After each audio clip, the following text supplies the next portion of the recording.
But I didn't turn the music up. Shit, it's been quiet the whole time. It sucks. Sorry about that.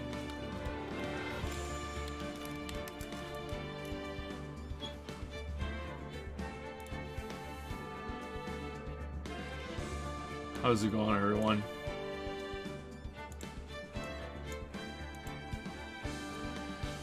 You got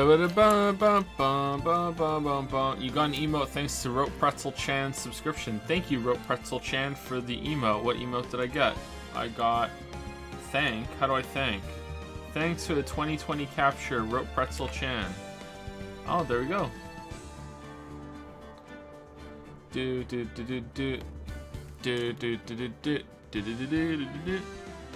Alright, roll.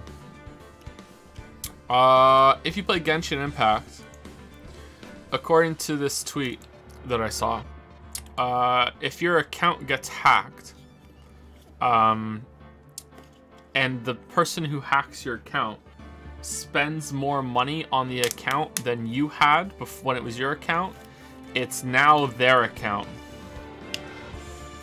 So, I don't know if it's bullshit or not, but we'll see. I will say that the fact that Genshin doesn't have two-factor authentication, it's kind of sus. Like, I don't know why they don't have that. That seems to be pretty fucking standard on things going forward, right? Like holy shit.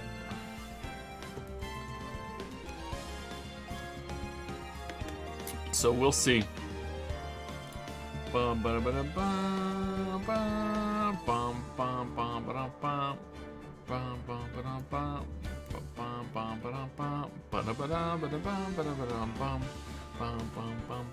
something else to say too. What else? What else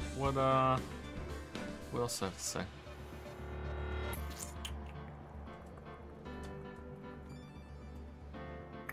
Oh yeah, so Cyberpunk, I saw this on Twitter last night and multiple people messaged me about it. Cyberpunk apparently has some strobe light effects on it that can cause epilepsy. Or epileptic, it can't cause epilepsy, holy shit. Cause an epileptic fit. So if you are sensitive to that, or you know someone who has that, or I don't know, like I don't fully understand it. I read an article about it saying that the kind of pattern of lights that it uses is similar or identical even. Let's say similar because I don't want to say shit that I can't confirm. Is similar to what they use to test people to see if they have epilepsy or sensitive to epilepsy. Yeah, if you have any issues like that, you should probably skip any streams about it, and you might want to wait for some patches or whatever before you play the game. Yeah, I don't know. Will you warn about it in the stream? Yeah, I think I will. Yeah, just in case. Like, I don't know how widespread the issue is, and not many people play the game. So, yeah. That kind of runs in my family a little bit. I've never had a seizure from epilepsy. I think I've had a seizure maybe once or twice before in my life from like kind of like a weird kind of sleep kind of thing. But I don't think it's the same thing at all. But yeah, I've never had an epileptic seizure or anything like that. But it does kind of run in my family, so.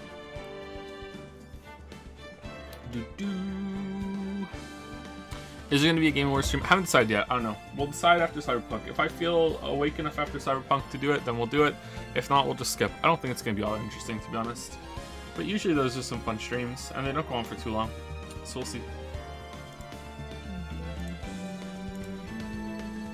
After a good night's sleep, what do you think about Diego Armando, and especially his coffee mug breaking moment at the end? That was pretty anime. I don't know. He seemed alright. I didn't like how he was kind of condescending and called everyone he deems beneath him kitten. That was kind of weird.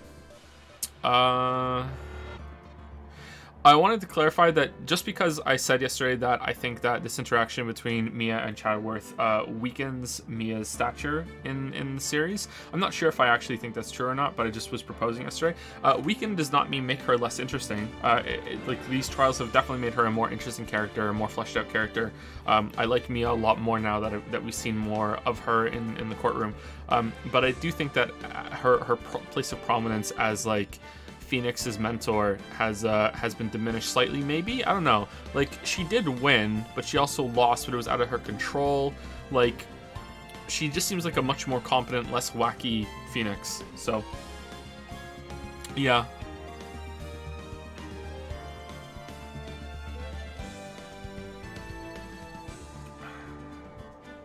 But it definitely makes it more interesting. Probably for the best.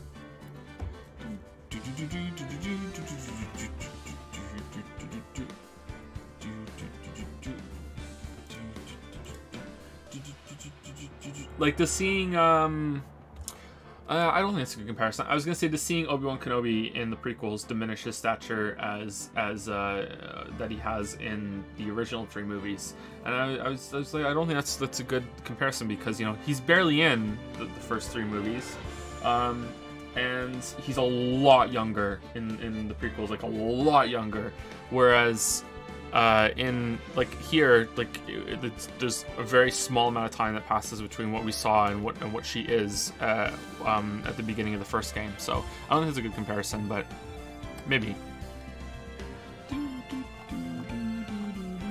It was interesting to see how much of a dick Chadworth used to be. Like, goddamn, he was even worse. Alright, let's get into it. Thank you, Algent, for the 3-month resub. Thank you, Koji Brother, for the 2-month resub. Thank you, Rope Pretzel Chan, for the 3-month resub. Thank you, Joe's Retinas, for the 4-month resub. Oh no, my retinas. Thank you, Taco Waveable, for the 32-month resub. And thank you, This Boy B, or some might say This Bob, for the new sub. Welcome. Thank you very much.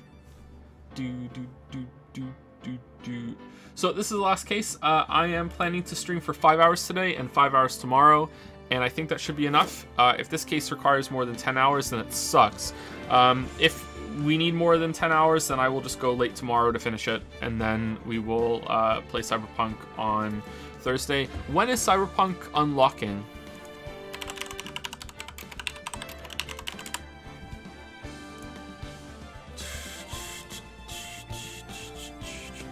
Approximately 1 day, 5 hours. Oh shit.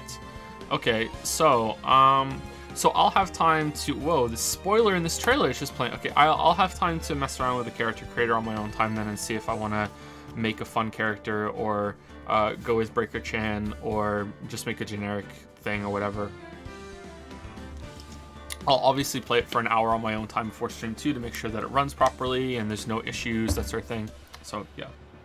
Have you watched IGN's review for Cyberpunk? I have not watched any review for Cyberpunk. The only thing I've seen on Cyberpunk has been the review thread on Reddit. I skimmed through it, and I read Skillup's tweets, and that's it.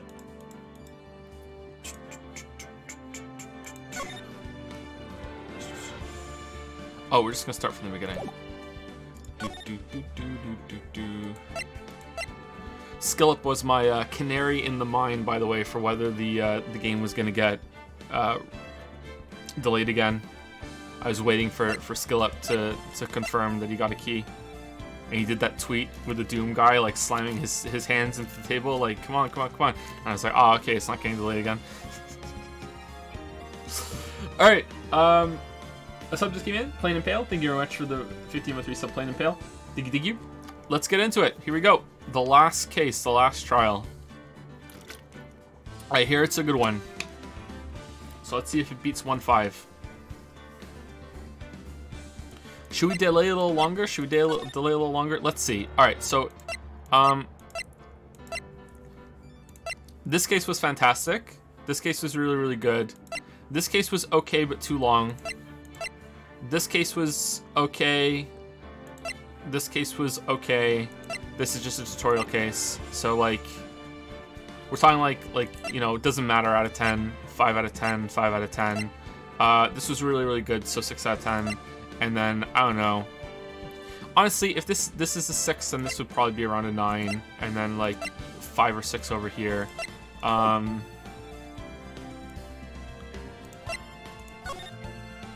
didn't like this one. I thought this was dumb, but it's a tutorial case, so it doesn't matter out of 10. This was kind of dull and boring. I didn't really like this one. I don't like, yeah, like, I don't know. Again, kind of middle of the line. Big Top I enjoyed for how wacky it was, so I'm probably going to give this a 6. This was really, really good. This would be around it, like an 8 or a 9 as well. It had some issues, but this was really, really good. 8 or a 9. Trials and Tribulations. Tournament memories, the best tutorial case by far, and it also sets up for later now that we know. So I would say this still doesn't matter out of 10 because it's just a tutorial thing, but as what it is, really, really good. Still in Turnabout. This is pretty good too. Like so far this has been a pretty much more even game, I think. So pretty good. I think these have probably been around like 7s. This seems like a prelude or a prologue to this one, so I don't know how to judge this one yet, so we'll see, but it was interesting to see all the character interactions and anything. So yeah, I would say that as long as this doesn't have to be better than 1.5 for this to be the best Ace Attorney game of the 3, as long as it's like somewhere comparable, then I think this will be the best one for sure, this game. I feel like this game hasn't had a weak case yet. There hasn't been a case in this game that I've thought was just like close to bad. 1.4, yeah, I'm sorry, yeah, 1.4, not 1.5. 1.4.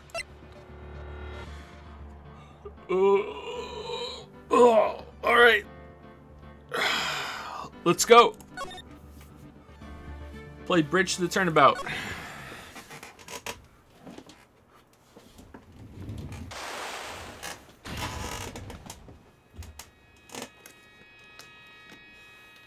Sword. The treasured Karain village heirloom, whose name means 7-branched sword.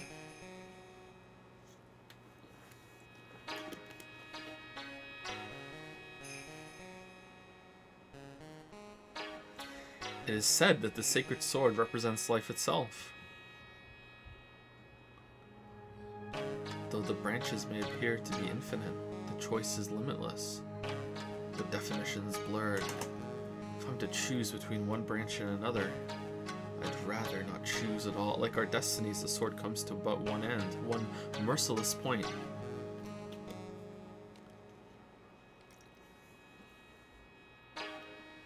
And when the silver cord, the fragile but not that fragile thread that binds us to this world is severed. Same joke, by the way, same joke.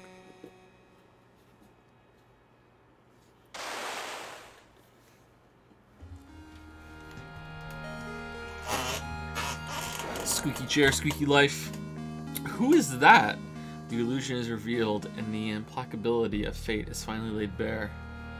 It's the girl from The Ring. She was crawling around and then the statue was like, nah, and just stabbed her right in the back. February 6th, 9:48 a.m. Writing Code Law offices. Dun dun. Hey Nick. Yeah, what is it? This music belies the darkness that's coming. You know how I've got spiritual powers unlike you? Sure, you are a spirit medium after all. Wow, what a great recap and way to bring this back up. What a good case. But just like you, if I don't keep my powers sharp, they get dull, right? I guess so, yeah. Glad you agree. Okay, Pearly, you're up. Pearls? So, that's why we need to go on a special spiritual hotspot tour, Mr. Neck.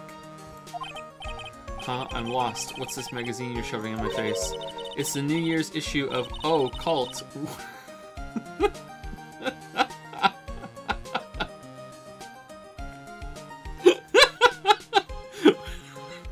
Winter special, spiritual location special.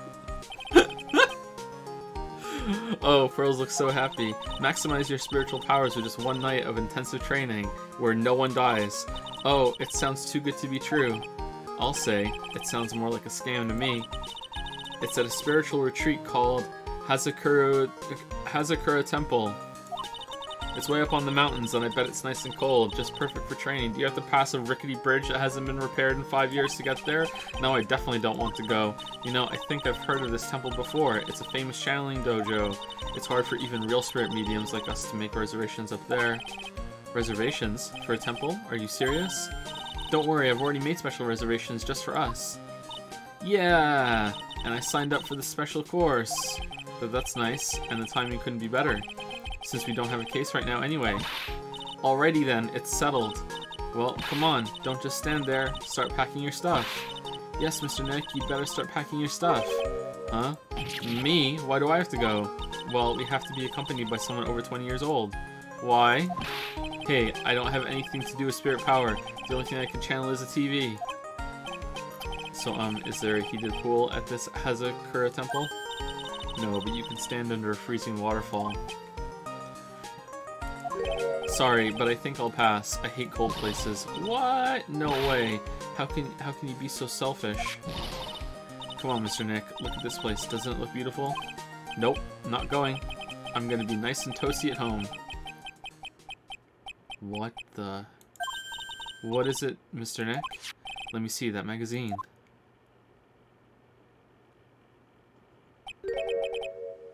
Wait a minute. What the fuck is that down there? What the fuck is this? What Star Wars alien creature is this? What the fuck? This nun. Is she a friend of yours or something, Nick? This girl, it's... My name is Dahlia Hawthorne. I just want to say, it's an honor for me to be here in your noble presence. Honestly, how can any woman ever count on you for anything? You disgust me. But it can't be. She was found guilty and should still be in prison. Mr. Nick, well, I think we can solve this with a phone call, Nick. I'll go- No, just pick up the phone! Huh? Hazakura Temple. I said I'll go. Yay! Isn't that great, Hurley? When's the magazine dated? Yes, oh, thank you, Mr. Nick. You'd do anything for Mystic Maya, right? Even walk over burning coals, right? No. An occult magazine featuring Hazakura Temple. Has Nick had a girlfriend since Dahlia?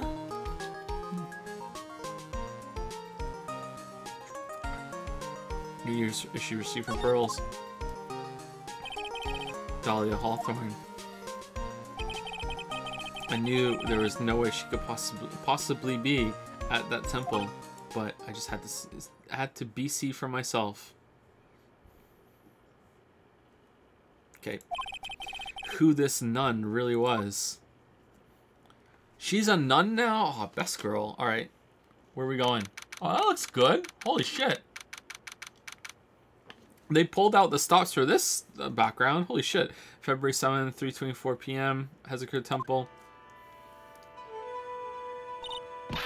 Brr, it's so cold here, Nick. Maybe you should put on something warmer for a change.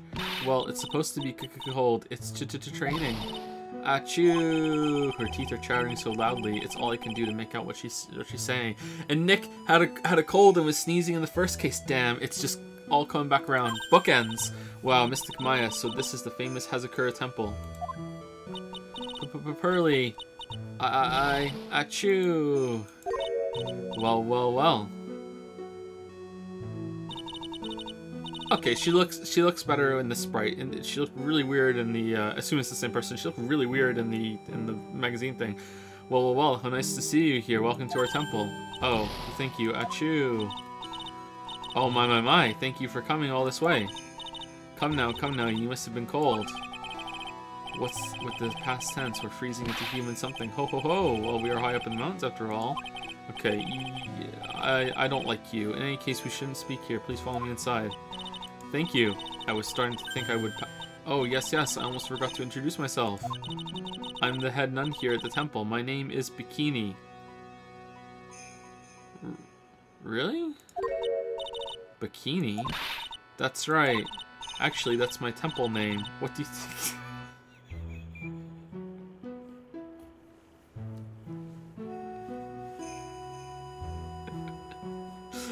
Can my temple name be P. Nix, please? It's a tradition to have one, and I wanted something that has a nice image to it, so I thought, why not choose a bikini? Besides, it makes me seem younger. Wahahaha, ho. It certainly does. Oh, I signed up for your special course. Well, my, quite brave of you, considering how cold it is. Young people can be so reckless with their health. Don't blame me if you become one with those who channel. Wahaha, ho. Reckless. Wahaha. Maybe you should take it easy tonight, Mystic Maya. We can come back another day. So, hold on. They're not the only spirit mediums. Fuck. Yes, that's right. We come all this way, so please enjoy yourself. They're not the only spirit mediums in the world. There's other spirit medium families. Do they have different powers and shit? Like, I would like I thought the Crane family were unique. It's fine that they're not. That's the impression I got. I would like to know, like, more about this world. I don't actually. There's still time before supper, so why don't you have a look around? What do you think, Nick? Pretty awesome gate, huh? It sure is. It looks pretty well maintained, too. This thing kind of puts your hometown to shame, Maya. Yeah, well, a lot of things have happened in Crane Village. We used to be a lot richer back when people hired us to perform channelings. Oh, I see, but now the place looks a bit run down. I guess I was just born in the wrong time. Oh, look, it's one of those snow motorcycle things. Most people call that a snowmobile, you know? Snow motorcycle thing. Snowblow-meal. Same thing. Too bad we didn't invite Desiree. I bet she could race like the wind on this slow-mobile. Or maybe she'd give me ride on this blow-snowbile. Alright, Arg, I told you, it's snowmobile. I'd like to ride on a snowmobile. Oh look, it's a cute little bell tower. I absolutely love the sound of a giant bell. Oh, so which do you like better, that or the sound of money? Money. Sorry, but I'll take money for the win, Nick. What are you apologizing for? For the win? That looks like the main hall where we'll be staying tonight. From here, it looks like one of those ice hotels you always hear about. They gotta have a heater or something in there, don't you think? I don't want to die. I'm not worried. I brought my hot water bottle. Did you bring one for me? What are you talking about, Nick? Who carries around 2 hot water bottles? Wow, that was like a fucking Sans line there. Brr, if the cold doesn't kill me, the Ice Queen over here will finish the job. I'll be your hot water bottle, Nick. Alright, I think we're done. Let's talk. Channeling Dojo. So what's a Channeling Dojo anyway? Oh my, you don't even know that. Forgive him, sister, freaking... Well, just call me Bikini and forget that sister part. Channeling Dojo is basically a spiritual power training ground. We have special holy items prepared here to help people boost their spiritual power. Holy items? If you train an entire evening surrounded by these items, it's quite mysterious. Most of them are cheese. The spiritual power of these items seems to envelop you. Ha ha ha ha! Wow, she must have just gotten off the trolley from the land of make-believe. Nick, like, Maya turns into... You see your dead mentor on the regular. You must be incredibly devoted to be interested in that at such a young age. It's a training session where you sit on a block of spirit ice and chant a spell 30,000 times, all while being showered in freezing cold spirit water. Eh? What was the game we played where they established like supernatural stuff, and then the character still just staunchly refused to believe in anything else and was still a skeptic, and I got really mad. That doesn't narrow it down, does it? It doesn't narrow it down at all. It's February now, right? You have to be careful this time of year. If you don't watch it, you'll catch pneumonia or maybe even die of hypothermia. So be careful, you hear? Wahaha, ho ho ho, ha. How am I supposed to be careful? Oh no, I knew I shouldn't have signed Mystic Maya up for this. Sister, about this picture. Well, look at that. I must say I look rather divine here, don't you think? Oh, yeah, unforgettable in every way. You mean it? Oh, I knew it. Wahaha, ho ho ho. The makeup was pretty tough, but Iris helped me out. Iris? The cute little girl in the photo. She looks just like me, doesn't she? We're just a small temple here, so she and I run the entire place. Really? Sorry to cut in, but this Iris, where is she right now? Oh, just listen to you. You haven't come all the way up here just to find a girlfriend, have you? Ex-girlfriend, glare. No, that's not what I had in mind at all. Anyway, Iris is in the inner temple preparing for this evening. If this is twin bullshit, inner temple, yes, that's right. Iris will be back this evening. Why don't you go have a look at the main hall for now? Waha, waha. So she's in the inner temple, huh? I'm a lawyer. Don't you think I may not look like it, but I can tell you I'm very much in demand. And to be quite honest, I'm finding this a little difficult to say. What is she trying to say, Mr. Nick? I think she's trying to say that she's busy. But seriously, Nick, what's the deal? Nothing has even happened yet, and you're already showing evidence into people's faces. You need to forget about work and relax a little. Try to have some fun, okay, Mr. Nick? Yeah, you're right. Sure. Pin the hypothermia on the lawyer is great fun.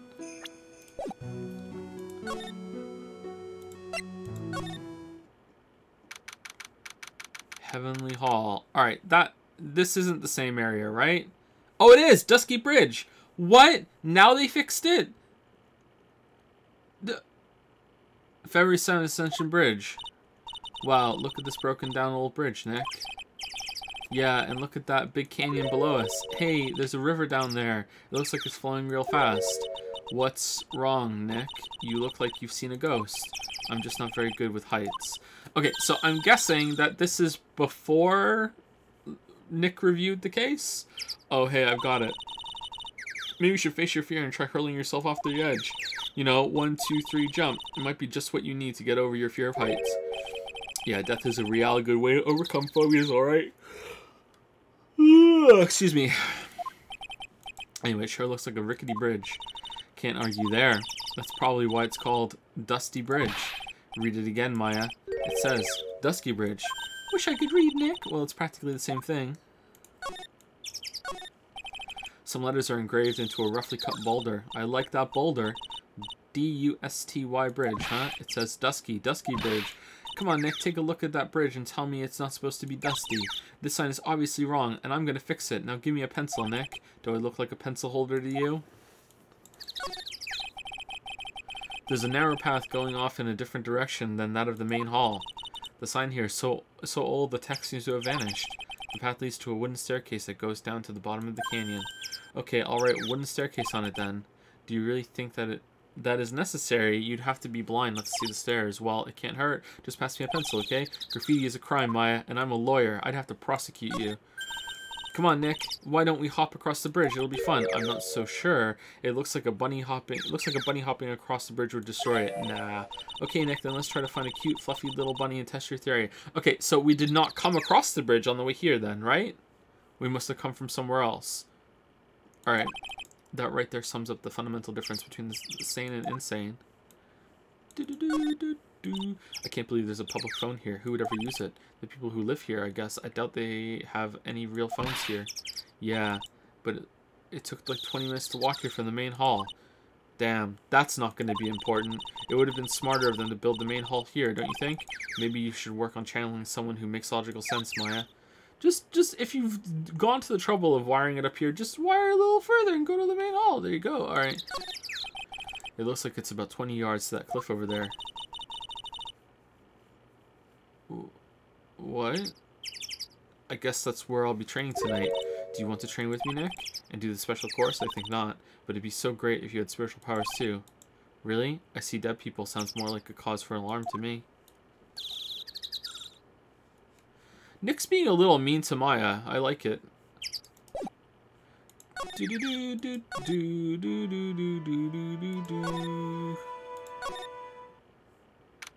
February 7, Hezekiah Temple, main hall. The main hall, I think it's even colder in here. Achoo. Mr. Nick, do you smell that? It smells like meat and gravy. Yeah, you're right. I guess it's pot roast for tonight. Yum. Weird. I thought they would have served something a little more, well, traditional. What are you talking about, Nick? You think monks and nuns just sit around eating rice gruel all the time? Eat your burgers, Apollo. Mystic Maya is right. Oh, I hope there's mashed potatoes, too. I love mashed potatoes. I used to love mashed potatoes. I don't really love mashed potatoes that much anymore. Ha ha ha, what a cute little acolyte. Greetings to all of you.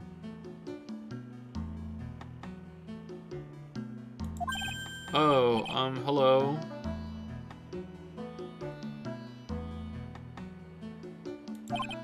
Wow, this lady makes Maya look like a 6.810 on the weirdness scale.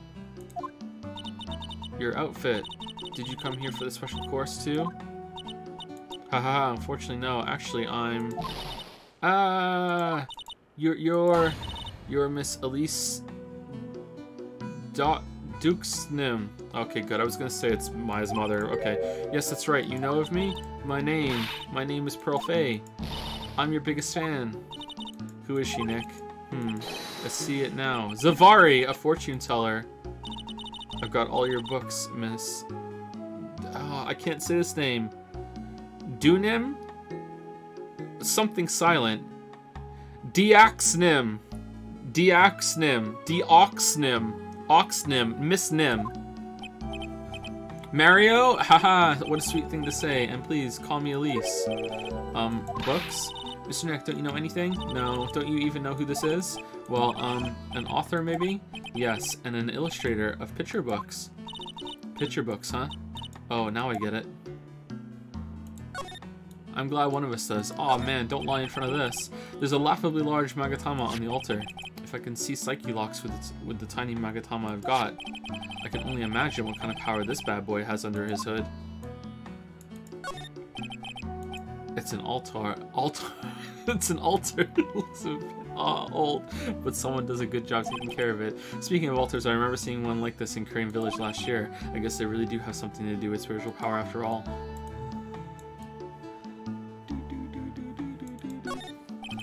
But the writing on these sliding doors are instructions for spirit channeling, kind of like how we scribbled math formulas on the bathroom walls to remember them, except we couldn't go to the bathroom during tests, and I can't read these walls. Nice. Nice. So who's gonna get fucking invaded by a spirit and kill someone and they're gonna still be found guilty for it this time? It's a stack of straw Zabuton cushions? I don't know what that is. Maya told me this type of Zabuton is called Enza. I suppose if I'd never come here, I'd have missed out on all these new things. That's true. There are straw Zabuton cushions arranged around a hibachi brazier. I haven't seen a layout like this since I saw this really old Japanese movie on TV. If it wasn't for this hibachi, they'd probably freeze to death. This is California, by the way.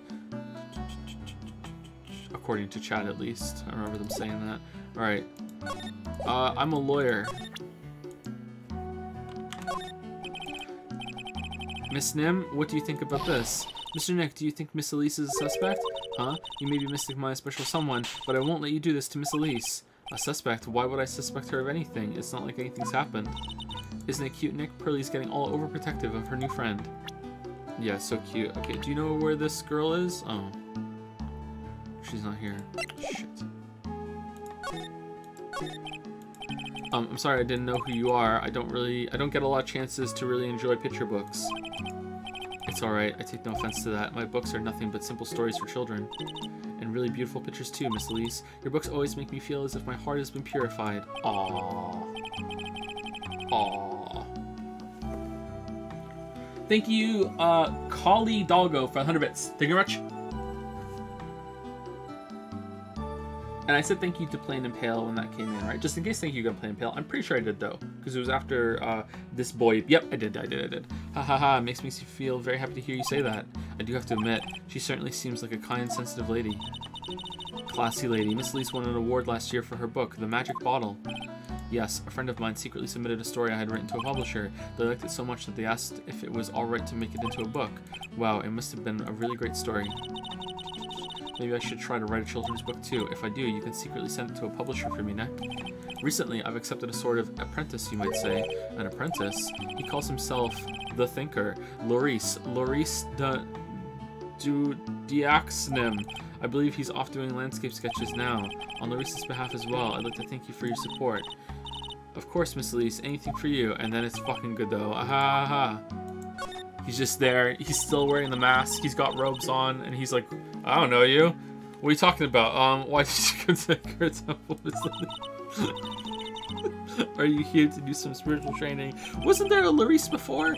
Ha ha ha, no, that's not it. I'm actually here to gather materials for a new book I'm working on. Wow, I can't wait to read it. Pearls is completely taken with her. I wanted to do a book with a more Japanese feel to it this time. So, is that why you're dressed like you are? The children have a certain image of me in their minds. I don't want to disappoint them.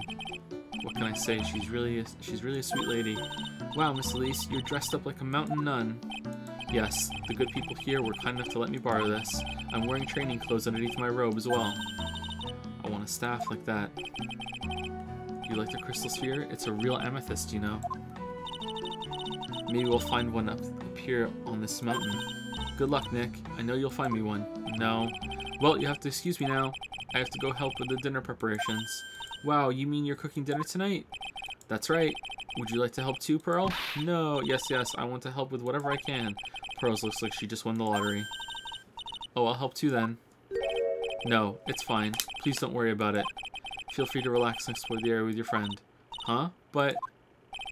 Oh, yes. Please take this. I think it will be of help to you.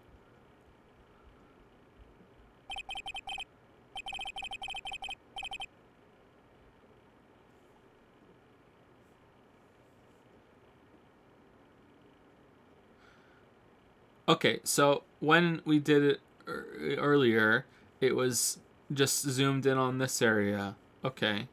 So they drove past Hazakura Temple to park here, and the bridge was out to the inner temple. And so for 5 years, they didn't have access to the inner temple. And it just so happens that Dahlia's come back here after this shit happened.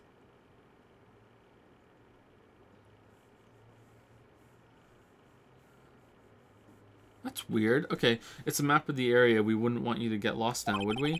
The inner temple. There it is, on the other side of the bridge. Well, if you insist, I guess we'll take this chance to go check out the other temple. Shows Hazakura Temple at the surrounding area. Okay, I'll see you later then. Remember, you're not allowed to fight.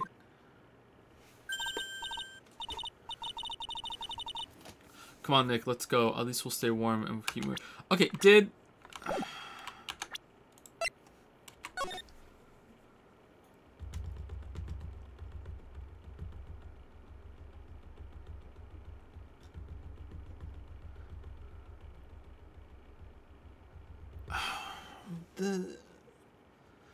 That's... Why would she come back here? Like, that's... How did she get out of prison?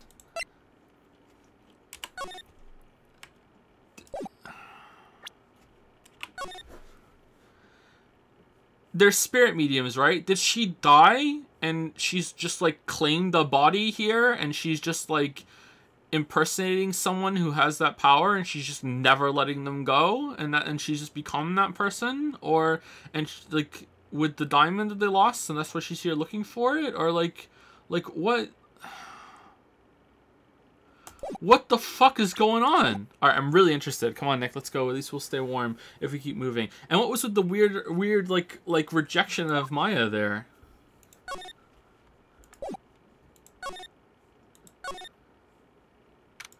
February 7 Hazakura Temple main gate. Huh? Where did Sister Bikini go? I guess she went to the inner temple to go help that other nun out. Oh, right. I think her name is Iris? Yeah, that was it. She's never seen Dahlia, right? I want to find out who Iris really is, but I'm scared of what I'll find out. How long ago was that?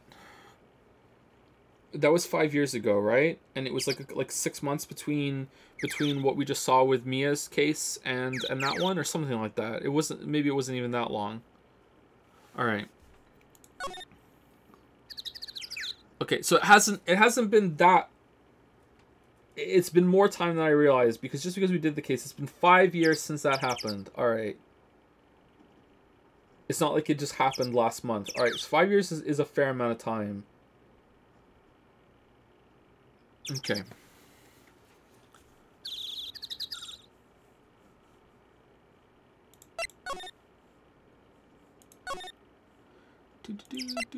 Oh, you're gonna cross the bridge, Nick? Oh, he just did it. Okay, cool.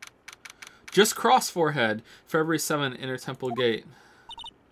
Whoa, that bridge was shaking like jello in an earthquake. Okay, so again, just so I'm sorry, I'm getting my head straight about this. So, Dahlia got fake kidnapped 10 years ago when she was 14, and then when she was 19, they had that case when the guy Falls escaped from prison. So that bridge was broken for 5 years, and they didn't have access to the temple. And then it's been another 5 years since then, since she went to prison. So like, and there might have been like a year or 6 months in between those 5 years too. So Dahlia's gonna either be 24 or 25 now, depending on when her birthday is. So like, So that's how long that's been, and Phoenix is about the same age as well, I think. So like if they fixed the bridge right after that case, it might have been fixed for 5 years already. All right, so so this area, 10 years have passed since the kidnapping, and 5 years have passed since Jill Valentine was found dead in the trunk. All right, so I'm just getting the timeline straight in my head. All right, whoa, that bridge was shaking like jello in an earthquake. Oh man, I hope Van Karma's not around. And at least half of the wood on that rickety bridge was rotting, I bet. Not to mention the last part only had like one board left on it. What's wrong with you? Your face is all green. Can you not pick on me for a second? I'm still trying to get over the shock that we made it safely across that death trap. Yeah, I guess I'm a bit surprised too. Yikes, that temple is in bad shape. It looks like it could collapse any time. I guess people don't use it too often. Is this really where you're going to train tonight? That has to be it. It's kind of creepy around here, like a ghost might jump out at you or something. A spirit medium afraid of ghosts? Isn't it ironic, don't you think? Ironic. Hey, a half-open gate. That's practically a welcome mat. Yeah, except the sign on here says no entry. Nick, rules are made to be broken, you know? Yep. You expect a lawyer to go along with that? Oh, come on, you're such an old lady sometimes. Let's just go. Don't blame it on me when Sister Bikini puts a curse on you. Bikini? That's a weird name. It's not my real name. Oh, well, I'll just keep calling you it. And now you've got me scared. Let's just forget about it, okay? Looks like there's something written on it. I can't read it, but if I had to take a good guess, I'd say it says Inner Temple. What's the point of a sign if you can't read it? Must be tough for the mailman when he's delivering here. I guess the sign is a good indication of how long this place has been here. Do we learn Whirlwind Dash while we're up here? Whirlwind Sprint, sorry. So that's the Inner Temple up ahead, huh? It looks kind of run down. Well, it wouldn't be very temple-like if it was all bright and shiny. So you're training here tonight, huh? Yep. Then everyone will see my spiritual powers. Sounds like your stomach wants to show off its digestive powers instead. I wonder if that roast is ready yet. Cha-cha, real smooth. I don't care how much you pay me. I don't want to cross that bridge again. You're gonna have to get back, Nick. No worries, Nick. No one is offering you any money. That's because no reasonable person would call that pile of popsicle sticks a bridge. That's a good line. The latter half of it was nothing more than a few planks of wood and some string. Hey, if we want to get back, we've got no choice but to cross it again, you know? Maybe I'll just stay. I've always dreamed of living in a little shack in the woods. Me too. Wow, you really are scared, aren't you? That's the dream. It looks like this bridge is suspended by 4 of these wires. They're really thin. Shouldn't they be just a little thicker? Oh, stop it. You're such a worrywart, Nick. If the bridge were really going to collapse, I'm pretty sure the boards would break before these wires ever did. What's wrong? You're turning into an overripe avocado again. Oh, wow. Look at these neat Buddha statues. I must carve the Buddha. Maybe I'll take one home with me. Maya, but there's so many. They wouldn't notice if I took just one. Are you kidding? Of course they'll notice. What are you going to do with one of those anyway? Put it in the office, of course, next to Charlie. We can trade that wooden statue in the office reception area for one of these. You know, come to think of it, where did that wooden statue come from anyway? Oh man, is that important? Hey, there's a giant robot buried in the snow. Well, there's something buried in the snow, but I think it's an incinerator. Oh, hee. You've got to admit, it looks like a lot like a robot. That's going to be important. I'm sure. Anyway, I don't think it gets used much. It's looking pretty rusty. Hey Nick, do you think this giant robo-incinerator can walk? I told you, it's not a robot, and it's not especially big either. Bah, you have no imagination. I thought it'd be real neat if you had to beat it to advance. A fight between a lawyer and an overgrown furnace. Who'd ever pay to see that? Well, I would. An anime. Now this is Nier Automata. Alright, are we done? Okay, are we, yeah, alright. Training hall. What?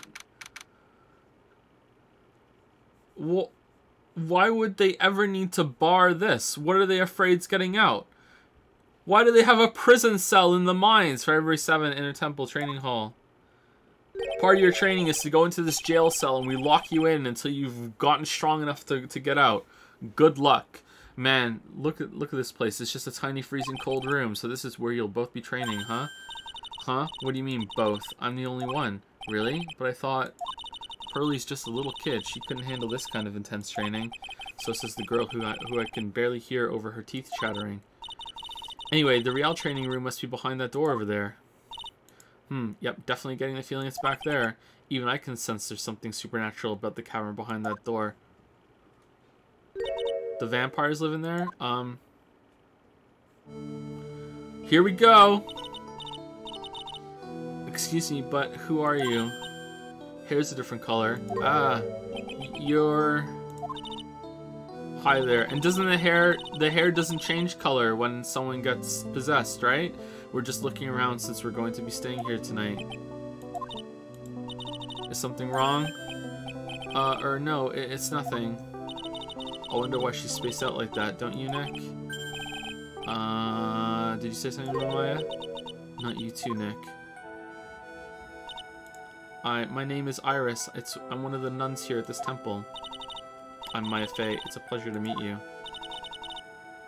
The pleasure is mine. Okay, it's a good thing that she took a picture without the cowl on, because like with the cowl on, it's like, you know, hard to tell that it could be Dahlia. Oh, please excuse me. I have some chores to attend to.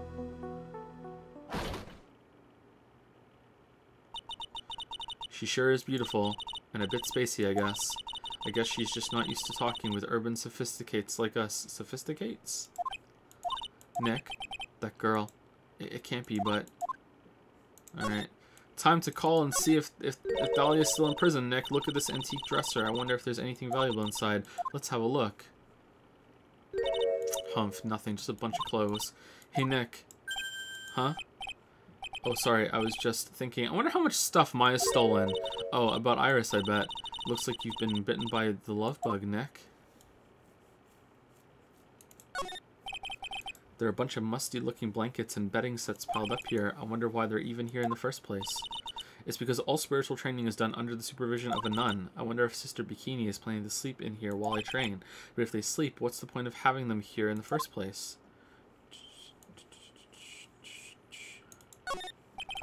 Hanging scroll. Shit. What is it? Why did you scream like that? The scroll.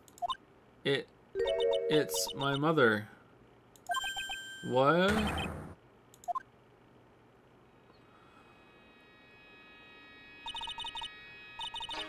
It's Misty Fey, the master of the Crane School channeling. Alright, so this isn't the mother? Okay, I thought it was going to be a stretch, but it's this game. Like just all of a sudden, here's this older spirit medium lady, you know, and Maya hasn't seen her in a long time. And also, and then when she was like, no, I don't want you to help cooking, but Pearls can, I was like, oh, okay, but I guess not, because she would have recognized her. It's Misty Fey, the master of the Crane School of Channeling. Are you sure? Yes. That crest at the top of the scroll. That's the special mark of the master of our tradition. So what's the mark? So that's what the mark means. Alright. Bullshit's off the menu. What is it? Nothing. It's just that I last saw her over 15 years ago. If it wasn't for that crest, I wouldn't have even known it was her. Bullshit's back on the menu! My own mother. And I can't even recognize her face. Back on the menu, Maya. Hanging scroll added to the court record. Shows Misty Fey master the crane technique. It's a hanging wall scroll showing Maya's mother, Misty Fey. It's not that old. That crest at the top is the official mark of the master. I wonder if this temple is sort of... I think it does actually. Supposedly it was founded by a branch family member of the Crane School. I'll have to ask Bikini in more detail when I get the chance about Maya and the Fey family in general. The actual training area must be on the other side of this door. I wonder what it's like. Phooey, it's locked. Come on, Nick. You know you want to open it for me. I can't. You've been in kind of a bad mood lately, haven't you, Nick? Zavari. I know what it is. IRIS. The IRS? Ha ha ha. Iris and Nick sitting in a tree. FUCKING. Alright. I like that Zavari is a thing now.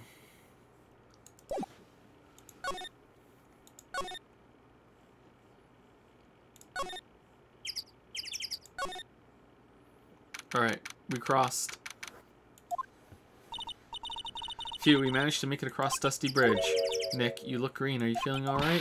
Hey, what's wrong with you? Ever since we met Sister Iris at the training hall, you've been really quiet. Huh? Oh, I'm sorry. Hey, you, wait up. You think he's yelling at us? He must be. There's no one else around. Hey, pal. Would you mind moving? You're standing right in my way.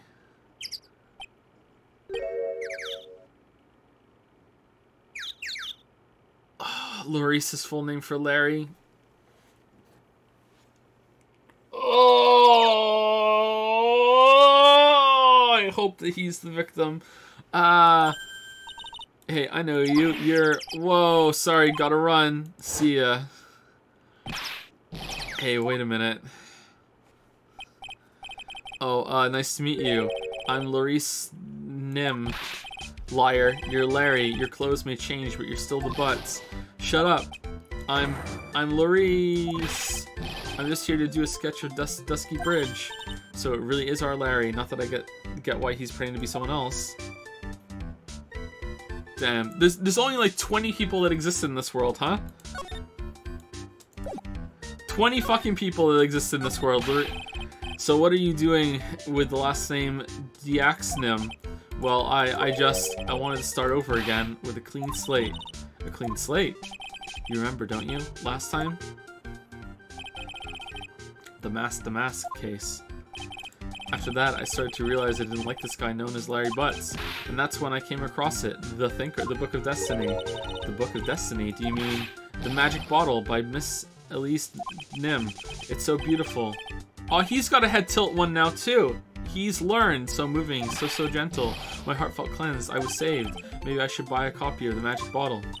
Wow, Larry would make a great book salesman. I really want to get that book now too.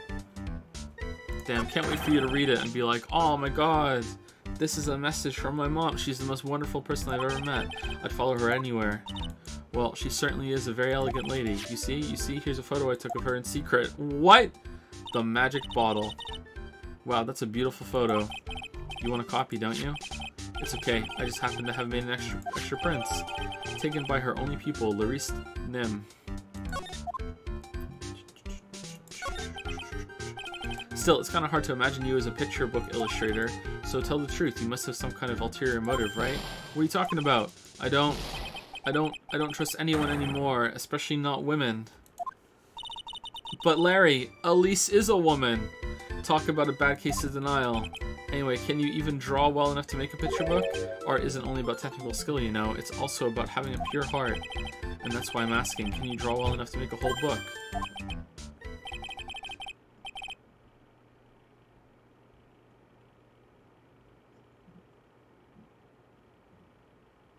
Sorry, I heard a thump. I want to make sure everyone's okay. No one's crying. We're good. Now that you mention it, I wonder. It looks like you still have some doubt in your heart. It's true, I do. But when I first saw her, I felt it. Something inside me ended, and something else began. Oh, Larry, it sounds like you've fallen in love with Miss Lisa Denaxum. No, you're wrong. It's not her. It's the other girl. Other girl? Uh-oh, I got a bad feeling about this. Is it her? Woo, yeah, her, my little Iris. She's really pretty. This girl, she's perfect. She's exactly my type. I'd eat glass for her. I'd eat her glass.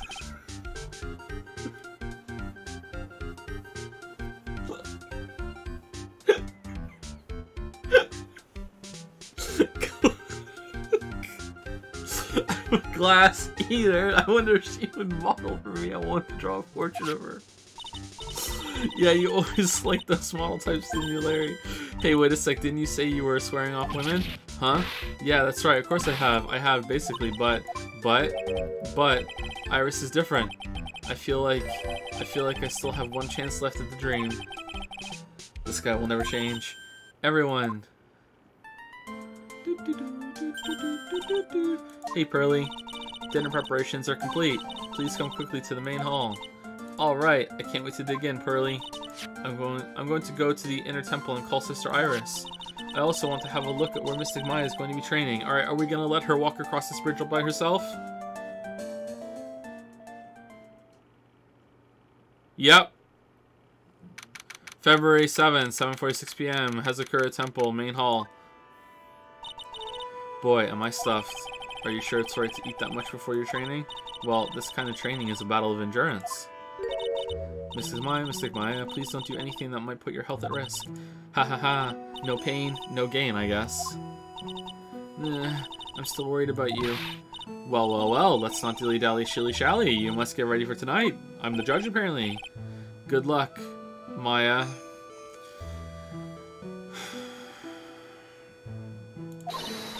Alright, here I go. I'll see you all tomorrow, I guess. What possible justification is she gonna have for, like, yeah, I just didn't want to be your mom for 15 years. Iris, please ring the bell at 10 for lights out, alright? Yes, Sister Bikini. Yeah, that's so weird. And then after you ring the bell, I want you to come join us at the training hall. I understand, Sister Bikini. Maya and Bikini really seem excited about this training thing tonight. Well, Pearl, what are you going to do tonight? The same thing I do every night. Well, if you'd like, you can come to my room. Perhaps you can read some books together. Really? I'd love to. I'm not very good at reading. Ha ha ha, well then, would you like to practice reading with me? I'd love to. Pearls is absolutely smitten with Miss, Nim. So Larry, what are you going to do? Huh, me? Well, I'm just going to hang out in my room. I can't stand the cold at all. I totally hear you there. Miss Elise, so for example, how do you read this? It says, gravely. That's kind of a tough word. Oh, okay, what about this word? That's another tough one. It says, roast. What kind of a book is she reading anyway? Well, I'm going to go wash the dishes and help clean up. So, this is, if that is Maya's mom, you know, hypothetically, this is her niece, right? Pearls is, right? I think so. I'll go visit you when I'm done, Miss Elise. Well, not much to do except head to my room and huddle under the covers, I guess. Cause the I can't remember her name, but the matron that was at the Crane family village was Maya's aunt, and Pearls was her daughter. So yeah, I think so. Well.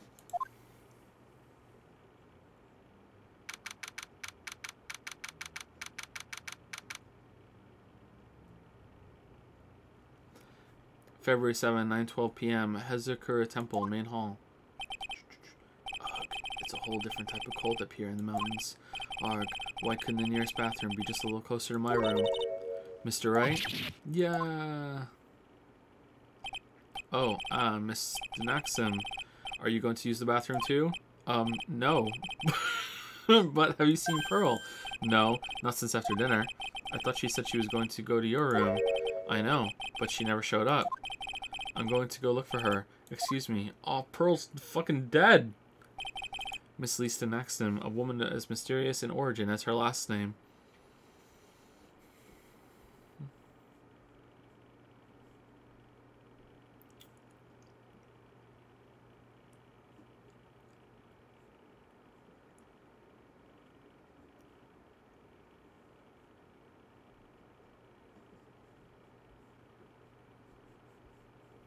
No, I'm not seeing anything.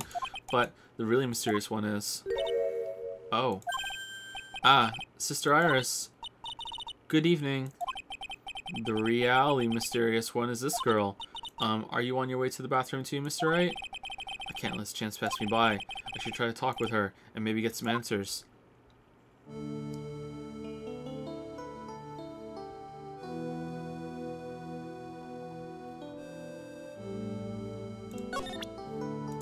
I'm a lawyer. So showing her things, I really need to just listen to her story. This girl, just who is she?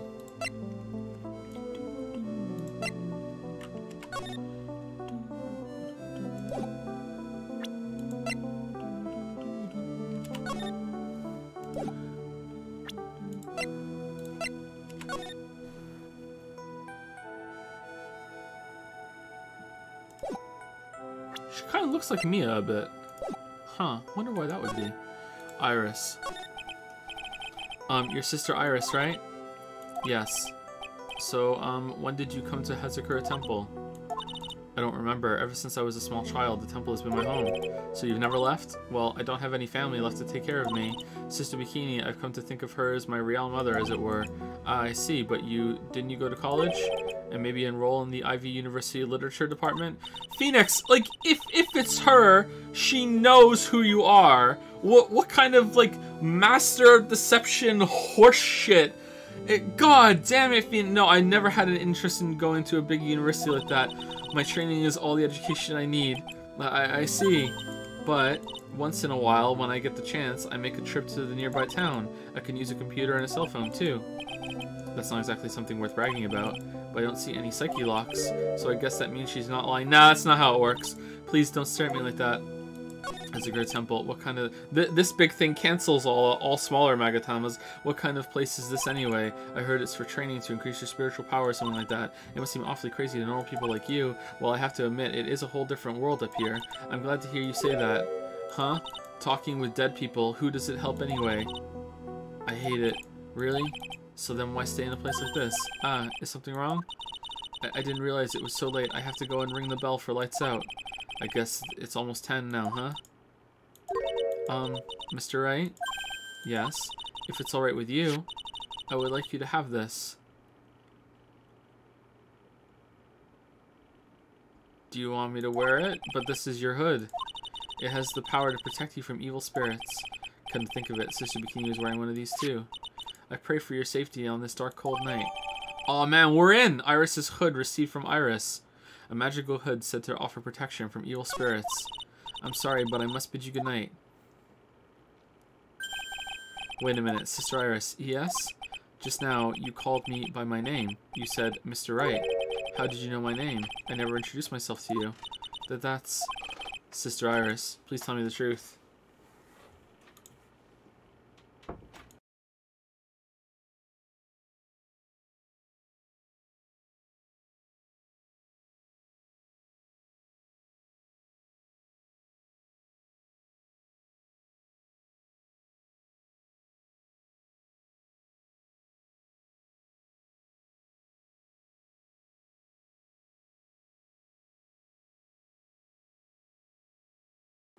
Sorry, I was raging at how dumb it is. Sister Iris, please tell me the truth. You and I, have we ever met before? Whoa, whoa, whoa, whoa, whoa, whoa, whoa, whoa, whoa. Iris. Oh, it's almost 10. Perhaps we can speak again tomorrow.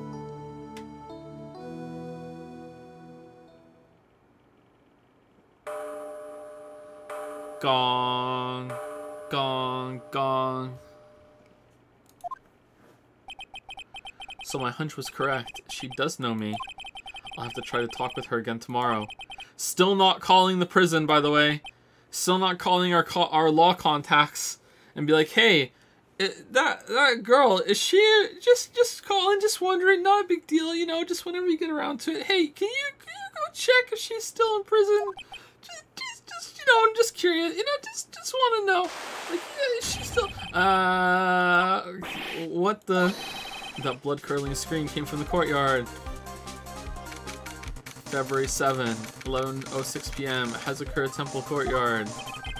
That scream, I'm sure it came from around here. Ah, someone's there on the ground. Mr. Maxim! Squish, squish! I just stepped on something soft. Hey, don't step on my tummy like that. What are you doing lying there in the snow? I was passed out, what do you think? So that blood-curdling scream was you? Forget about that. Hurry up and call the police. Wow, someone died a lot sooner than I was expecting. Is there even a phone in the main hall? No, we still get reception up here in the mountains. Why do you bring back their mother just to kill her off? I mean, like, it could be her mother. You must have a cell phone on you, right? I didn't bring it. Oh, you're useless. Wait. I mean, even Iris has a cell phone. We've got no choice. We'll have to use the public phone by Dusky Bridge. Hurry, hurry, hurry! Run as fast as you can so I can do some shit to the crime scene while you're gone. Yes, ma'am. If you don't hurry, Iris will. Junko and Nishima is February 7, 11:18 p.m. Dusky Bridge. Huff, huff. It's farther than I thought. The bridge is just up ahead. I have to go tell Maya what happened too.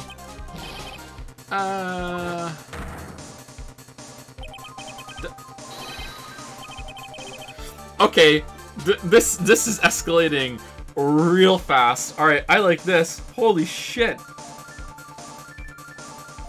Holy shit. Let's interrupt. Thank you, Ilgmorg, IGL Morg, for the new sub. Welcome, welcome. Thank you, King of Dunces, for the 19-month resub. Thank you. And thank you, Crocano861, for the 38-month resub. Holy shit, 38 months. Thank you so much.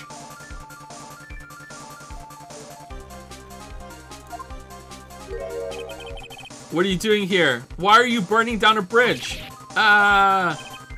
What is it? Is it me? I just really wanted to paint a bridge that was on fire.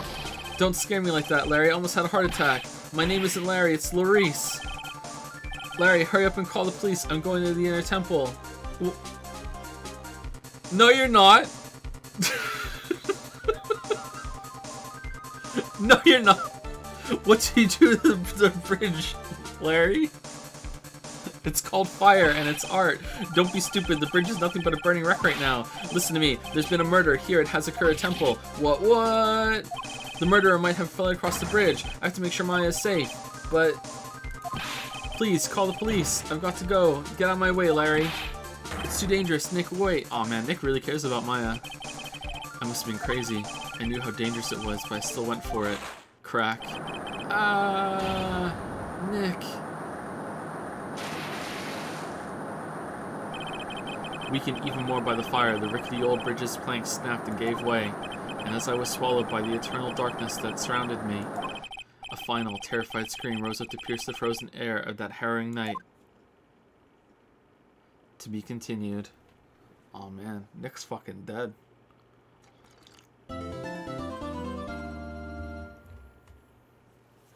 He's gonna turn into an egg now.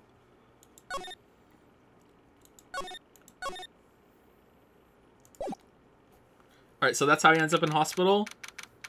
So we're in hospital now, recovering, and then we review the files that we found about that. Date, time, location. Ring, ring. Who could that be at that time of night? Yes. Chadworth speaking. It's Chadworth! Edgy, get up. It's an emergency. Huh? Larry, do you know what time it is? It's not Larry. It's Larice. Larice Synaxum. This is nothing more than a terrible nightmare. I'll just roll over it. Wait a minute! Those are thoughts!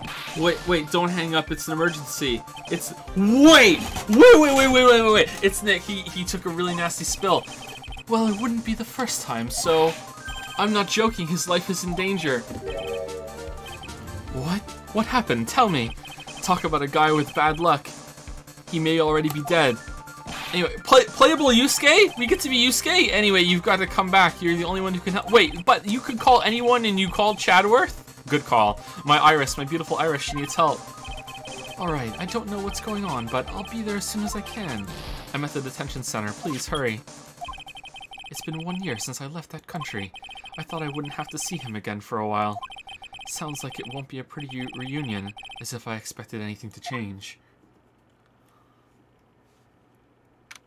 February 8, 2:19 p.m. Detention Center, visitor's room. You're late, Edgy. What took you so long? I don't want to hear it. I chartered a private jet to come as quickly as I could. Well, you should have chartered a faster one. Anyway, just listen. Something happened to Miss Elise, and Nick is, Maya, and Iris's bikini. Huh?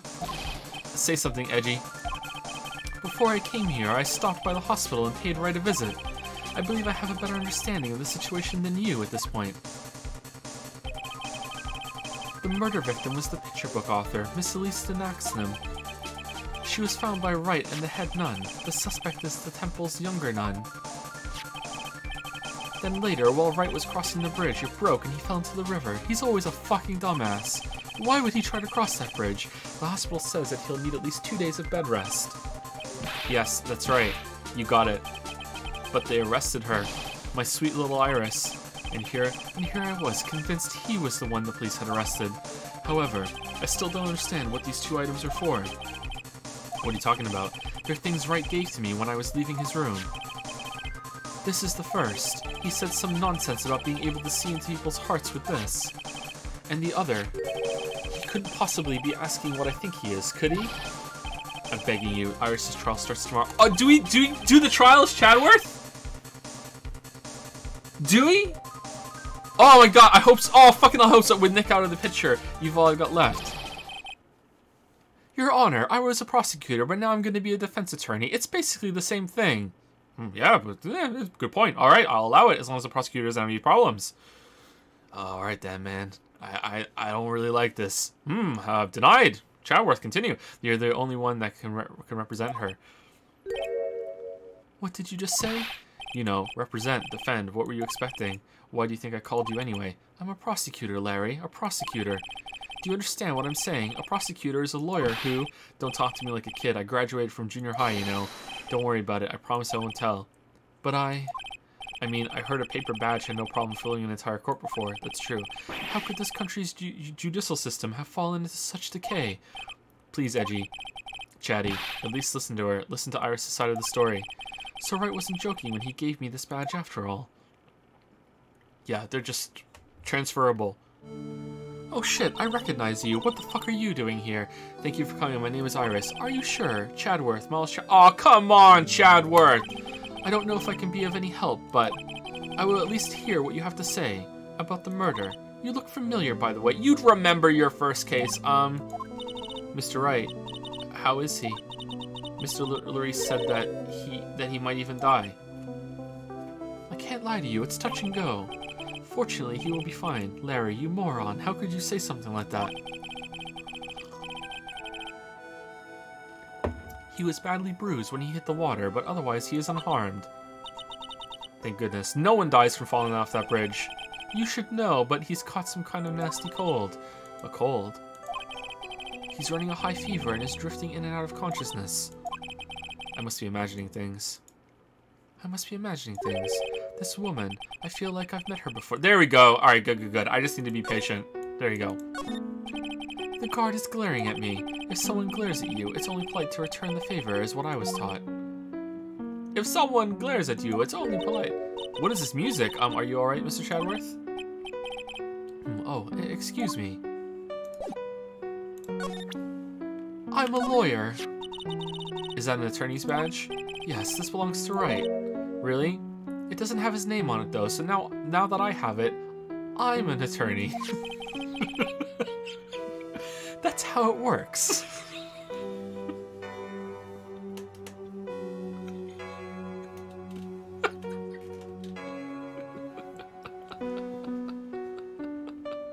And if you get a gavel, you're a judge. That's why he never lets go of it. I'm actually a prosecutor. Oh, then why do you have a defense attorney's badge pinned on your lapel? That's actually how he became the judge. He just walked in and he just took it. It's like that movie, The Santa Claus. Whoever has the gavel is the judge. I'm a judge now. Never gonna let it go. Here we go. I'm a judge.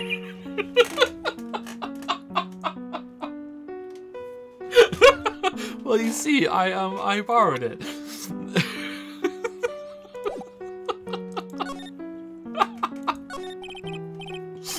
Pardon me, Iris. I would like to ask you something if you don't mind.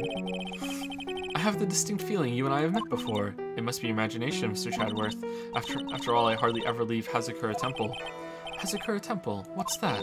It's a place where those who wish to boost their spiritual power come to train. You need to undergo some very difficult training to release your inner spiritual power. Spiritual power? Did you go to the temple for that reason as well? No, I don't have any spiritual powers. I don't need them. I have really good intuition. In that case, what are you doing at that temple then? I've committed some sins I need to pay for. That's why I'm there, and why I continue to train, to purify my soul. Alright. I want to ask you about last night, the night of the crime. Alright. I helped to clean up after dinner, and then went back to my room about 8. Later, I left my room to ring the lights out bell at 10. Bell? We ring it at the same time each night. I see. And then? How quaint. And then? I was told to go to the training hall, but I went back to my room and stayed there. Why didn't you go to the training hall like you were asked to? I was frightened. Frightened? So I just stayed in my room and meditated until the murder happened. There's more to her story. I just know there is. Maybe I should dig a little deeper. Frightened. You were asked to go to the training hall on the night of the murder. Yes. However, you didn't go, because you say you were frightened. What exactly were you so frightened of? I was frightened of how attracted I am to Phoenix Wright. His hair, so spiky. What in the world? Is there something wrong? I'm sorry, it's nothing. It looks like she's not aware of them herself. These must be what Wright was talking about. The psycho locks. I believe he said that I need to present this Magatama item to do something. No wonder he was such a good defense attorney and I lost him all this time. He had magical bullshit powers on his side. This is horseshit. I'm gonna go back to all these lessons that I've learned with him. I'm going back on them now. They're undone. I'm going back to being the old, evil, mean Chadworth. He cheated. It's horseshit. Any idea? So do you have any idea as to what really occurred last night? I think it was the result of the tremendous spiritual power that was unleashed. Spiritual power. Yes, spiritual training has been a cause behind many great tragedies. This incident was just another example. Iris, I'm sorry, but I can't accept that. I'm a man of science. I don't believe in spiritual power, even though I just witnessed psycho-locks appear in the air, floating in front of me, and she couldn't see them. Yes, I understand. Most people don't. And I am certain that the thing that killed the victim was a human. So please, answer me this simple question. Were you the one who killed Elise Nim? No. I'm not the one who took her life. There's no psycho-locks, so she must be telling the truth. Those psycho-lock things aren't... The statue killed her. I suppose that means I can believe that she's not lying. Heh. What's wrong? I can't believe what I'm thinking. And here I just finished saying that I don't believe in spiritual power. Oh, damn! Oh, well done, game. God damn. It appears that's about all you can tell me. Thank you very much for listening to my story. I visited Wright at the hospital before coming here. He asked me to take care of you. Me? Yes, at the trial tomorrow. He asked me to defend you. If Mr. Wright has that much faith in you, Mr. Chadworth, then I will gladly entrust my fate to your capable hands. But before that, I have one question. Okay, Wright can't defend her because he got bruised from falling off a 40-foot bridge? Like, come on. Von Karma got shot, and she managed to get back to the courtroom. Come on, she ran in with her Snickers. Like, come on, Phoenix. Oh, is Phoenix hurt from his little 40-foot drop? Oh. Before that, I have one question. Yes? Do you know Wright? Or why would you ask that? Whenever you came up in our conversation, he would begin to act a little strange. Mr. Chadworth, what is Mr. Wright to you? He's a very dear and indispensable friend. Oh man, holy shit! It was 5 years ago. We're in. That's when I deceived him. You deceived him. I heard that he was in a lot of pain afterwards because of what happened. I know what a weak person I am. That's why I thought it was best if he never saw me again. I wanted him to just forget about me without learning the truth.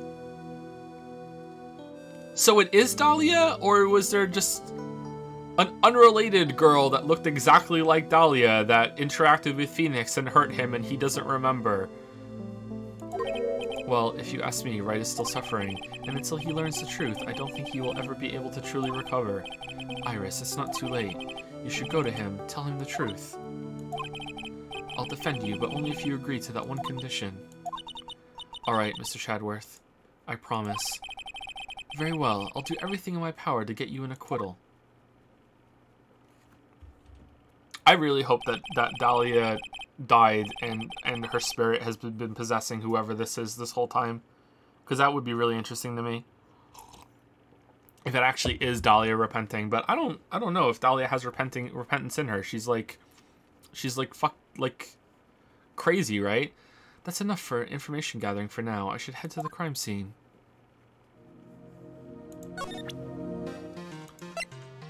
What is this music?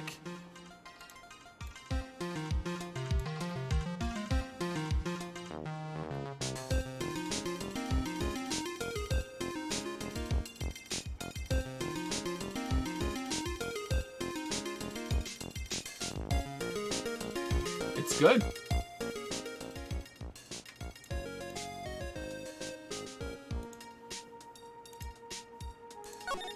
Okay, can we get through this psycho lock? Last night was, what about last night? I'm gonna guess no. Or, oh, nothing. It's rather silly. So there was something special about last night, Let's try, because she has, like, a bigger psycho lock, right? Take that! Oh, man!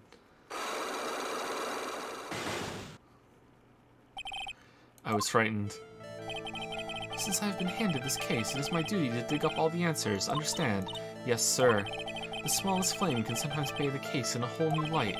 In my years in court, I've seen it happen over and over again. Who knew the world held such wondrous truths? That's why I'm committed to searching until I have those answers. Now then, is it really true that you didn't go to the inner temple last night? Oh, we can make Gumshoe our bitch, because he loves Chadworth. Yes, I swear, I already told you that. Yes, you said you didn't go because you were frightened. That's right. If that's the case, then the obvious question is, what were you so afraid of? Iris, I wonder, is this what frightened you so much that you couldn't even leave your own room? Phoenix. Phoenix. Perhaps this is what you were afraid of. Well, I'm sorry, but you're wrong. Huh? Why was your voice trembling like that? It's just that your eyes are scaring me. Yeah, he does have scary eyes when he gets excited. That's true. Blast, I must be trying too hard to bluff. Please excuse me, I'm still not used to this role I've been assigned. No, I should apologize. I'm sorry for being such a scaredy cat. Anyway, I'm still determined to find the answers to this mystery, but I'm telling you, I really was in my room all last night. If that's the case, then the obvious question is, what were you so afraid of? Alright, so I wonder if this... Okay, so... you're scared of Larry! He's terrifying! Alright, I don't think we have the answer here. Were you scared that you didn't have the hood anymore to protect you from evil spirits? Let's try that. No. Okay. It's not going well. It's not going well. Looks like I still have enough information. Damn, it's hard being a defense attorney. I need to investigate further and gather some more evidence.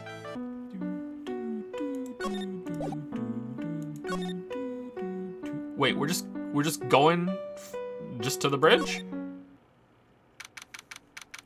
February 8th, Dusky Bridge. It sure is cold, alright. So this is it. Dusky Bridge. Is Maya still across there? Where's Maya? Did they mention it? Oh wow, it's you, Mr. Chadworth. Yeah! Ugh, Detective Gumshoe. Long time no see. It's been about a year. Has it been longer? Can I get you anything, pal? Anything, sir? You're not my pal, you're my sir. Is there anything I can get you? Some food? A foot rub? Anything at all? It doesn't matter, Detective. What does matter is why you're shuffling around up here. Oh, ouch. And there's that sharp left jab. Well, I'm happy to see you anyway, Mr. Chadworth. Let me guess. You were transferred by HR to the local precinct. A wise decision. The vast amount of nothing up here should be quite easy to guard. Shit. That was Edgeworth. I heard you were back in the country and arranged to come all the way out here. Everybody was real nice. They even let me take charge of the investigation, sir. Gumshoe indeed. Like gum on your shoe. He's impossible to get rid of. Wow. I'm supposed to report on the details of the crime scene, sir. Anyway, here I am, Detective Dick Gumshoe, reporting for booty. Great. Thank you, Detective. I thought Prosecutor Godot was gonna get here before me. That guy's a real mystery, I tell you. Prosecutor Godot? Who the fuck is Prosecutor Godot? There's a little shack down that way called Heavenly Hall. A shack? It's like a rundown doghouse for losers that can't bear the freezing drafts of wind. It's where I'm sleeping right now. It kinda reminds me of my apartment, sir. The name Heavenly Hall, that makes it sound like a palace. Giving a hovel a great name is a crime itself. I'd call it false advertising. By the way, the name of my apartment complex is Compton Castles. That's not such a great name if you ask me. Well, it's not such a great apartment either, sir. Okay, so is there some sort of... There must be an alternative way across.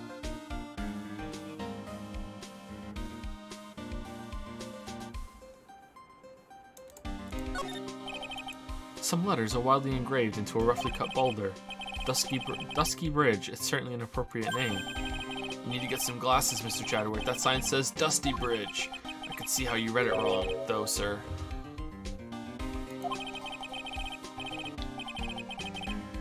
You're the one who needs glasses, Detective. Try reading it one more time. Ah, you're right. It's Dusky Bridge after all.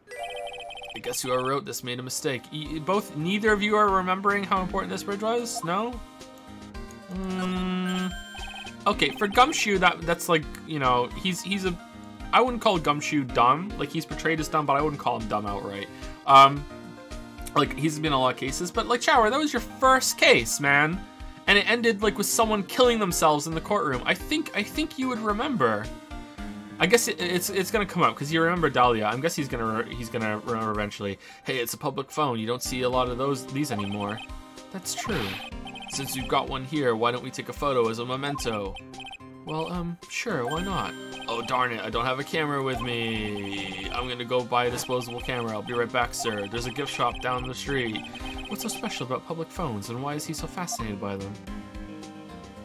Oh, we didn't talk to him! So this is the bridge Wright tried to cross. Pretty reckless, if you ask me. Did you get the camera? I'm amazed he survived the fall from up here. Yeah, he's one lucky guy, sir. Do you think anyone else has ever survived a fall from this bridge? I don't know. I've never heard of this bridge or anyone falling off of it before. If I did, I'm sure I would remember it. That sounds like a really interesting thing that I would know and be involved in, but no. Now I see how he managed to win his cases in court. Blind luck. I think dumb luck suits Wright just a bit better. Whoa, what the fuck?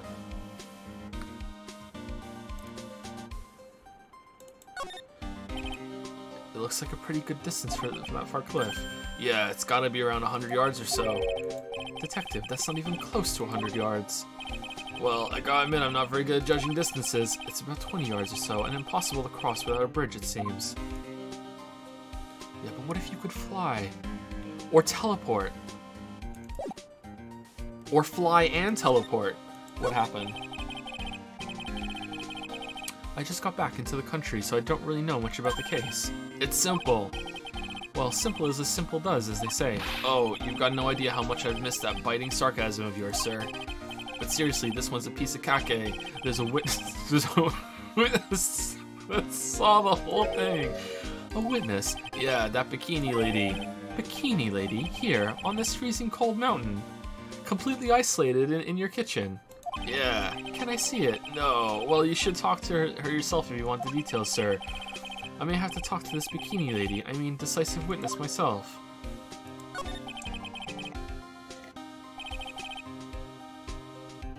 So this is the bridge that Wright fell through. Yep, I can't imagine being that reckless myself. Look before you cross is how it goes, right? Or was that leap? And is there something on the other side? Yeah, some old building they call the Inner Temple, and maybe someone's in there. I don't know. But we can't get over there without a bridge, sir. What? Nobody lives there, so it's usually not a problem. But someone was at the Inner Temple doing some training, and now they're stuck there. She's still there? Yeah, I heard that from Wright. It's my FA.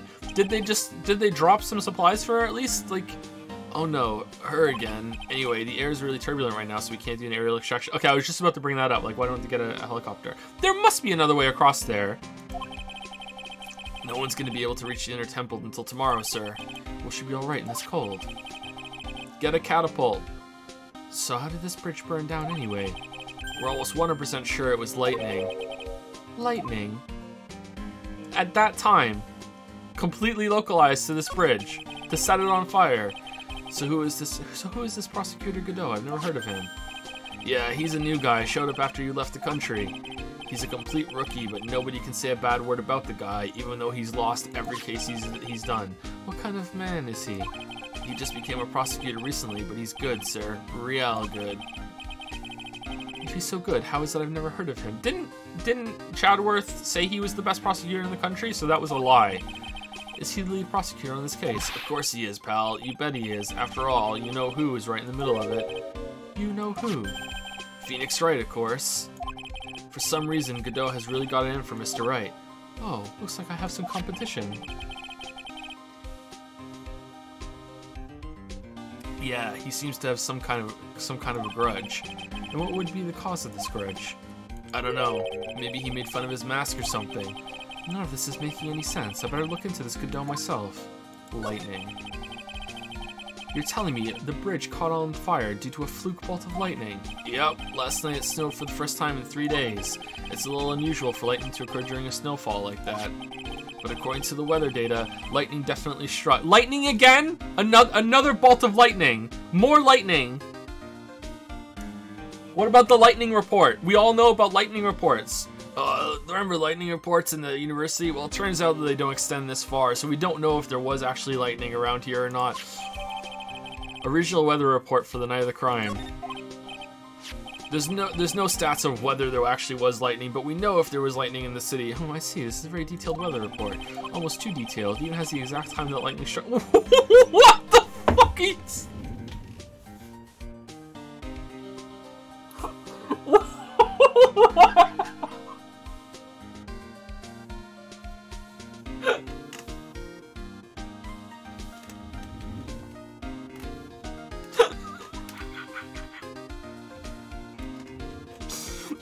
We couldn't confirm whether a broken bridge was broken a day before that the photo is after the photo is taken, but no, we know that there's a lightning struck this bridge at this time. Like, come on, it even has the exact time that the lightning struck the bridge. This is gotta be bullshit. Chaworth, call the bullshit. Oh, we got that information from the witness's testimony. Someone actually saw the lightning hit the bridge. Who is this witness? Sorry, I'll go ask one of the local cops later, sir.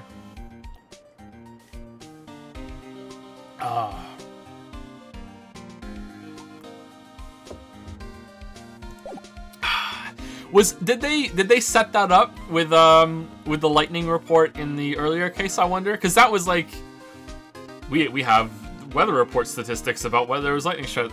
That's pretty funny. All right, snow with occasional lightning strikes. Snow 7 to approx 10:50 p.m. Lightning 10 to approx 11 p.m. Lightning struck Dusky Bridge at 10:45. Around 30 minutes passed between the fire starting and going out. This is a very official sounding thing for just a witness testimony.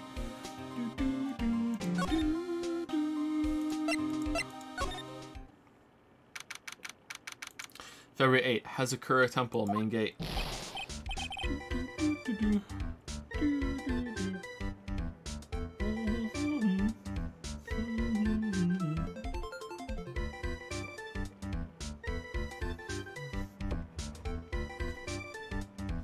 Sorry, I just finished my coffee. Yo, Edgy, what took you so long? I'm so cold, my brain's turned to sherbet. I knew it was a mistake to race back to this country. What do you mean? Right is going to be fine, and the case itself isn't anything unusual. And I find myself taking a request to defend a woman accused of murder. Hey, wait a second, hold it. Objection. What's going on here, Mr. Chadworth? It's hard to explain, but one thing led to another, and... What kind of lame excuse is that? And you call yourself a defense attorney? Prosecutor Chadworth is a prosecutor, and that's why he's Prosecutor Chadworth. Prosecutor Chadworth, defense attorney, just sounds plain old weird, pal. Right, Prosecutor Chadworth? I'm not sure what role I'm supposed to be playing anymore. Damn. Dude, Edgy. I don't see you for a couple of years and your heart turns to sherbet. We haven't seen Chadworth yet, right? I'd say more like sorbet. It's rather cold here. Oh, sorbet? Iris didn't murder her. Someone else did.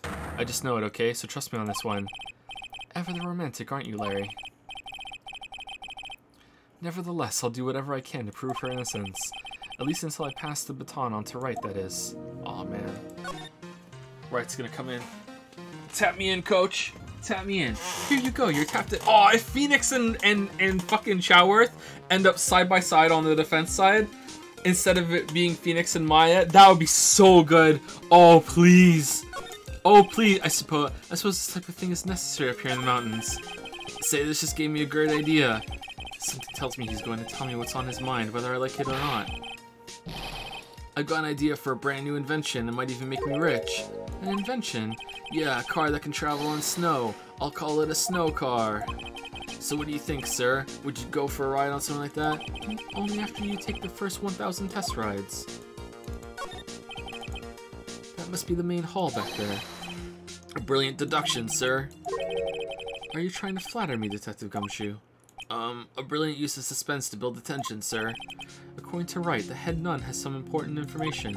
I can't miss the opportunity to speak with her. This gate looks quite old, strong enough to resist the weight of time. That's the Mr. Chadworth I know. You got a real flair for words, sir. I have always appreciated this kind of old, timeless elegance. That's exactly how I feel too. That's why I wear this coat. Take the...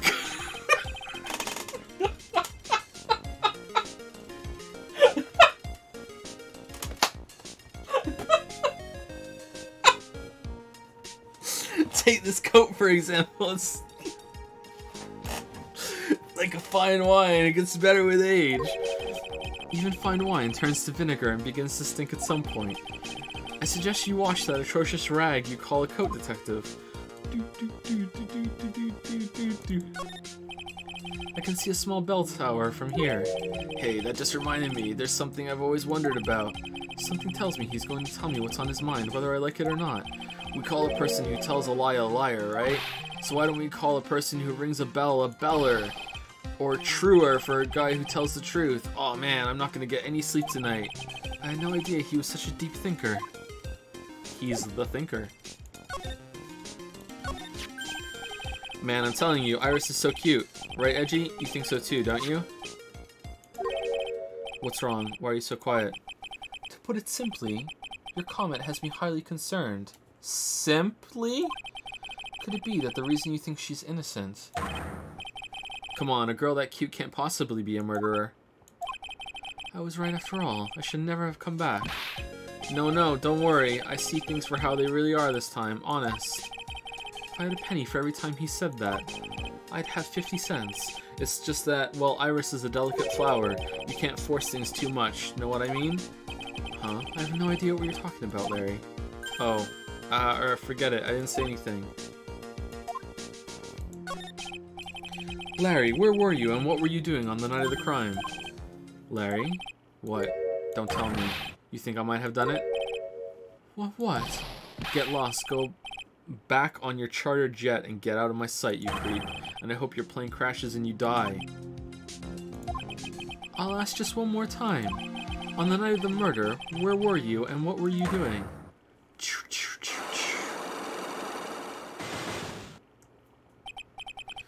As I suspected, psycho locks. I'm sorry, man. You know me, I just don't remember. My short-term memory is a wreck, dude.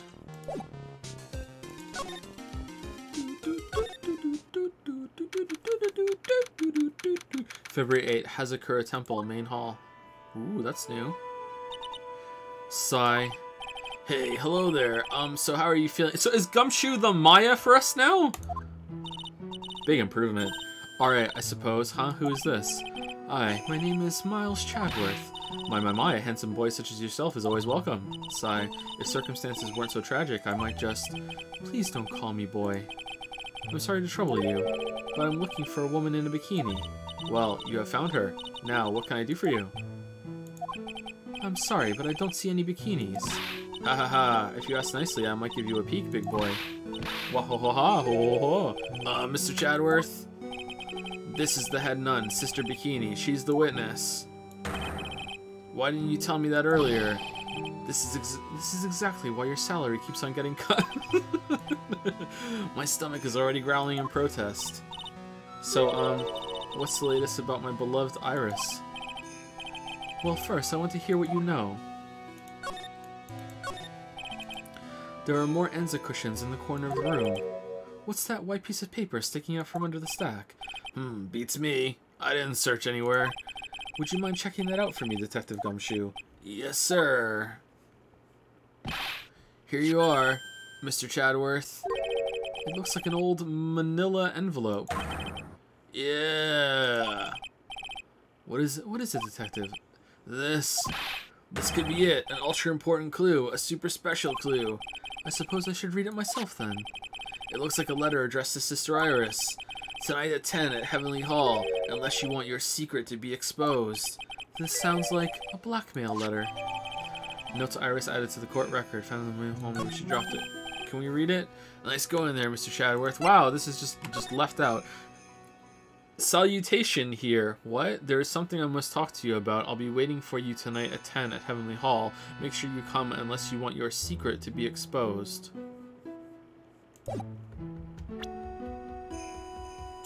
Alright. Nice going there, Mr. Chadworth. Why can't I ever find clues like that? You're an ultra-important prosecutor, super-duper prosecutor. Super-duper-duper. Well, I suppose it takes a super-duper kind of dumb to miss a clue like this. Whoa!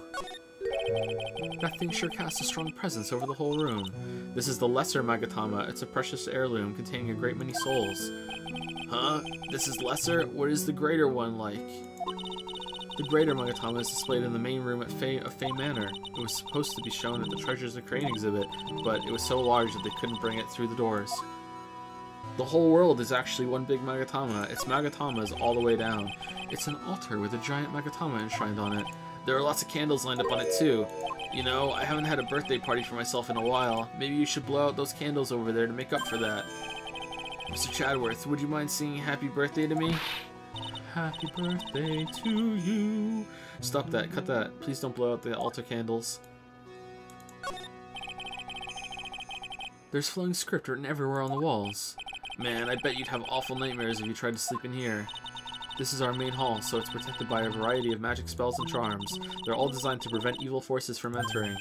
So if I slept here, the Uggy Woogie Boogie Man wouldn't hunt me down for eternity? Alright. Does this guy think about anything other than eating and sleeping? Oh, it's a warmed cat box. But where are the cats? It's called a hibachi. It's for heating the room. Oh, look at all these ancient straw frisbees. Those are a type of zabuton cushions called enza. Why are you giving me such a hard time? Huh, Mr. Chadworth? Why? Because learning something new might actually be a good thing for you, Detective.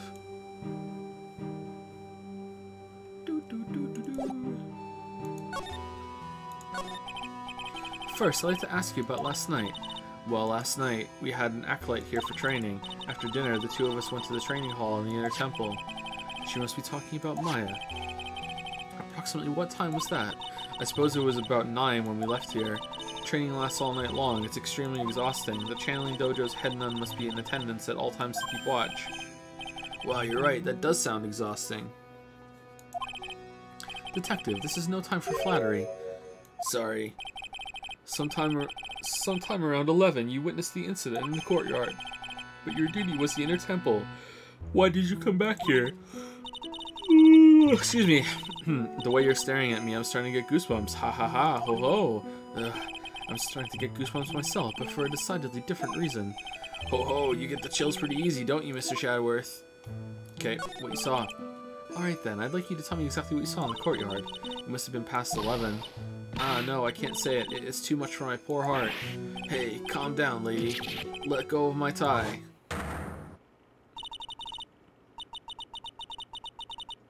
I saw 2 people. One of them was lying on the ground.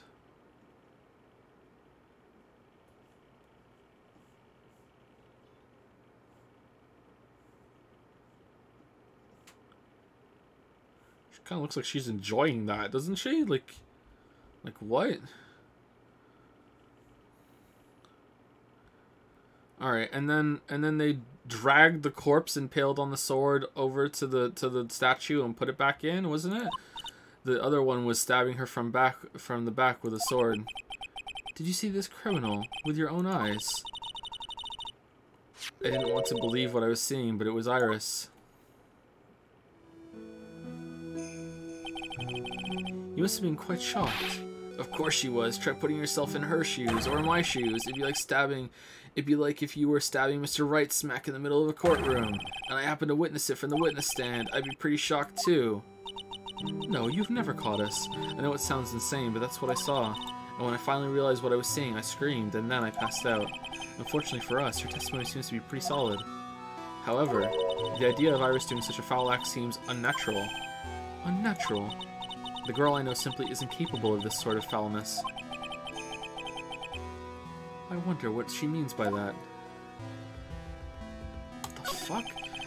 As the head nun, it's your duty to stay with the acolyte at all times, correct? Yes, that's correct. I know I may look strong, but the truth is, I've got a bad lower back. A bad lower back? Yes, it's especially bad in the winter, so bad that I can't even lift the bucket.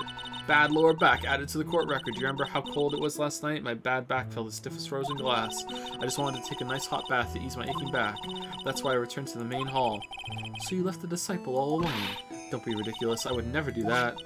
That's why I ordered Iris to the inner temple after she had rung the bell for lights out. Yes, but she never went to the inner temple, did she? So did this head nun actually see Iris there? I think I'd better try to get some more details. I mean, I don't really... At first I was suspicious of her, because, you know, just usually like the, oh look, I'm so sweet and funny characters end up being kind of like having an evil side. But I'm not really getting a lie kind of vibe from her, and also the Magatama didn't go off, so... Like, but that's not always a surefire thing. So she really did witness that. So, like, it can't be that simple. So who is this acolyte that was to train at the Inner Temple? Her name is Maya Fey. I treated her very badly, I'm ashamed to say. And after she went through the trouble of signing up for the special course. Special course? It's a training session where you sit on a block of spirit ice and chant 30,000 times. You don't mean to tell me she's still doing that over at the Inner Temple, do you? No, no, no, of course not. You don't have to worry about that one little bit. Last night, we still hadn't started the training session itself. Well, that's good to hear. Oh, dear, dear. There's one thing I forgot to tell you. Uh-oh, I don't think I like the sound of this. Do you know that small girl? I believe she is Mystic Maya's little sister. Maya has a little... Oh, fuck, Pearl! Did we find her? Oh, you mean Little Pearl? That's my Faye's cousin. Little Pearl. I thought she was going to visit Mystic Elise after we'd finished with dinner cleanup. But I haven't seen her since late last night. She's already found... Well, did you tell the police? You mean she was with the victim? It's all the fault of my stupid, creaky old back. Wait, did you tell the police? You are the police. Oh shit. A little girl who was with the victim on the night of the murder is gone. As they say, the plot thickens.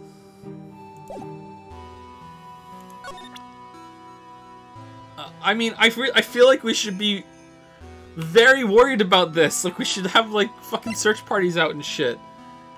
She's 9. Oh, this poor girl. Where could she have gone? Well, we checked her home and she's not there. Oh, so they do know. Maybe? I don't know. And she's nowhere in the vicinity of the temple either. Which means there's only a few other possibilities to where she could be. Hopefully she's over there with Maya. Do you think maybe she fell off the bridge and was carried downstream? Thank you so much, Gumshoe. Why do you have to be such a pessimist, detective? I was just trying to think like you, Mr. Chadworth. Ironic, I became a pessimist only after I had the pleasure of working with you. Let's talk about the victim. Oh, how could such a terrible thing have happened? It's all my fault. Shit. Quiet. What do you know anyway? Ouch, you're scary. With that stupid 5 o'clock shadow and that stupid old coat of yours. It's too bad you weren't the one that disappeared. Oh, no. Why does she have to take it all out on me? Her anger does seem a little manufactured. You said you went with Maya to the training hall in the Inner Temple last night. Did you happen to see Iris while you were there? Of course I saw her. I told her to meet us after ringing the 10 o'clock bell for lights out. You're saying Iris came to the Inner Temple then? Of course she did. Iris has always been a good, obedient girl. After that, I had Iris help Mystic Maya begin her training. But that doesn't fit with Iris' story at all. She said that she never went to the Inner Temple. As they say, the plot thickens. The plot, like the waifu. Hey, what do you know about Godot? About this here. Let me see. Well, as you may know, in order to see reality for what it truly is, you start to break your attachments to Mr. Turns of material anomalies. You can call me an immaterial girl. Nice. I guess she lives in an immaterial world. Nice, huh, Mr. Chadworth? It's all my fault. Me and my stupid back. Mystic Elise has been murdered, and an important acolyte is trapped. And the little girl has been lost. You know, you really shouldn't be so negative. It creates bad karma. Quite right. I need to do some more training myself, I think. Alright, what about Mystic Maya? She's a very important visitor, you know, an honored acolyte. Honored? How so? The Fey name is synonymous with the Crane channeling technique. Therefore, she must be a spirit medium of great power indeed. Now that you mention it, 1 year ago, there was a case that was about the master of the Crane channeling technique. Detective, I detest talk of supernatural drivel. I suppose now you'll say she has midi-chlorian. Ho ho ho, so it gives you the creeps, huh, Mr. Chadworth? I can't believe that was a real line. Holy that's got nothing to do with it.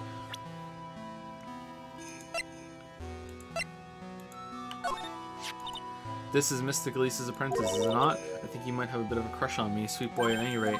Huh? Oh, I don't blame him. Sister Bikini understands the temptations of young men.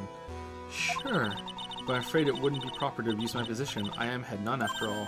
But in return, I did allow him to draw a portrait of me. I pray it was a pose that maintained your modesty for everyone's sake. Alright, so let's see. Do you know anything about this? Do you know anything about this old crumpled up letter? Is that addressed to Iris? Yep, it clearly says to Iris on it. I can't believe it. That girl doesn't have any secrets from me. Ah, so Sister Bikini didn't know anything about it. Okay, what do you think about this? About this... Okay, you don't care. What about this? Oh, how could such a terrible thing have happened? It's all my fault. Okay, I think we did this one anyway. Yeah, we did this one, okay.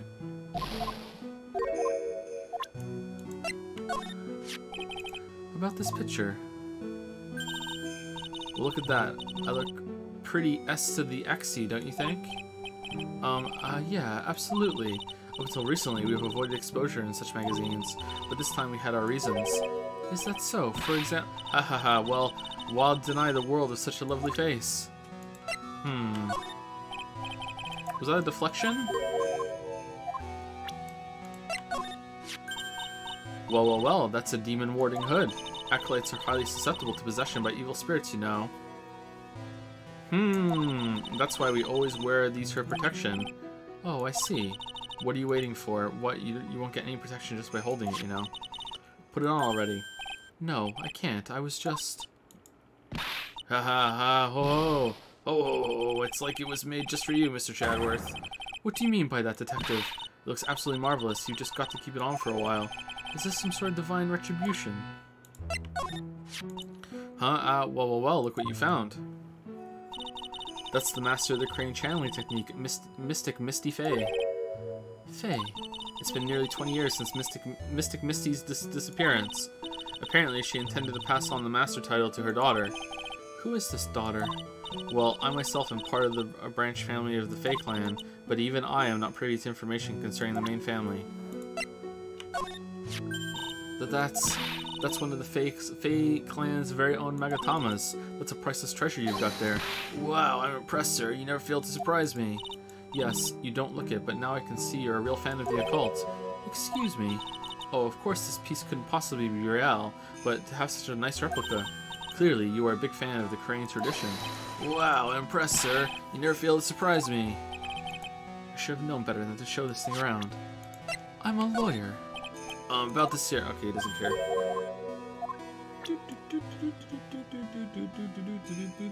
Received from Wright. He wasn't serious when he gave this to me, was he? He was fucking deadly serious.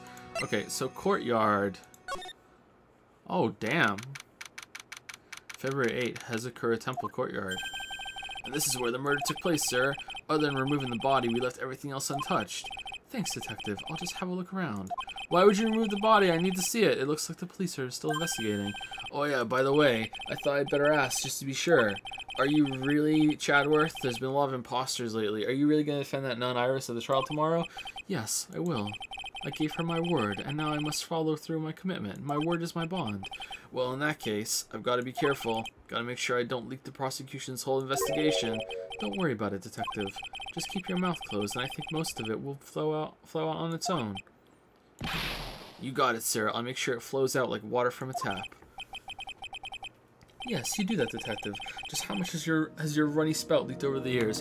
Okay, so if Godot is Diego, which I mean, like, if it's not, then I don't know what the fuck's going on. Like, there's a lot of like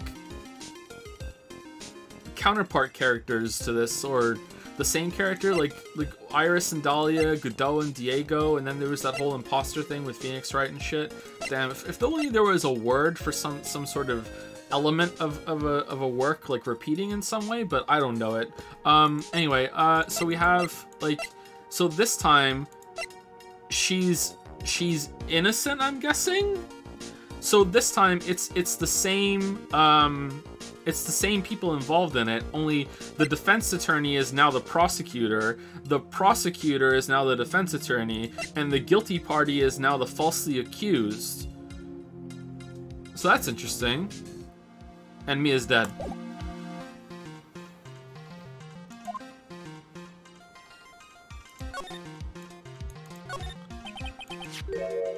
What's this? It looks like a wizard's staff.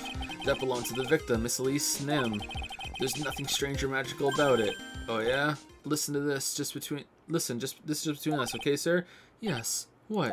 I love you. This is the top secret stuff. Don't tell anyone about this. Alright. I have a girlfriend. It's Maggie Bird. The truth is, when I was a kid, I wanted to be a wizard. That's it? That's what you wanted to tell me? Fucking Gumshoe wanted to be a wizard. Add it to the court record. That's it. This staff was made from a very strong kind of wood. What about fingerprints? Were there any on it? Just the victims. Victim staff added to the court record. It's a lantern. I suppose they light it at night. There's something elegant about the light of a fire. At the end of each month, I always like to relax in my room by candlelight because I can't afford electricity. Detective, can you not afford to pay your electricity bill? Yeah. How did you know?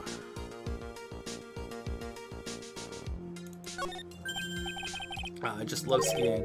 Really? You don't seem like the type. Well, what about sleds? Sleds? Nah. They're a little too kiddie, you know? Messes with my hard-boiled image. What's with the silence, Mr. Chadworth? Is the world starting to go mad? Go make some more weenies. The main gate must be over that stone wall. Just over the stone wall. Ah, stone walls. I jumped over a few of those in my time. Most of them are good memories, but not all. Detective, perhaps someone should introduce you to the concept of paucity of words? Paucity. Choosing your words carefully. Paucity. I think I've seen this word before, but I can't remember it. The presence of something only in a small or insufficient quantities or amount scarcity. Yeah. Alright, what are we doing now? I think that's it. So the sword from this gold statue is actually the murder weapon. It sure is. It's called sword, by the way. Nasty piece of work, sir. There's still blood on it. There's still blood on it. I suppose this is the victim's blood. Yeah, it's really obvious, so we didn't even check. It has to be. Yeah, it's all over the blade. And speaking of all over the blade, there are fingerprints all over the hilt of the sword, too. Fingerprints. Naturally, they match the prints we got from the younger nun, the defendant. Her fingerprints are on the murder weapon. What's wrong? You're looking really solemn. Is this how it is for right? Is this what it's like to be a defense attorney? Yeah, I figure it doesn't feel really good. To be honest, it feels more like it's detrimental to your health. I never knew Wright went through this. No wonder he had to use magical powers. The apparent murder weapon, ooh, apparent, has the victim's blood and the suspect's fingerprints on it. Man, maybe in that picture that we saw, it wasn't actually the sword being pushed in. It was the sword being pulled out. Actually, that's a recall, right? Like, and when it's a recall, that's not accurate or considered to be like a 100% thing. The main hall of Hazakura Temple is above us here. Hey, you're right, but I'm pretty sure the main hall didn't have a second floor. Hazakura Temple was built on a steep part of the mountain. The front and back of the main hall are on different levels. Interesting! Oh, that makes sense. But wouldn't it be easier just to build the place slanted, sir? I fail to see how you can consider that to be an even remotely good idea. Okay, so, like, if you got up here, that would be ground level from outside? Alright.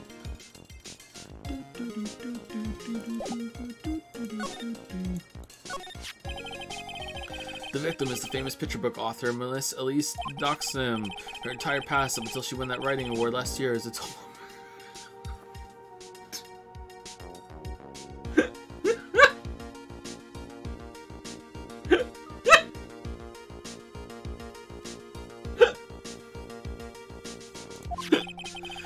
It's hard to believe in this day and age you can still find people like that. Yeah, you find them all over the place. That's another family member that supposedly went missing and came back. That's another repeated thing. The estimated time of death of the victim was between 10 and 11 p.m. on February 7th. The cause of death was blood loss resulting from a stab to the back by the murder weapon. The murder weapon? The victim was found skewered with a giant sword, sir. That's terrible. Yeah, but there's one strange thing. Yes. The victim's entire body was covered with bruises. The bruises are consistent with falling from the height of a two-story building. A two-story building? That would be about the same height as that room in front of us, correct? Hey, you're right. Way to go, Mr. Chadworth. That just happens to be the room that Elisa Naxon was staying in. Maybe she was pushed out the window after she was stabbed by the sword. Elisa's autopsy report adds to the court record. Okay. Now then, Detective, let's see if we can summarize what we've learned so far. Okay, let's take a look at the map. According to the testimony of Sister Bikini, the head nun, right after they'd finished dinner, she and Maya Fey headed to the inner temple.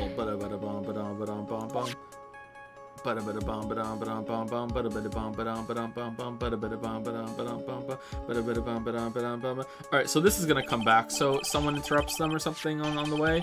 Like, gotta be. At 10 p.m. after ringing the bells for lights out, Iris went to the inner temple. No. No, that's wrong. When she got there, Bikini had to take over while she went back to the Hazakura temple.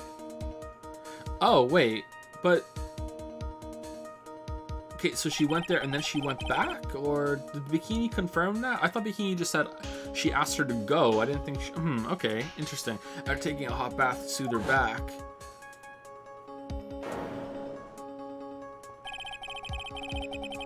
Sister Bikini witnessed the murder in the courtyard. If you want more details, you'd ask Bikini yourself in the main hall. The inner temple, huh? I'd like some more information about that place. Mars trial. The trial begins tomorrow, but who's the prosecutor? I'm pretty sure it's that Godot guy, but nobody can get a hold of him, so they're looking for a replacement. What do you mean?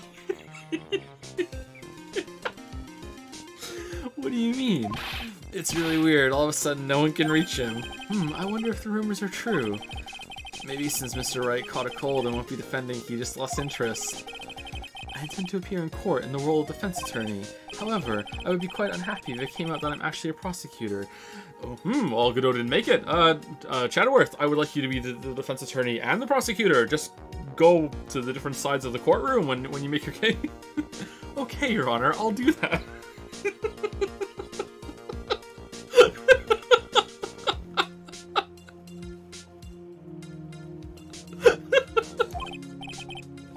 Yeah, I can see why. I'm not the one you have to worry about. I think the real problem is going to be that judge. Yes, he certainly would remember my face, even after such a long absence. Nah, he won't. That's why I requested that another judge preside over the trial tomorrow. Wait, we've only met each other once. There's a good chance he won't remember me at all. Wait, it's Canadian judge? Yeah, but what about the prosecutor? Everyone in the prosecutor's office must know you. Wouldn't it be a problem if someone there made a big stink, sir? There's no need to worry. I pulled a few strings and arranged for a prosecutor of my own choosing. Wow, Mr. Chadworth. I had no idea you had such a powerful string to pull. Wait, what? What is this inner temple that Maya was supposedly training at? According to the Bikini... to Bikini, sorry. It's an old building they used for training acolytes. It's on the other side of the Dusky Bridge. And we are... out of time, so time to go have a break. So I'm gonna leave chuckling Gumshoe on here with the music, and I'll be back in 5-10 minutes.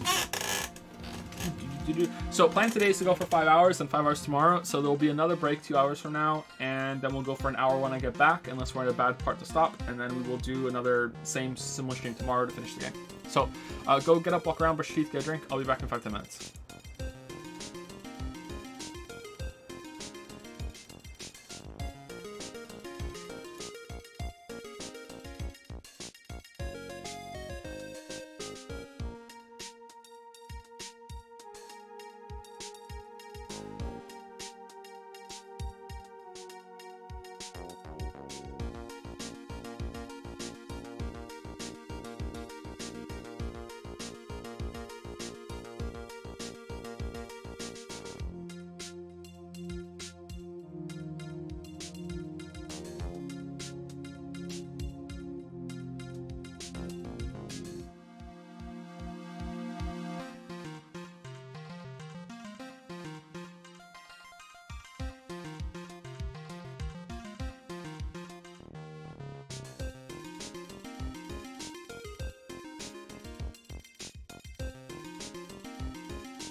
All right, I hope you enjoyed the gumshoe chuckling.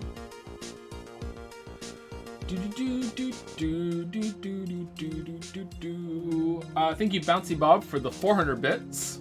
Thank you, TJustTT, for the 38-month resub. Thank you, Kratos for the 35-month resub. Thank you, Singularity312, for the 19-month resub. Thank you, Biscuit Badger, for the 12-month resub. Welcome to the 1 Year Club, Biscuit Badger. And thank you, Bouncy Bob, for another 100 bits. I think it's 500 bits solo just now. Thank you, Bouncy Bob.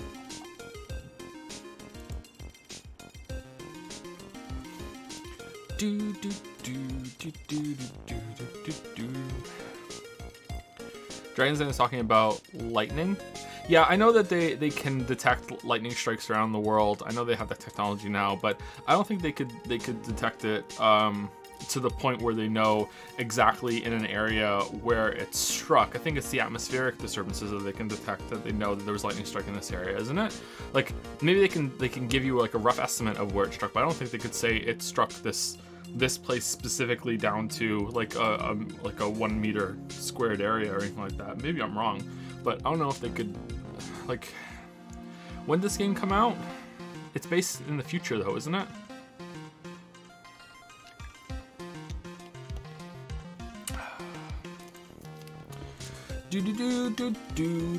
A witness saw lightning was technology this time. Yeah, but it was technology before.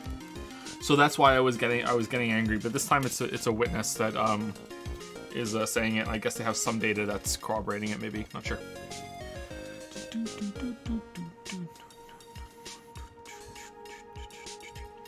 It's the other side of Dusky Bridge. The bridge that burned down, huh?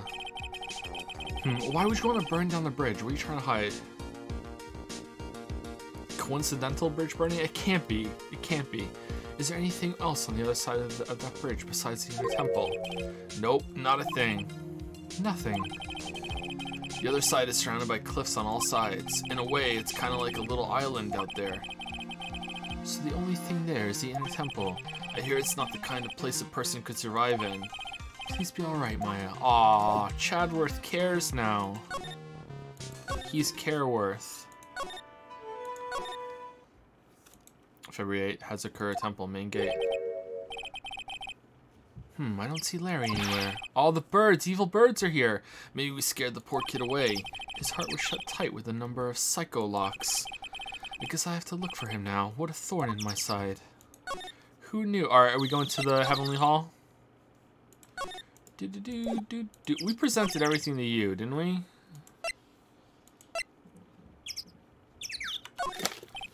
Look, I'm just your everyday simple detective. Don't ask me such tough questions. Okay. Until we hit a dead end, I'm just not gonna present anything to Gumshoe.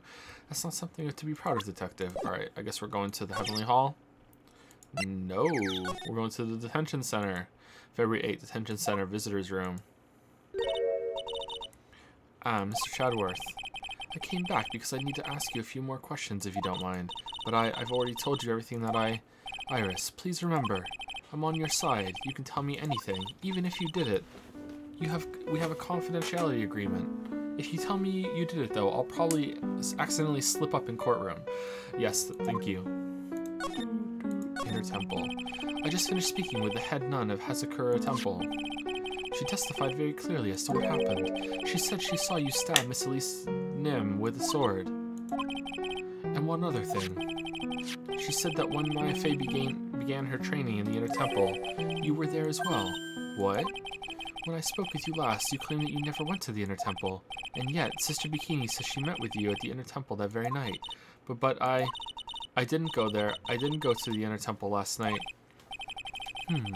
Looks like she's unwilling to tell me the whole truth. I wonder if I'll find the answers I'm looking for if I break those psycho locks.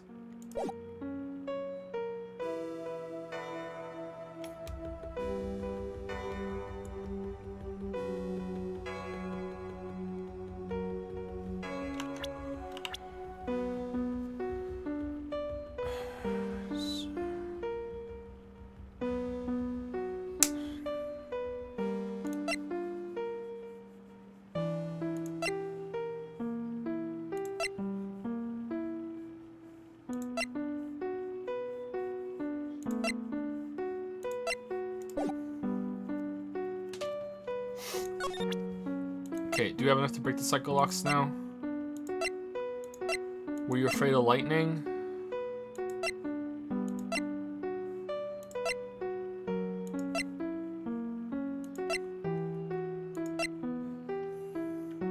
Were you afraid of Larry?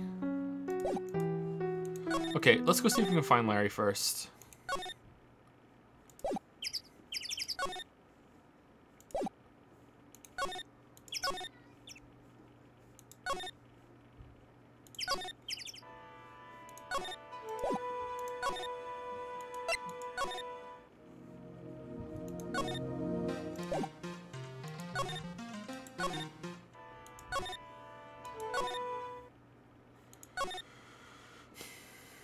No? Okay, so I presented everything I had to Bikini.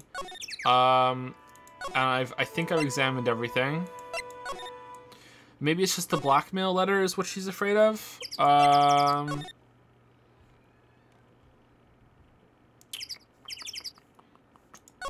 Let's just do it while we're here.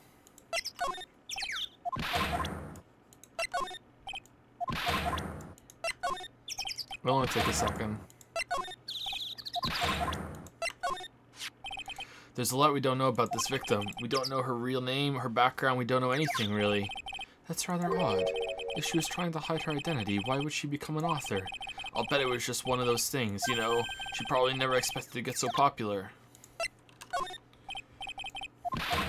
So then she needed to die.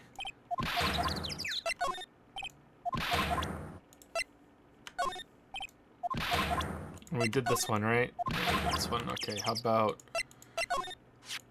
Whenever something happens, this guy always shows up like he hasn't got a care. In fact, you know what? Every time he shows up, I always wonder the same thing. Maybe somehow he's actually the cause of all these incidents. I wonder if Gumshoe has realized it yet. But you could say the exact same thing about him. Damn, it's like Murder, She Wrote. Your face is more drawn out than last time I saw you over a year ago. Really? I thought so. No, wait. It's not so much drawn out as weary and tired, or maybe just plain old thin. I thought that too, sir. My salary's been kinda on the low end, so yeah, my food options have been kinda non-existent. Off-brand chicken soup, off-brand spaghetti, off-brand bread, that sort of stuff. I thought you were really into instant noodles last year. I got really sick of the stuff after a while, sir. Damn, and he still made all those weenies for Maggie, damn. He's supposed to be Miss Elisa Stenaxim's apprentice or something. I see. Yeah, he drew a nice portrait of me. That's nice. But he made me pay him 50 cents for it. I'm sorry about that. You don't seem very interested in him, Mr. Chadworth. I really don't want to talk about him, that's why. There's a lot we don't know about this victim. Okay, that's probably the same thing, yeah. I feel like I've seen this girl somewhere before. She wasn't from a prior case, was she? Shit. That was Chadworth. Was it from a prior case, was she? Nope, can't be. We did a database search with her fingerprints and came up with nothing. What?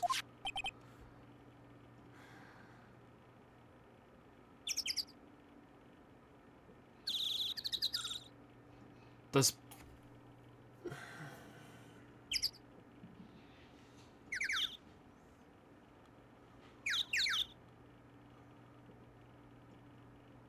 Okay, there could be lots of explanations for that. Let's see what it is. I see. I just can't shake this nagging feeling. Well, everyone knows that you are quite popular with ladies, sir.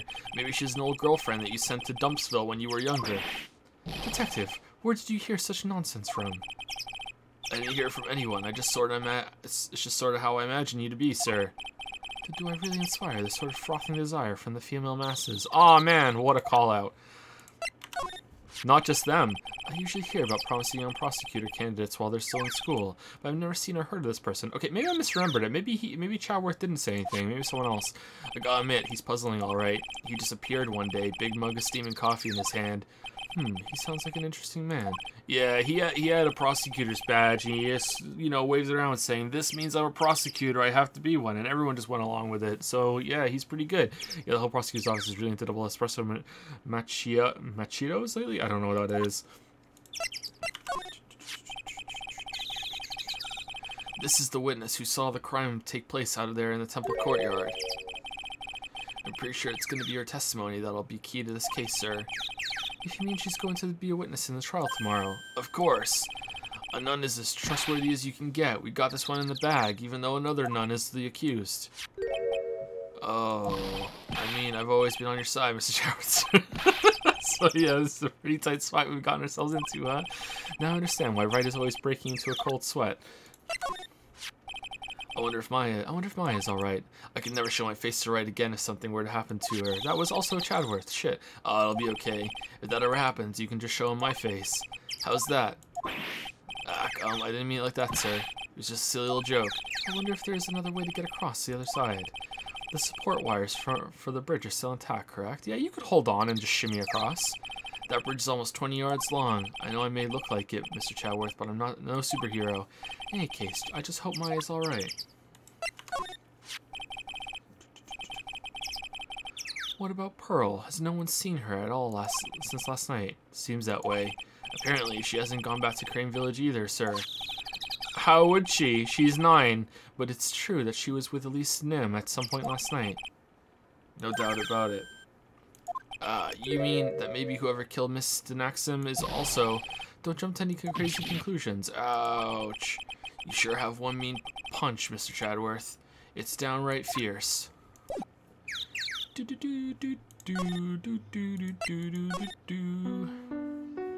Okay, so it must be the blackmail.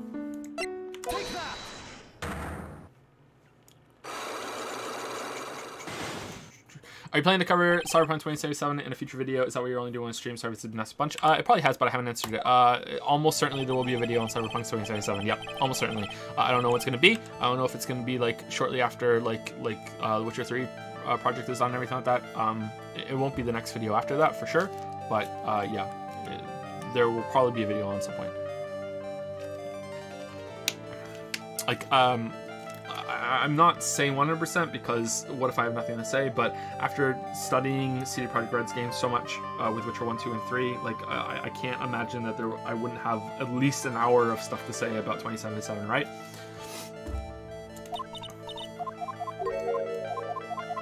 Okay, we did this before, that's why I'm skipping over it. Alright, and we tried some stuff. It's basically what frightened you so much that you couldn't even leave your room, because we're trying to find out if she's lying about something. Alright, so I'm pretty sure it's the blackmail, right?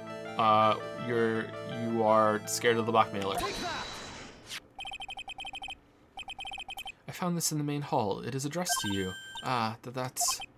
Well, Iris? Why are you glaring at me like that? You are scared of the blackmailer who wrote this to you, isn't that correct? Was it the evidence or the power of my glare that broke that lock? It was both. Oh well, I don't suppose it matters either way. But Mr. Chadworth... Yes. I thought that letter was just someone playing a prank on me. A prank? Epic prank, bro. Well, yes. After all, even if I did have a secret, there's no one to tell it that would cause me any grief. I wonder about that. Sister Bikini is like a mother to me. I would never hide anything from her. No, you may not have anything to hide under normal circumstances. However, last night was different. Unfortunately, I don't know the exact nature of your secret yet. However, whatever it is, there's one person you didn't want your secret told to. Phoenix? Phoenix. Phoenix Wright. You mean something to Wright, it seems. And I can tell he holds a special place in your heart as well. That's why you didn't want him, of all people, to know your deep, dark secret. Well, what do you have to say? I should have expected as much, especially from a friend of his.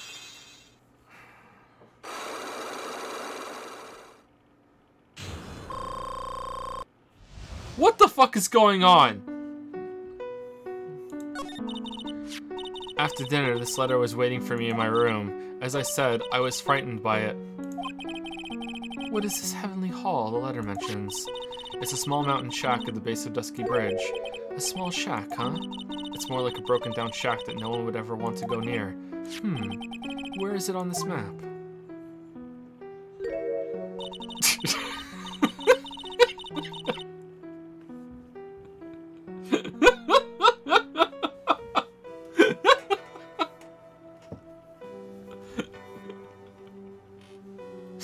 Alright, so my working theory right now is that there is a connection between these two, and that gate that we saw that was barred is some sort of secret tunnel that connects these two. But like, like that would be pretty extreme because it's like a 40-foot drop, right? So it'd have to be really deep to go over there. Maybe it leads to some other sort of bridge over here, a secret bridge or something. I don't know, we'll see. It's around here to get there. You must follow a small path down from Dusky Bridge. The reality is, to get to the inner temple, I had no choice but to cross that bridge, but the thought that such a terrible criminal could be lurking at Heavenly Hall. I was so scared by the whole affair that I didn't even want to think about it. So this is the secret that you locked away in your heart? Yes. It looks as though I may have to visit this Heavenly Hall now. Maybe I'll find some sign of our mystery blackmailer. In any case, you still claim to never have left your room last night. Yes, that's exactly right. Iris's testimony added to the court record. Rang lights out at bell. Lights out bell at 10 p.m. The trial starts tomorrow. I promise you, I will win. I'm going to win so that you and Phoenix Wright can see each other again. Who are you? But when I do, you must promise me that you will tell him your secret. But it's pointless. Why would you say that? Because I may know who Phoenix Wright is, but he has no idea who I am. How can that be? How can that be? You see, when Phoenix Wright got hit over the head in that tutorial case in 2-1, he actually blacked out for a number of days and had a secret relationship with Iris. And then he gained his memory and forgot all about it.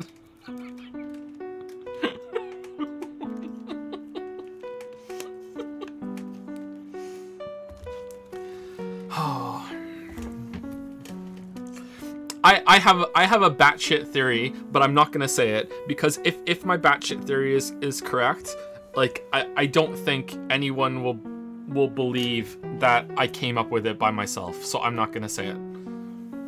I'm not gonna say it. Anyway, where are we going?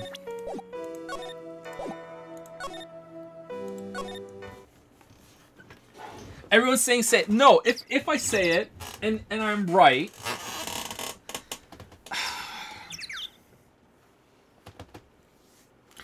Okay, I like my idea that there's like Dahlia's dead and possessed her the whole time, but the fact that the fingerprints and everything and that like she's saying that Wright doesn't know who I am or anything is making me think that's not the case.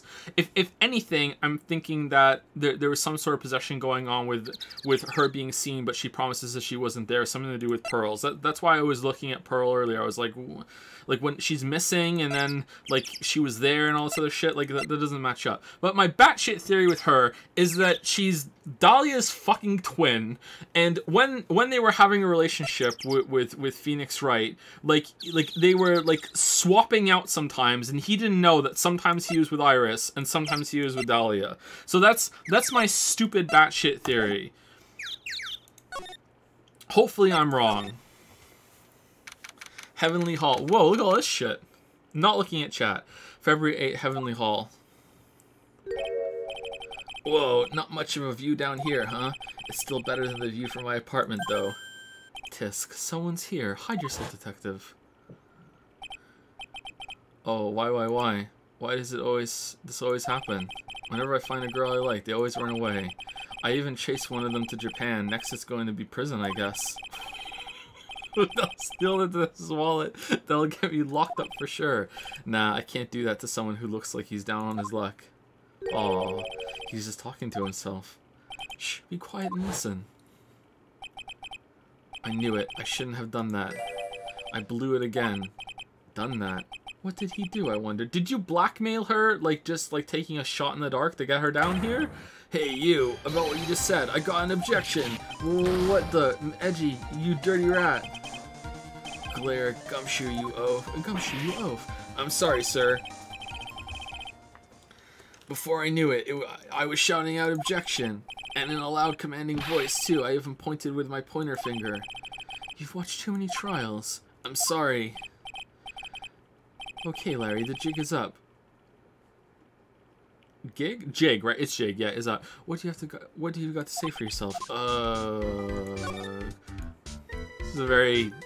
Not what I expected at all. This is a nice place. Oh, there's the bridge. It's a little far, but I have a pretty clear view of Dusky Bridge from here. I really can't believe it. Really. What is it, Larry? Nothing. It's nothing. Sounds pretty sus to me. Something about that statement smells, and you know what they say.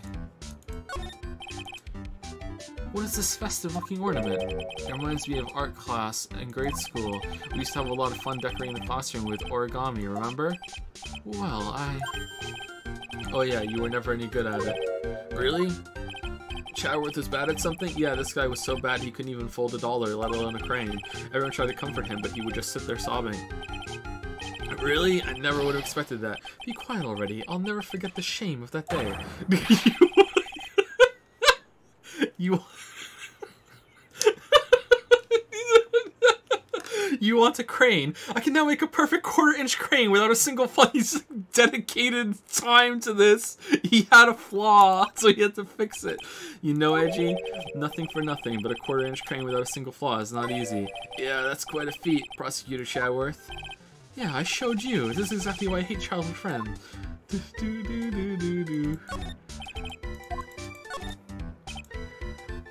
This is the Eagle River, sir. It runs pretty fast, so it doesn't ice over, even in the winter. If it had iced over, Wright would have been in some serious trouble. You're right about that. He would have landed on the ice and slid downstream to who knows where. Not exactly what I meant, but alright. That's a horrible graffiti problem you got there, pal. You don't know anything, Detective. This is art. It's an expression of my bittersweet love for Iris. Larry, do you know what the difference between graffiti and true art is? It's how the artist himself defines it, right? I should have seen that one coming. Well, if that's the case, then all my lunchboxes are masterpieces too, pal. Wow, it's no masterpiece. The straw roof is totally covered with freshly fallen powdery snow. Wow, it makes a nice image, doesn't it? I always did like the rustic look. Heavenly Hall. I suppose it's an appropriate name in some sense. You got that right. Look at that bridge up there. This place has to be heaven because that thing is hell. You would do well to remember, Larry, that this is a sacred place to some people. Wow. What's that?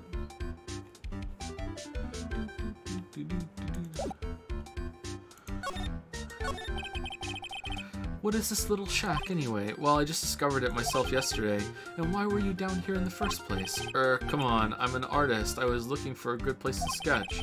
This is a great little place. It's artistic. It's quiet, it's cold, it's got no power, and it looks like it's about to collapse. Sounds a lot like my apartment there, pal. One thing's for sure, no one is likely to show up and disturb you here. So can I get you something to drink? Some hot water, maybe? He's getting all buddy-buddy on us, sir. Here, have a drink of hot water. Thank you for the hot water. Listen to me, Edgy. You've got to do this. You've got to save Iris. Why are you so sure she's innocent? Because she's cute? She's fucking cute. Watch your mouth. Anyway, I've made up my mind about it. I'm going to marry that girl. Marry that girl. Mr. Chatworth is pretending he didn't hear you, so I'm gonna ask for him. Have you already asked this girl to marry you? No, not yet. But I can tell how she feels by the look in her eyes. She's got this I really want this man to carry me over the threshold look. I'm sure Nick would be surprised. He'd never imagine that I could marry such a beautiful girl like that. Something tells me he would be shocked indeed. That's why I didn't want her to do anything dangerous. I mean, what am I gonna do if she gets hurt? What is this guy trying to say? He lost me about a mile back. If we really want to know the answer to that, we're going to have to drag him onto the witness stand. Right, the night of the crime. Come to think of it, you still haven't answered my question. Where were you and what were you doing last night? Aw, man, don't you have anything else to talk about? With that kind of attitude, you'll never be a ladies' man like me. Okay. I'm actually enjoying this investigation. This is not just because we're Chatworth either, although maybe the novelty is adding to it. This is one of the best investigations so far. I feel like it's moving quite well. Okay, chill out with those scary eyes, I got it. If you really want to know, last night I saw something incredible. Something incredible. Another one? Or is it the same one? Yeah, but let's not talk about that now. Let's talk about the good old days. What do you say? Come on, I'll pour you a nice cup of hot water. Why hasn't he realized that I absolutely despise talking about the good old days, especially with him? And I don't like drinking hot water either. Can we go into the thing? We can't. God damn. Alright, so, let's present some evidence. Hey, did you send this shit? Okay, I don't know. Okay, so you don't want to talk about anything. That's the staff that. Oh, you do. Miss Elise always is carrying. Miss Elise, why? Huh? What is it, Larry? There's something missing from the staff. There's something missing. Oh, nice. Good thing we did it. Okay, when he starts with hey, it's nothing. All right. I still can't believe it. She was such a great person, but someone's pinning this murder on my sweet little Iris. Edgy, please, I'm counting on you. Well, frankly, I was hoping you could give me a little more than that. Well then. I got it. I'll draw you a portrait. How about that? Since you're kind enough to offer, alright. Damn.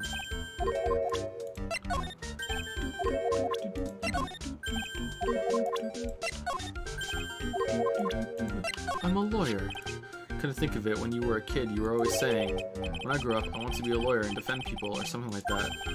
That was a long time ago. That was before the origami incident, but see, now you've got the chance to follow your boyhood dream for a day. Edgy, you gotta do it. You gotta save my little Iris. Oh, Chadworth can make like a fucking like crazy good paper attorney badge. Grr, this is exactly why I hate childhood friends. He was a good guy, a real pal to the end. When I look back now, I have nothing but good memories. What's with the past tense? He's not dead, you know. Yeah, you're right. Anyway, the guy owes me. After all, I saved his life. What is that supposed to mean? If I hadn't called for help so quickly, he would have died. It's no surprise, though. I used to be a security guard. It was all instinct, baby. He has a point. He called me pretty quickly, too. I think Larry's pretty good at motivating people. I just wish he would try motivating himself once in a while. I mean, he's wearing like a monkey shirt. I think he's fine. Okay, no, okay, so hey. Huh? Me? All you have to know is to remember not to call me Larry anymore. What? I'm a new person now. I've been reborn as Laurice Doxnum. Alright, fine. Let me ask you something else then, Larry. Call me Laurice. If you don't, then I'll call you Malise Doxnum. Okay, yeah, we did that already. I have a feeling that she's hiding something. Could be, after all, she's shy and gets embarrassed pretty easily. I don't think that has anything to do with it. Why not? Look, I know all about this kind of thing. Come on, Chatty, you were a guy once. Lots of girls... You were a guy once? Lots of girls are like Iris, you know I'm right. Well, you most certainly seem to have convinced yourself. Man, I love shy girls like her. It's just so cute, you know what I mean? Still doesn't listen to others, I see. I guess some people just never change. I'm guessing that's like a translation error, that you were young and a player once, but like I don't know. I'm just no good with people like her. She reminds me too much of my mother. May I speak now? Huh? Sure. I don't care how you feel about her personally. Just tell me what you know about her and how she's related to the case. Don't you think you're expecting a little too much of me? I'm just a 25-year-old jobless bum trying to be an apprentice artist. Ha ha ha. I'm actually starting to feel jealous of this guy, just a little. Oh, it's Maya. Nick was trying to save her, you know, but instead he wound up falling off the bridge. I'm not surprised though. Nick always gets himself into trouble. Well, if it isn't the pot calling the kettle black. Didn't we do this already? I just hope that Maya doesn't catch a cold too, or something worse. Oh, hey, it's Pearl. But she's way cuter than this Pearl I used to go out with, like in a kid-cute way, yeah? Yes, well, apparently she hasn't been seen the whole morning. What did you say, Chatty? Why are you wasting your time with me then? What's wrong with you? Excuse me, if anything happens to her, I'll never forgive you. Yeah, he's got a point. Like, why wow, I guess he's right for a change. Yeah, he is. Now I feel like I'm the bad guy in all this. Yeah, we're still not gonna go do it, though. Oh, I thought... What? I thought by asking him about this, it opened up a new dialogue.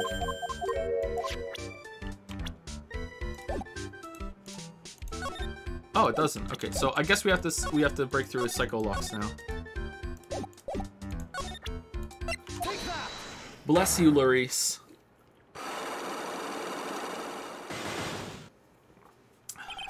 The night of the crime.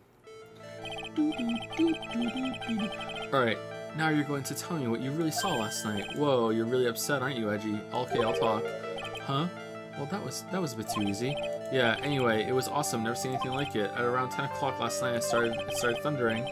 I've been sleeping, not sure for how long. Suddenly, zing! The world in front of me went white, like I'd just been slapped in the face by my old girlfriend, Naomi. And then, it was on fire. The bridge was on fire. Dusky Bridge caught on fire. Are you saying you saw it with your own eyes? Hey, why are you giving me the evil eye? I'm telling the truth. Wait, you actually saw the lightning hit the bridge? It was just a coincidence? There are still 3 cycle locks remaining. That means he's still trying to hide something. By the way, Larry, where were you when you saw that happen? Or where, you say? What do you mean? What do you mean, what do I mean? Just answer the question. I was in my own room, by the main hall. Where else would I be? As usual, you're as transparent as an empty jelly jar. The problem, I suspect, lies there. There? What do you mean, there? It's impossible for you to have seen the lightning strike Dusky Bridge from your room. Okay, I think they might have just said it, but where's the room? Okay, where's the map? On the map, on the map, on the map, on the map. Take that!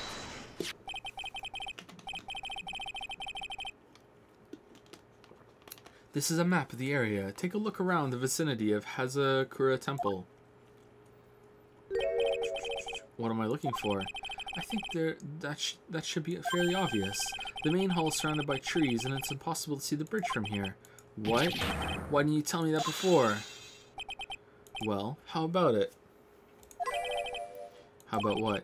Do you feel like talking now? About what? It looks like it won't be that easy after all. You leave me with no choice. I'll have to move on to the next step and break the second psycho lock. You weren't in your room at the temple, so then, where were you? You don't know that I wasn't in my room. So where was Larry, and why was he there? If I've read the situation up to this point correctly, the answer is fairly obvious. Very well then, let's test my theory. The place you witnessed lightning strike Dusky Bridge from was here. He was in Heavenly Hall. Take that! The place you saw the lightning strike was naturally Heavenly Hall. Why would I be hanging out in this old shack? It's freezing cold, there's no electricity, and it could fall apart at any minute. Larry, how do you know that anyway? How do you know there's no electricity? After all, it's not that dark yet. Uh-oh. In other words, you have just provided evidence to prove my theory. My theory that you've at least once in your life visited Heavenly Hall after sunset. And that proves that you were there last night. I have to admit, I'm impressed, Chatty. You're in a totally different league from Nick. Whoa, what are you talking about? That's nice. Now tell me, what were you doing at this cold little shack last night? That's what you might call a fair decor. I think you mean a fair decor. Yeah, that's what it is. Could it be you were waiting for someone? Oh no, oh no, you are really the one scary guy, you know? I believe last night you were waiting for this person to come meet you. Leon! There's only one person you'd wait for in a horrible place like this, Larry. I told you before, don't call me Larry. The person you were waiting for was Iris. Oh, suddenly I feel cold all over, Edgy. No doubt because of my chilly glare. So you think I've got the hots for Sister Iris, huh? Do you have some kind of evidence? You got something that proves I was waiting for her? Or are you just guessing? This is where I draw the line and end this ridiculous little game. Here's the evidence that proves you were waiting for Iris. Okay, gotta be the blackmail note, right? Gotta be. Take that! Here's your evidence. Shove it up your ass. You called her to this spot with a pathetic blackmail letter. Oh, hey, give that back. You're embarrassing me. What are you doing with that anyway? That's not important. I misjudged you, Larry. What was the plan? I'm gonna tell everyone your secret. And then she shows up and she's like, okay, what's the secret that you're gonna tell everyone? And he's gonna be like, the secret is that you and I are now dating. And then he gives her finger guns and he's like, yeah, nailed it. This got her interested. And then she just walks out. Like, what was the plan? Like, what do you mean? Taking advantage of a woman's frailty like that? You should be ashamed of yourself. Oh, first of all, what's this at the top of the letter? It says salutation. Well, that's what it said in that book. Letter writing for dummies. You're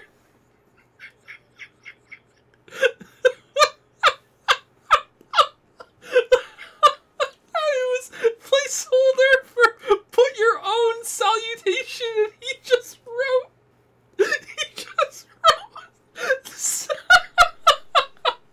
I thought it might have been a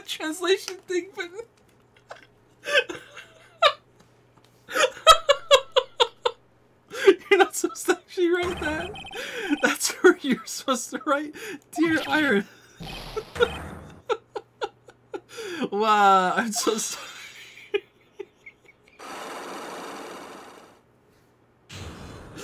Unlock successful. Oh, the night of the crime.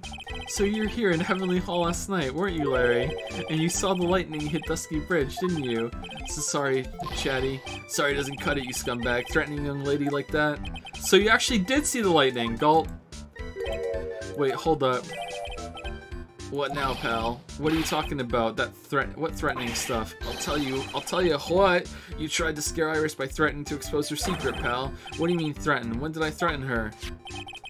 Unless you want your secret to be exposed. That sure sounds like a threat to me, pal. Blackmail, in fact. Give me that letter. It's a love letter. Haven't you ever been in love? What did you just say? My love for her burned so hotly it could melt all the snow on this mountain. Uh-oh? Then what is the secret you mentioned? Come on, Edgy, Chatty, don't you get it? I'm talking about the secret love between her and me. Obviously, she wouldn't. Old Lady Bikini needs to know about her. About her hot and sour bittersweet love affair. Alright, then why did you send a love letter in a business-like manila envelope? Give me a break, it's not my fault I didn't have any other envelopes, yeesh. Then why were you so quick to apologize, pal? It's because Chatty gave me that scary look of his. What's wrong, Chatty? Why are you so quiet all of a sudden? That's it. That's what all those huge locks were about. I don't understand why you were so defensive. Well, I don't know either. I guess the thing is, you shouldn't expect too much from a guy like me. Hey, come on, don't let it get you down. When does Larry die? But Mr. Chadworth, this guy's still hiding something, I know it. What do you mean, detective?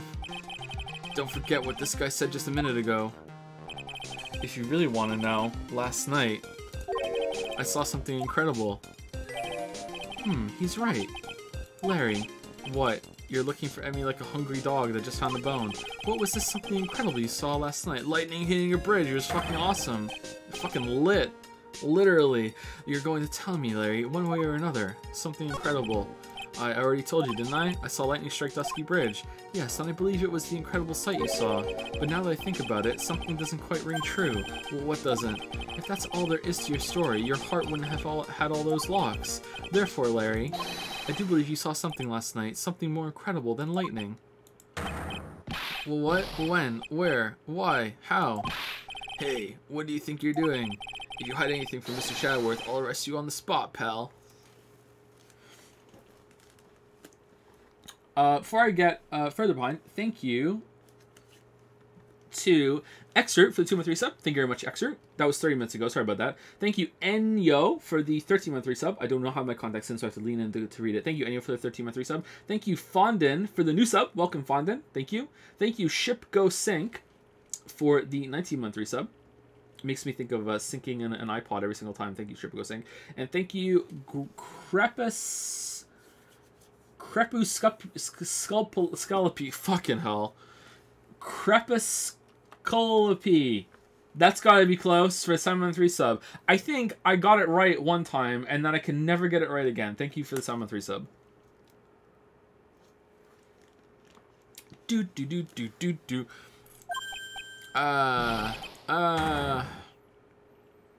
Again? Whoa, okay.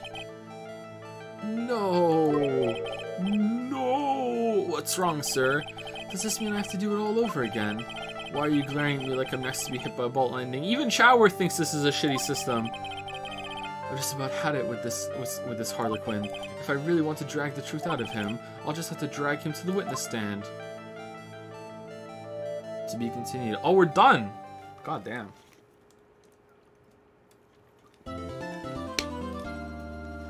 Alright. Here we go.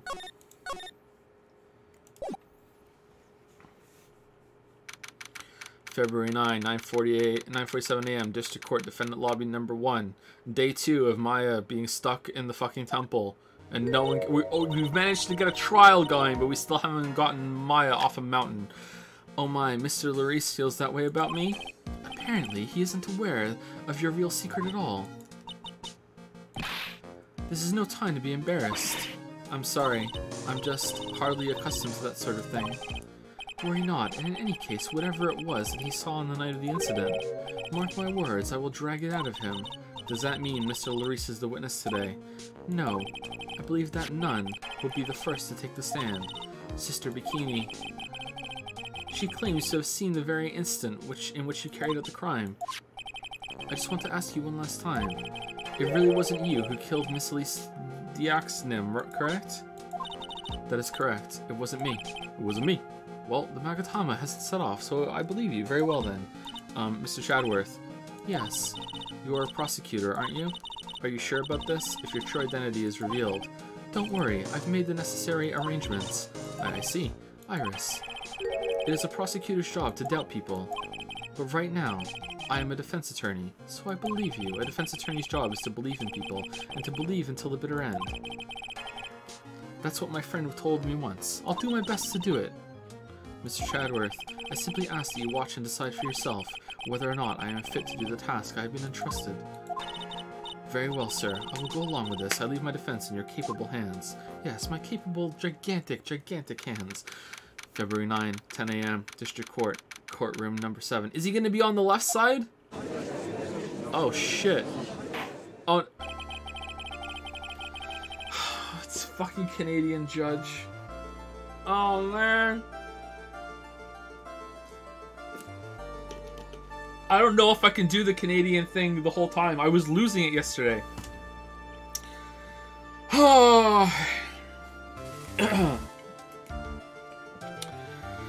Court is now in session for the trial of Sister Iris of Hazakura Temple, eh?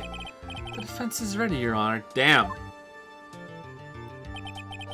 The defense does indeed appear to be ready, but the prosecutor not so much. Can you do both roles for us then, eh? However, the same cannot be said for the prosecutors in this case. Indeed. I'm not sure I like such a blatant waste of this court's time. An empty prosecutor's chair can only mean that the prosecutor has no confidence in their ability to prove their case. It would seem this case is already over before it had a chance to begin. I'm ready to announce my verdict at this time. This court finds the defendant not guilty. Confetti court! No.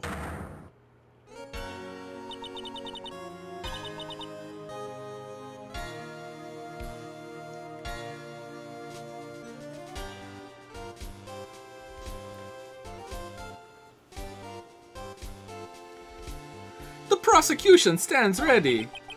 And you are a Francisco von Karma, prosecuting prodigy. Lost every case last game, by the way.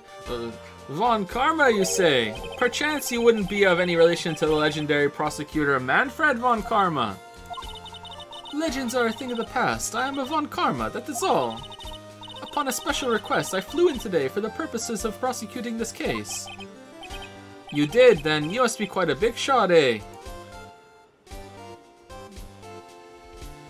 Chadworth, did you call in Von Karma to stop this from just being over before it started? Like, what? By the way, Mr. Chadworth. Yes, Your Honor. I'm almost certain that I've seen you somewhere before, eh? Or am I just imagining things? You look very much like a prosecutor I met once. I believe you are imagining things, Your Honor. Miss Von Karma, do you have anything to say? There is no such weakling as this man among those of the prosecutor's office. There isn't, eh? But I'm sure once before in this courtroom. Ah! I told you, there is no such weakling. Stop being a foolish fool. What is that, a whip? I'm not sure I care for such a thing in my courtroom. Out of the courtroom, though, where that's alright with me. Bailiff, remove that whip at... Hold it!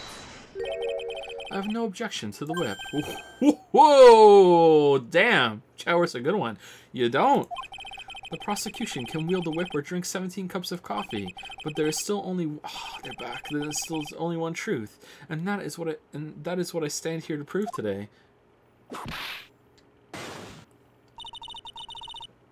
This promises to be interesting, Miles Chadworth. I'd expected to face Phoenix Wright here today, but looking at you now, maybe this is what I have been waiting for all this time. Miles Chadworth, I will not allow this chance to crush you slip through my fingers. Okay, sorry. Ha ha ha, nothing can slip through my fingers. I see you brought your flair for the histrionic. Allow me to add to things I'm not sure about. People acting bizarrely in my court. It's like I'm back in fucking Moncton, I am. Whoa! The stage is set. Now continue with the proceedings, Your Honor. Very well. Miss Von Karma, please give an outline of this case. With as little whipping as possible, eh? The murder victim... I've heard so many voices now. The prosecution would like to call a surprise witness, right from the heartland. Here she is, talk! Gore, the murder victim is the famed picture book author, Miss Elise Denoxnim. Her body was found in the Hazakura Temple courtyard. She had been stabbed through the torso by a ceremonial sword from a golden statue. The sword in this picture is the weapon in question, correct? Very well. The court accepts this photo of the crime scene. Doesn't look like something you could play lacrosse with at all, the courtyard where Elise Denoxnim was murdered. There is no mistake. This was the doing of Sister Iris. After all, there is a witness to her crime. Very well. I'll go along with this, eh? Please bring this witness to the stand. And so it begins. My first and last trial as a defense attorney. Nah. Witness, state your name and occupation, please. Hold on here. I'm not sure about not being sure if I care for this at all. Please stand up nice and straight. If I recall correctly, there are a few milk crates in the defendant's lobby for our back pain-plagued witness. Bailiff, fetch a crate for this poor lady, please. Oh, there you go, you hoser. Standing up nice now. Once again, your name and occupation, please. Little old me? Well, I'm the head nun of Hazakura Temple on Eagle Mountain. My name is Bikini. You got it? Bikini. Nice to meet everyone. What's a bikini, eh? I'm from the frozen wasteland of Canada. I don't know what that is. But you don't appear to be wearing a bikini right now. Oh, the courtroom is the garden of holy judgment. Those with lechery in their hearts should leave the sanctuary at once. You want me to leave? No need to get your bikinis in a twist. Let me tell you, I'm a sight to behold in summer. Wah-ha-ha-ha-ha-ha-ha-ha. In any case, witness, I hear that you saw the crime take place on the night in question. That's right. I can still hardly believe it myself, to be honest. There's no way dear little Iris could do anything like that. Let us hear what you have to say then. First, tell us about...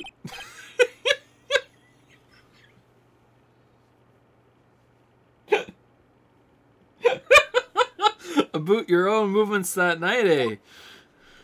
The night of the murder. That night I was helping an acolyte with her training in the inner temple, but, well, as you can see, my back likes to act up violently, so I left Iris to help the acolyte and returned to the Hazakura temple. There's no bath at the inner temple, you see, and I needed a long, hot soak. It was after I had finished, just as I was heading back, that's when I saw it. So it was simply coincidence that you found yourself returning to Hazakura Temple? Yes, you could say that. If my back hadn't been in so much pain, I would have stayed at the inner temple. That sounds like a pretty important statement she just made. There was only one problem with this testimony that I could see. It was too long, and you're not about to fall for the first hurdle now, are you, Miles Chadworth? Mr. Chadworth, please begin your cross-examination.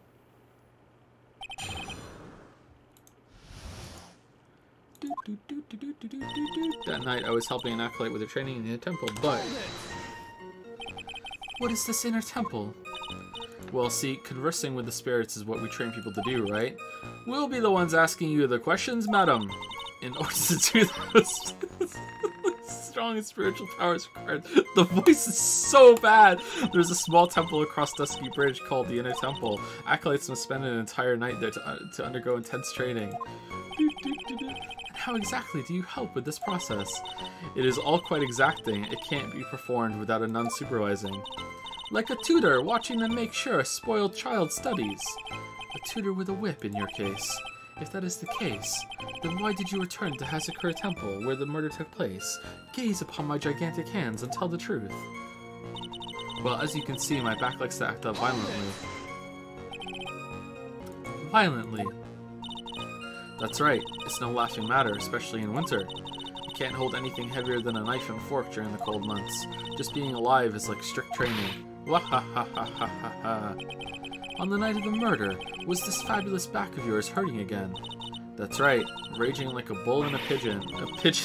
Big pig pen. Sorry, I almost fainted once or twice. I just knew that unless I warmed it up, it was going to finally finish me off. Back pain is the worst, man. So I left Iris to help the Acolyte and returned to the Hazakura Temple. You left Iris to help? With what? What do you think? The Acolyte's training, of course. It was just past 10 p.m., so we were starting to enter into the training exercises proper. Wasn't it your place to remain with the disciple? Well, the job is simply to watch over the Acolyte so they don't pass away. Just to confirm this point again, that night, you met Iris in the inner temple, correct? Yes, she's a gentle, honest girl. Isn't it really premature to do this trial when people involved in it are still stranded on the mountain? She's never once failed to follow my directions. Surely Maya is important to this. Like, there's a girl. What the fuck? There's no bath at the inner temple, you see, and I need a long hot soak. So you returned to the Hazakura Temple in order to take a bath. My back is to blame for everything. It's a do or to be done in kind of world, after all. How long were you in the bath for, if you don't mind me asking? My, what a filthy little rogue you are. I know what's on your mind. I bet your next question is going to be, where exactly did you wash? This is why you have to watch the young ones. Pathetic, Miles Chadworth. The lowest of the low? Oh no, I'm the other judge now. Is there some sort of kick me sign stuck to the defense's bench? Yeah, you're learning. Yeah, be nice to fucking Phoenix after this. Anyway, I couldn't afford to be away from my post for too long, you understand, so... It was after I had finished, just as I was heading back, that's when I saw it.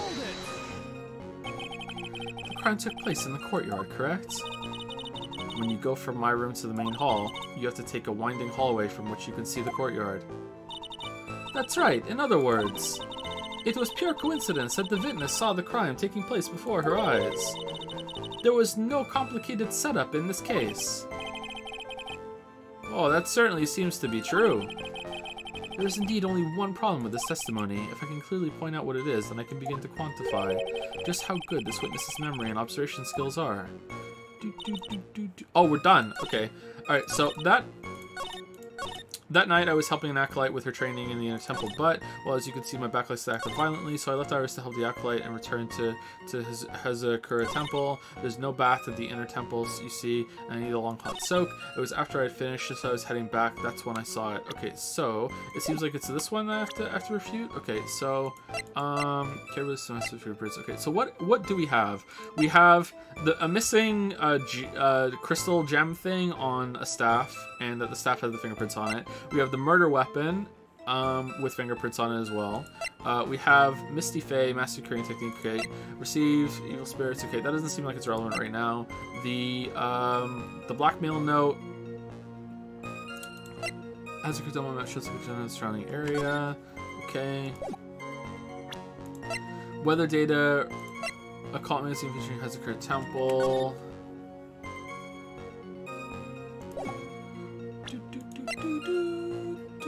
Taken by her own pupil, the magic bottle.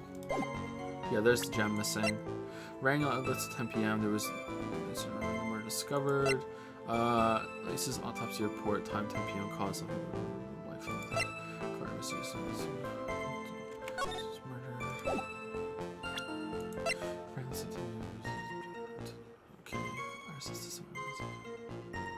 Okay, so I guess it's this one. Against that, Iris says she wasn't there.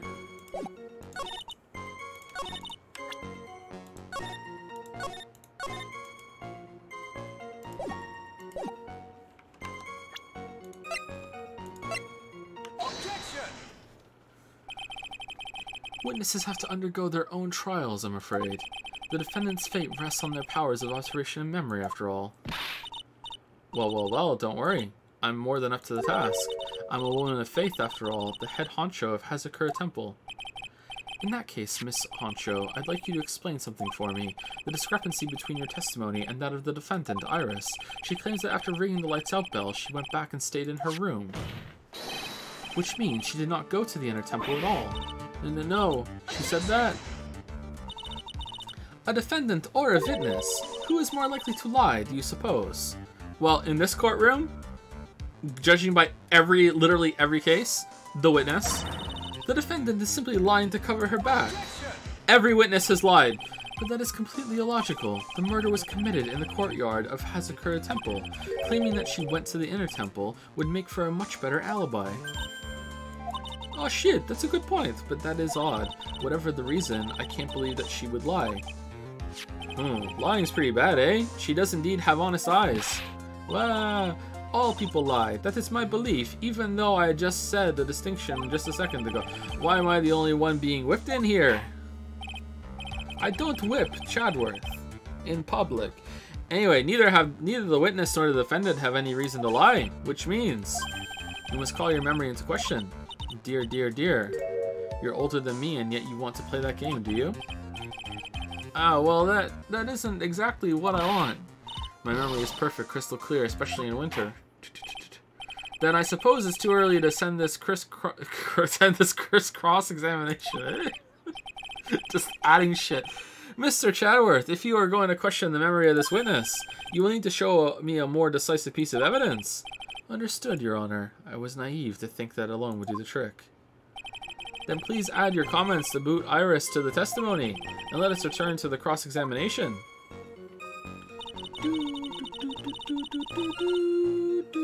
That is something that I hope channel but as long as you can see.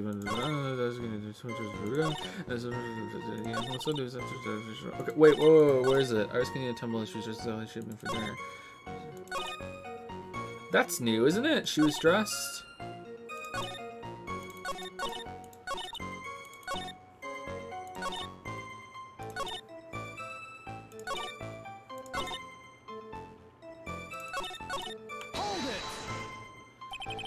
Are you sure you're not making a mistake? You, young man, need to get your estimation of me up from the floor. Ugh.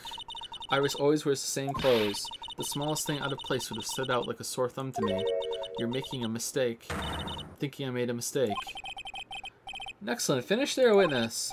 Still, I have to wonder. Well, does she have a replacement hood?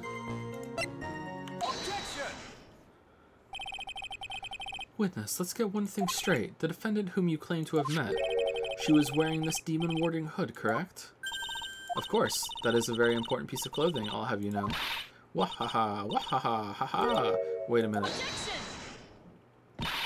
Hold it right there. Why do you have that?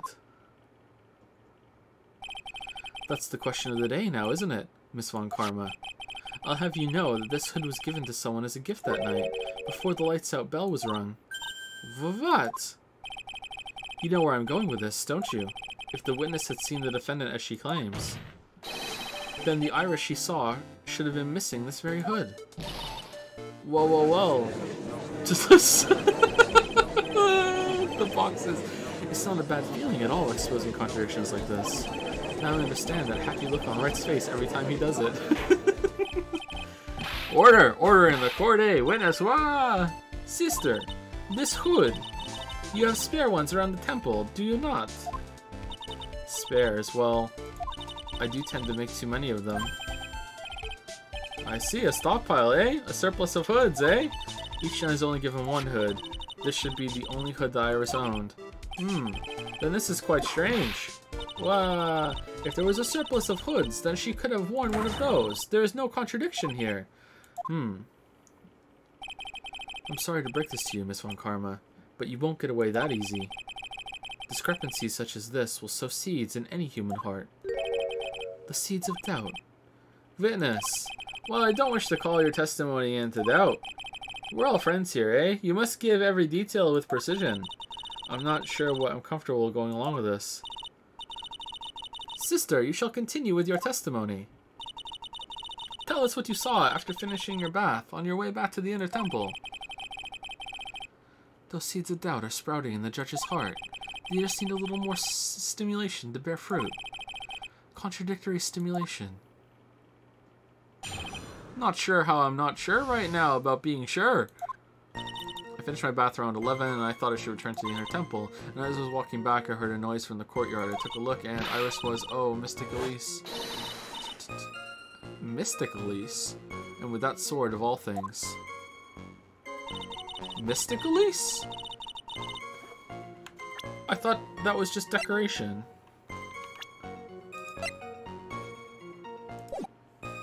Mystic Elise was standing in the corner room which faces out onto the courtyard. The stabbing I saw must have occurred after she was pushed out of her window. You saw a truly terrible sight, didn't you? If I was in your place, then it would be much like Miss Von Karma whipping Mr. Chadworth in two in court. And me seeing it from his rage. That's what Gumshoe said about well, something like that. This judge, his imagination is about as vivid and creative as Gumshoe. Yeah, there we go. I would look the fool if I commented on such foolishness. Anyway, this case is mine, Miles Chadworth. Calling everyone by their full name. Can't you do something about that habit of yours? After my bath.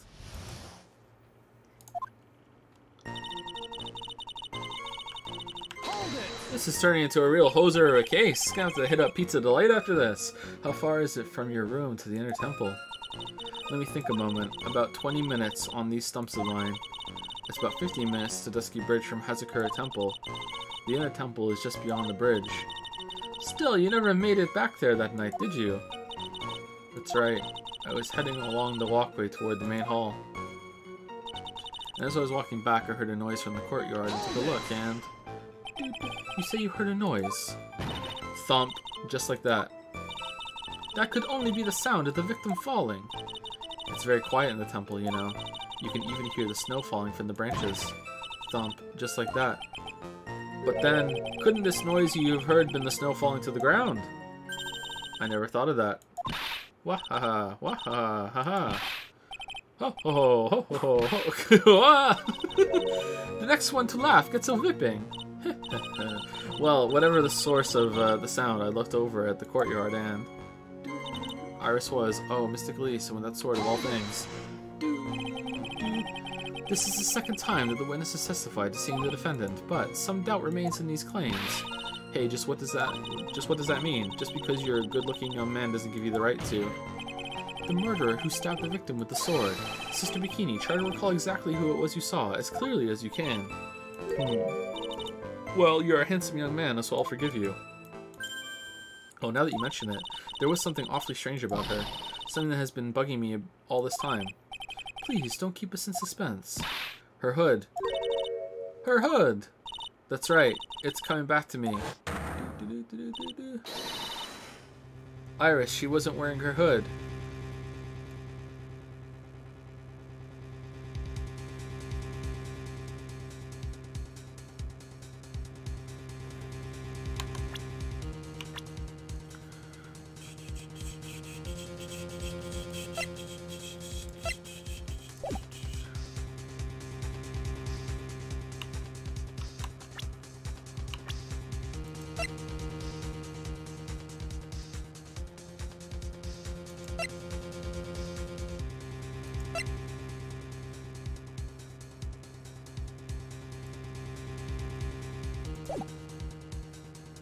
Does their outfit have these two things here?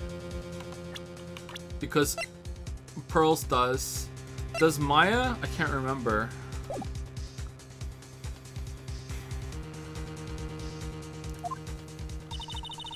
I thought something was out of place, but it all makes sense now, doesn't it? After all, she'd given that hood away to someone, right? Urk. Ah, you've dug your own grave, Miles Chadworth. What do you say, Mr. Chadworth? Is this testimony important? It's fucking important. This may initially appear to put me at a disadvantage, but I can't see any other leads at the moment. Your Honor, I would like these new statements to be added to the testimony. Heh. Miles Chadworth, if you want to hang yourself, you need only ask. I'll gladly lend you my whip. My whip? Witness, add that statement to your testimony, would you, eh? No problem. Now you mention it, Iris didn't have her hood on. Hold it! Are you are sure about that? Yes, after all, we always wear the same clothes. I don't mean because we're poor, you understand. It's our style. Yes, that's it. There's absolutely no need to explain yourself. Anyway, she looked different from normal, so that really stuck out. Like me holding a whippet puppy instead of my whip. At least then it might bite you and not someone else. Whoa! Iris didn't have her hood on, I'm sure of it. Very well. Now, please tell us about the victim, eh? This was staying in the corner of the courtyard. The room the victim was staying in overlooked the courtyard, correct? Which means the victim's room was on the second floor. No. Hazakura Temple is a single-story building, but the mountain itself slopes downward, which elevates the main gate.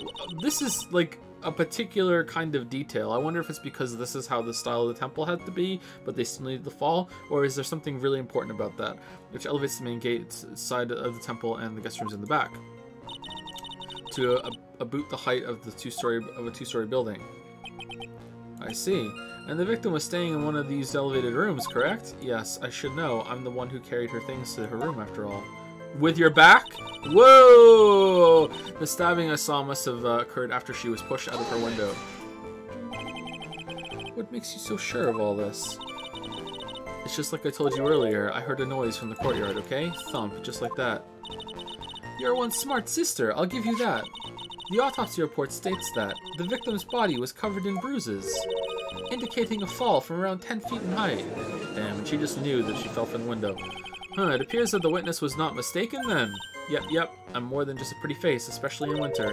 I'm a woman of faith, after all, the head honcho of Hazakura Temple. There's only 2 of them working there. What's wrong, Miles Chadworth? No snappy comeback remark. It doesn't feel like she is lying. This is very powerful testimony, too. She claims to have seen the instant in which the defendant stabbed the victim. There are only 2 things I can believe in right now. My client, Iris, and my own abilities as a defense attorney, which are non-existent. I finished my bathroom. Okay, so what can we do? How did she know that, maybe? Like, how did you know she fell?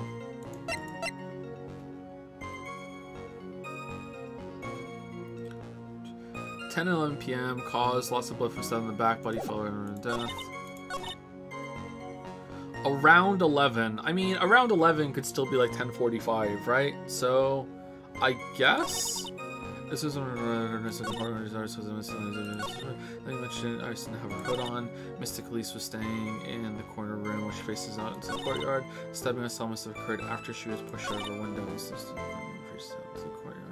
Okay, I don't think we can refute that. Around 11 at the temple. It does say 10 and 11, right?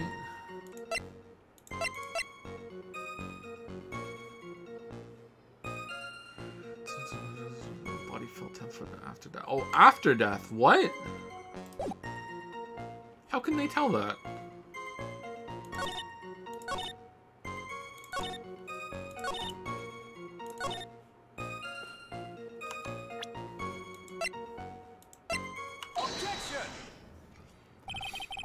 Impressive logic. That's what I'd like to say, anyway. Oh, please do. My brain is something else, especially in winter. However, I think you are overlooking one thing. Miss Von Karma, would you be so kind as to take another look at the autopsy report? Please have her autopsy report be out of date, and we do the updated autopsy report. Please. The autopsy report. The victim did fall from a height of 10 feet. However, this fall was after she was killed. What? My autopsy report doesn't say that. Oh, I'm sorry. Did Gumfuck not tell you? Your autopsy report is out of date. Allow me to present this updated autopsy report. Well, that's right. It says after death right here. The scene the witness claims to have seen is contradictory. If the defendant stabbed and killed the victim there in the courtyard, how did the victim then go on to take a 10-foot fall?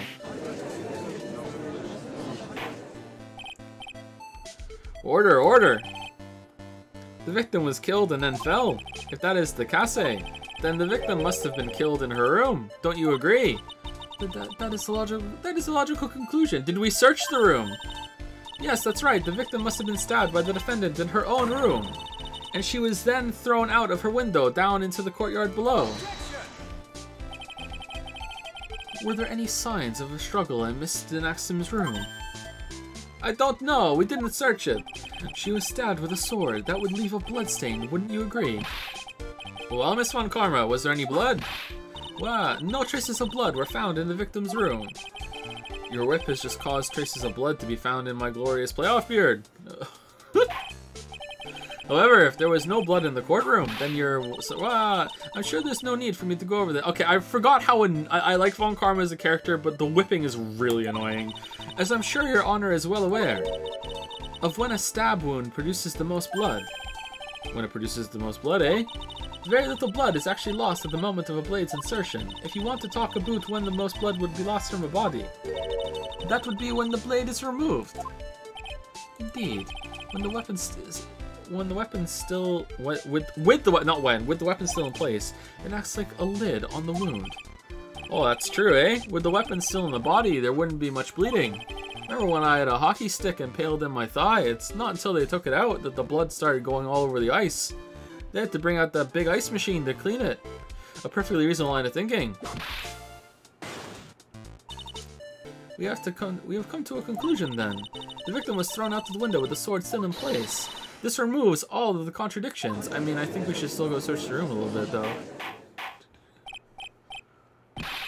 Order, eh? I must admit that this is a probable version of events.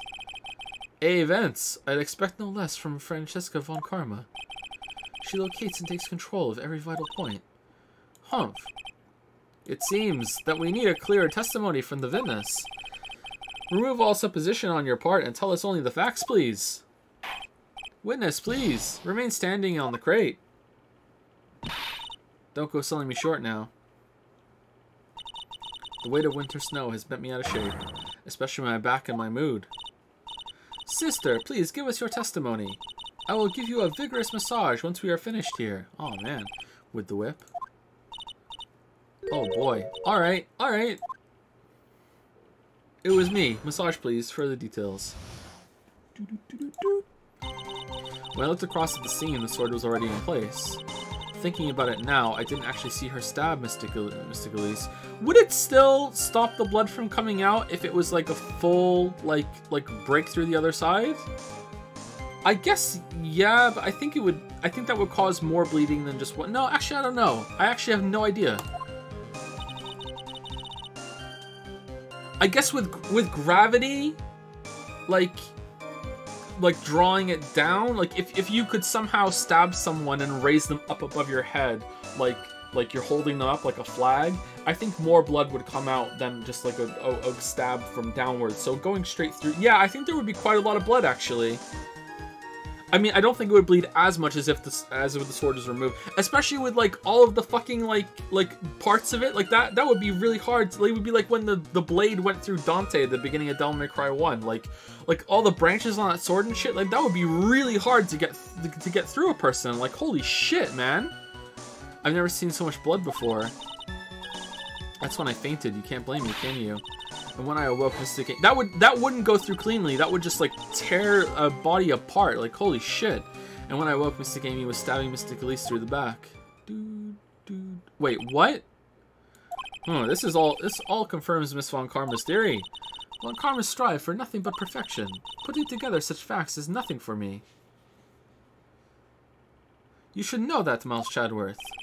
Perfection is an impossibility, Francesca Von Karma. I should know. I'm as close to it as possible. And I'm here to teach you just that. Further details. Okay, I lost what she said here. When I looked across to the scene, the sword was already in place. Thinking about it, and now I didn't actually see her stab Mystic Elise. I've never seen so much blood before. That's when I fainted. You can't blame me, can you? When I awoke, Mystic Amy was stabbing Mystic Elise through the back. Wait.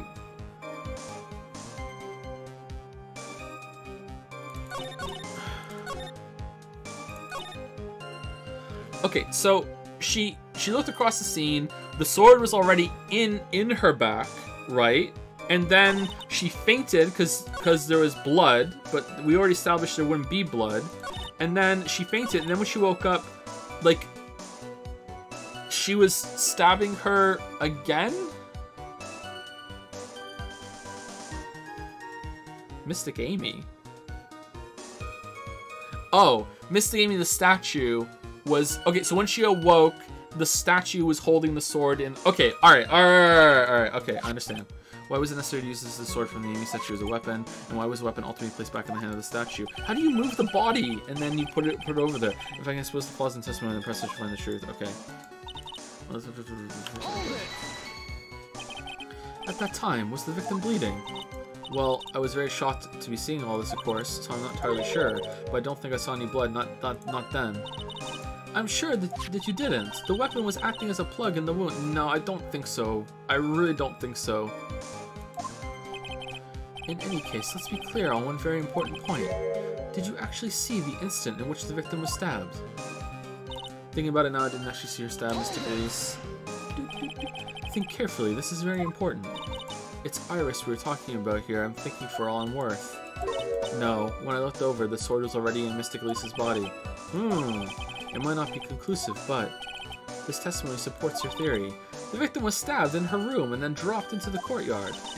I think this proves it rather well, Miles Chadworth. I've never seen so much blood before. So you're saying that you saw the victim's blood? That's right, some of it splattered onto Iris too. When the defendant was arrested, she was meditating in her room, and her blood-flecked clothing was neatly folded in the corner. What? Her clothes were blood-flecked as well? That seems quite conclusive to me. What should I do? Press this point further? Yeah, wait, what? Why aren't we finding this out now? Why are we finding this out now? Going back to your previous statement. You said that you saw a little bleeding when the victim was stabbed, but now you say you saw the victim bleeding. Well, I say that what I saw is what I saw. What did you say, eh? Maybe I didn't see the poor woman getting stabbed, but I saw the girl pull the sword out of her, plain as day. Pulling the sword out. Well, it wasn't exactly pulling. It was more like it came out.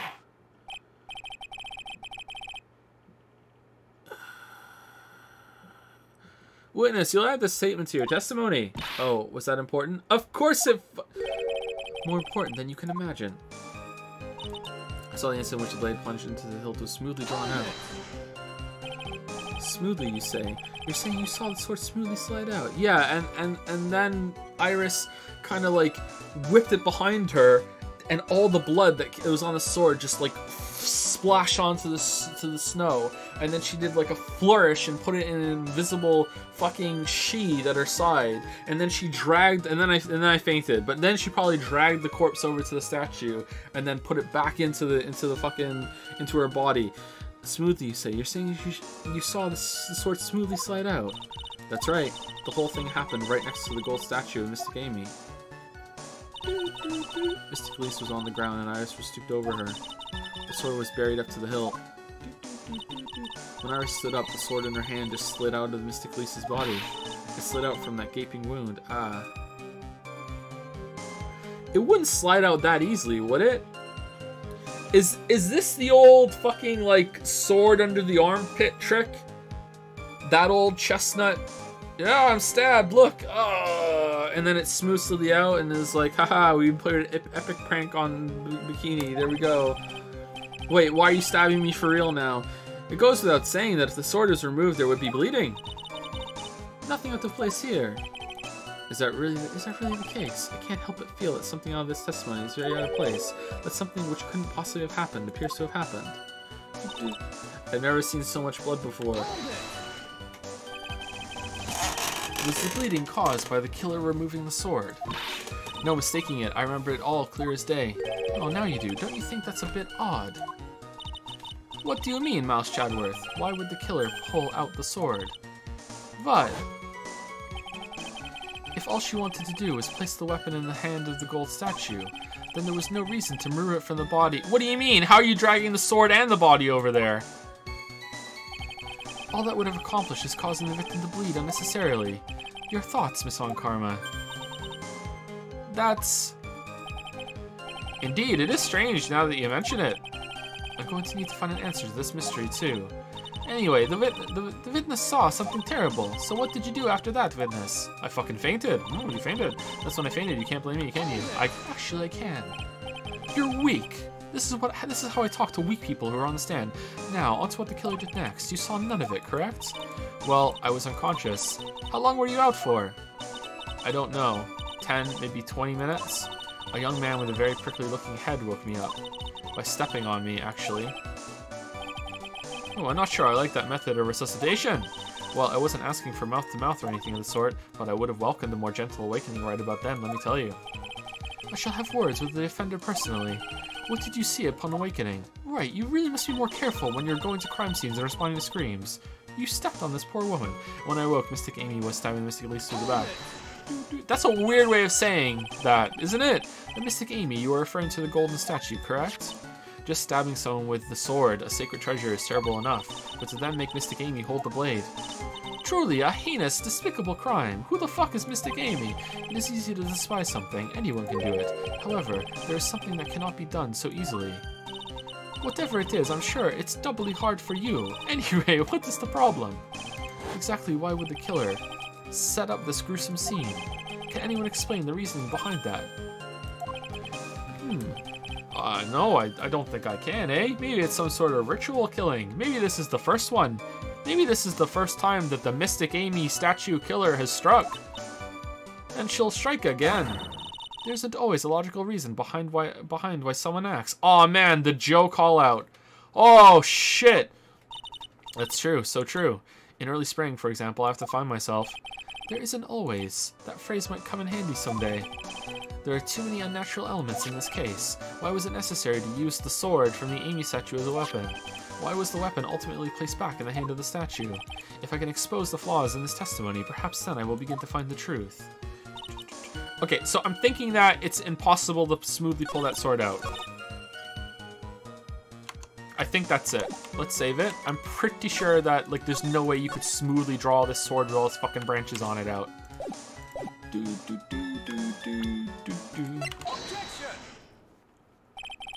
Oh, also there's no blood all the way to the hilt. Huh. Sister Bikini, you are a reliable witness. At least, I'd like to think so, but there are too many contradictions here. What do you mean? You make it sound as though I'm a liar. But you're a handsome young man, so I'll forgive you. What contradictions are you talking about? In the scene that the witness claims to have seen, the weapon was thrust up to its hilt into the victim. Furthermore, the killer withdrew the weapon smoothly from the body. However, both of these are complete impossibilities. What do you mean, eh? Please explain explain yourself. To start with, do you think it would be possible to stab someone to the hilt with this? No matter how I look at the defendant, she doesn't appear strong enough for that. Doesn't appear? What meaningless dribble? Remember that this is the person that was able to stab her big sister in the back and drag her over to a trunk of a car, get it open with a fucking crowbar or some shit, and then drag the body inside, carry it, and then close it. She's plenty strong. It wasn't a problem last time. It shouldn't be a problem this time. I, too, may appear to be weak and frail, but I can crush men under my heel and make them weep, so should I so choose. The objection stands. I wept a little back there, I must admit, eh? That isn't the only issue here. If this sword was truly stabbed into the body up to the hilt, well, just look at all the branches on it. It certainly wouldn't come out as smoothly. Are we gonna bring up that there's no blood up to the hilt? Or... that's gotta be brought up, right? You also have the problem of the amount of bleeding. It's true that when a blade is left in the body, it acts as a plug of sorts. However, when the weapon is shaped like this, it's an entirely different story. Yeah, bringing it up. Yeah, I feel like that should have been brought up sooner, but okay. The wound would be too large for the blade to completely stop the bleeding. Man, it would hurt to get stabbed with that, huh? That's nothing more than conjecture. In reality, the victim was stabbed with the sword. Even a weapon of this nature may still sometimes slide out smoothly, and may still sometimes stop the blood loss. I think for it to be able to slide out smoothly, it wouldn't be able to stop the blood loss. It's either or here.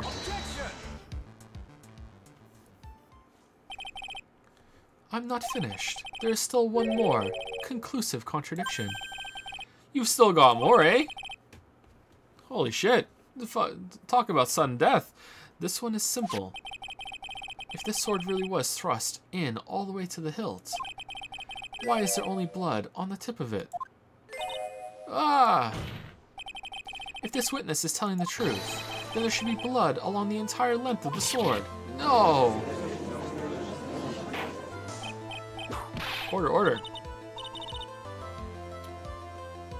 Bravo, Miles Chadworth. Raising this many contradictions from a single piece of evidence. All the other attorneys I know can maybe manage one, if that, except for Wright. But what does all this mean? You have proven contradictions regarding the murder weapon, but having come this far, there can only be one answer. And that is, it was a decorative stabbing. The weapon used to kill the victim was not the sword. What? What? A foolishly foolish idea born from the foolish mind of a foolhardy foolish... A smaller sword was initially used, and that one plugged up the wound, and then she was shoved out, and then that sword was removed, and then she was dragged over, and then the bigger sword was stabbed into the smaller sword hole to cover the smaller sword hole up. That's what happened. And you know what's the sad thing? That's not the first time that's happened in this series. Let's examine this again. What was it that made us think the sword was the murder weapon? Well, okay, so did you see a different sword and then you're just getting it mixed up with the Mystic Amy thing that you saw at the end? It's because Mystic Amy was holding it. Exactly. However, if you reflect on this, that is the only basis we have to assume such a thing. The impression left by the scene was just too strong. That is what influenced us. It influenced us to believe that the sword was the murder weapon. But in reality, it was this totally other sword. Order, eh? So maybe the Shiatsu was not the murder weapon. Even if that is the case, it changes nothing, Miles Chadworth. The sister here saw everything. She saw the defendant stab the victim with a sword-like object.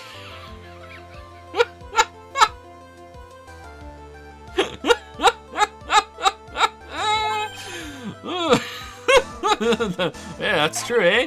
Your response, Mr. Chadworth. So where is it, Von Karma? Prove it. You can't prove it without evidence. If that is so, I would like the prosecution to answer the obvious question it raises. The obvious question? Yes, namely, where did the real murder weapon disappear? Yeah! Oh man, best trial. Everything's just fucking coming up like, here's the logical response to that, and then he says it. Chadworth just the fucking best, man. He's just the fucking best. Yeah, tell him. Yeah, tell him. It goes without saying that the police searched the main hall and the surrounding area. Perhaps the prosecution can enlighten us as to if a sword-like object was found. That's... Answer the question, Miss Von Karma. No evidence of that kind was found. Another mystery to throw onto the pile. Huh. A trial without a murder weapon is a tricky beast. Like a moose on the loose. Excuse me, can I see some?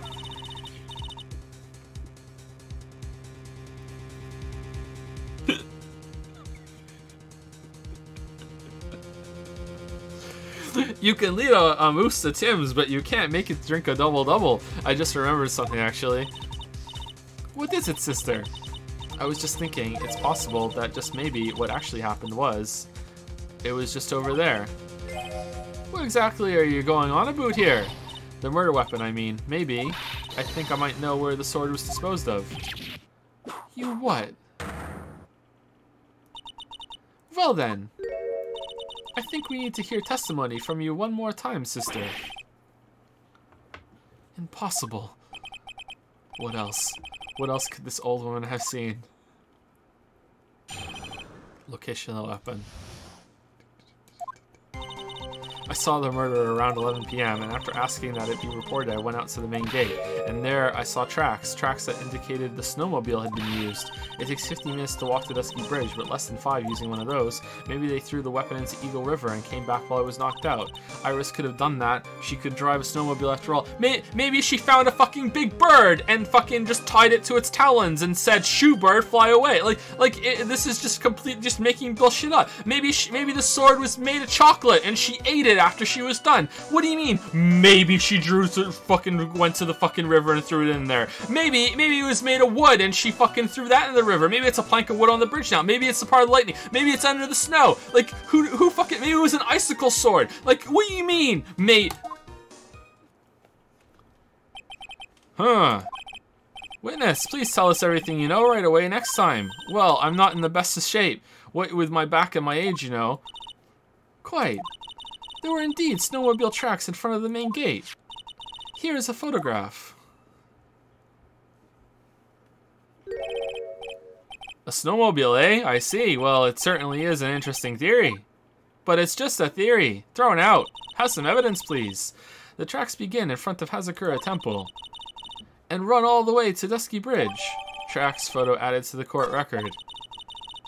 That solves your pesky little problem, yes. The Eagle River's current is quite swift, meaning that it doesn't freeze over in winter, making it the perfect place to dispose of the murder weapon. Nah, Wright would have found it. He went in the same river. That's how it works. That's how Wright would have found it. Did she really go to the river to dispose of the murder weapon?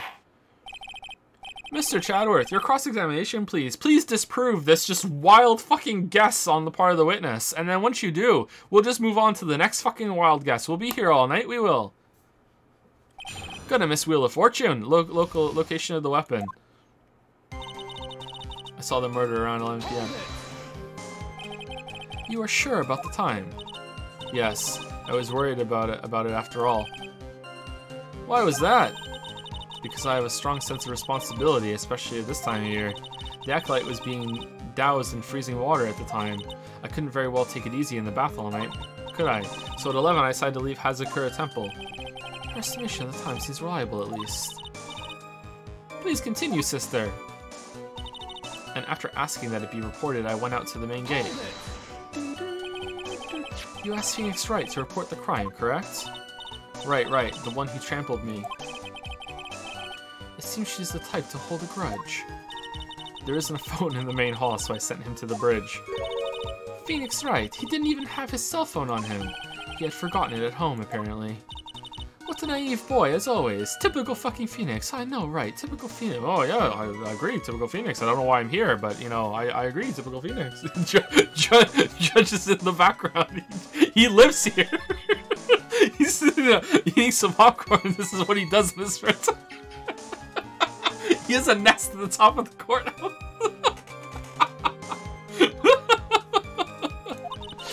Not only do I always carry my phone, but I always have my whip in hand too.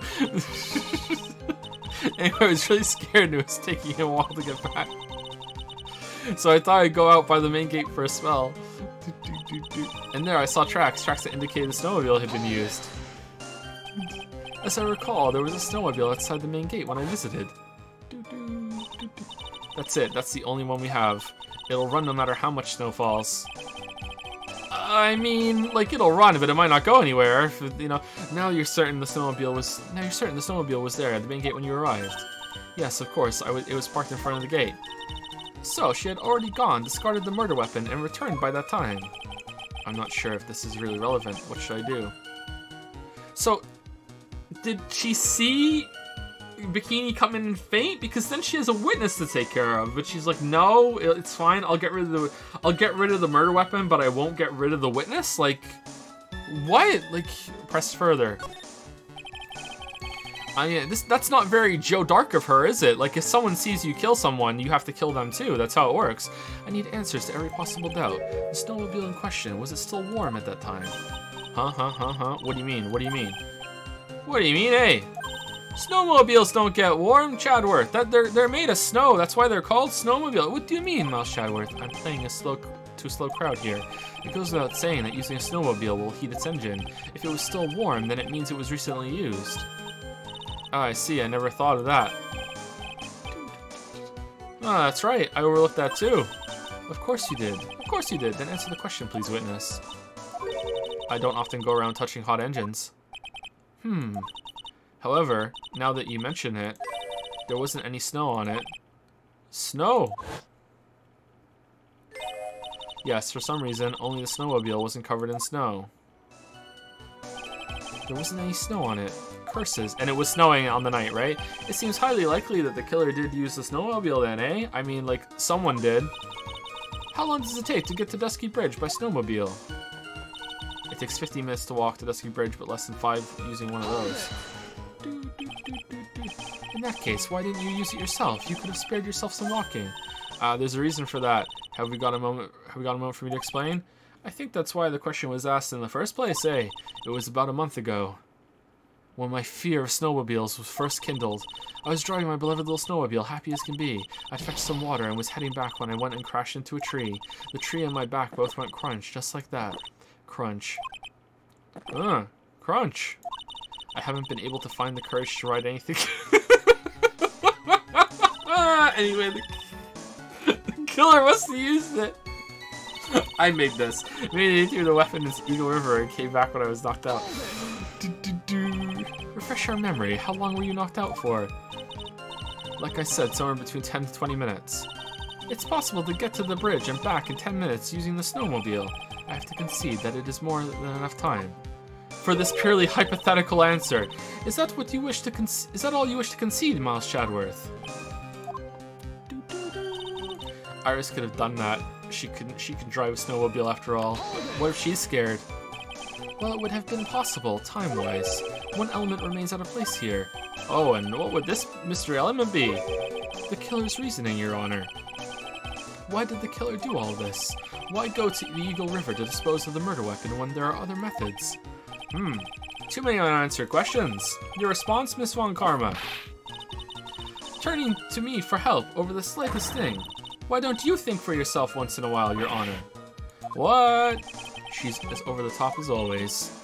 Anyway, whatever the reason, the fact remains that the defendant could have done this. Could have! The murder weapon was disposed of in the river. Another point to me, Miles Chadworth. Another mystery to feed the fire. Was there any reason to go and throw away the murder weapon? Luckily, there's surely a problem with his testimony. All I have to do is start poking holes in this flawed account. Saw the murder around 11 p.m. Okay, I don't think we can dispute that, right? That is when it happened. Time 10 p.m. Yep, that is okay. And after asking that it be reported, I went out to the main gate. Okay, so that's when she said to Phoenix, I went out to the main gate. All right, and there I saw tracks that indicated the snowmobile had been used. Okay, well, wouldn't Phoenix have used the snowmobile if it had been out there? So, like, they were already gone? It takes 15 minutes to walk to Dusky Bridge, but less than 5 using one of those. Maybe they threw the weapon into Eagle River and came back while I was knocked out. Iris could have done that. She can drive a snowmobile after all. Okay, so maybe that's it. Okay, do we have any evidence that says that at all? Okay,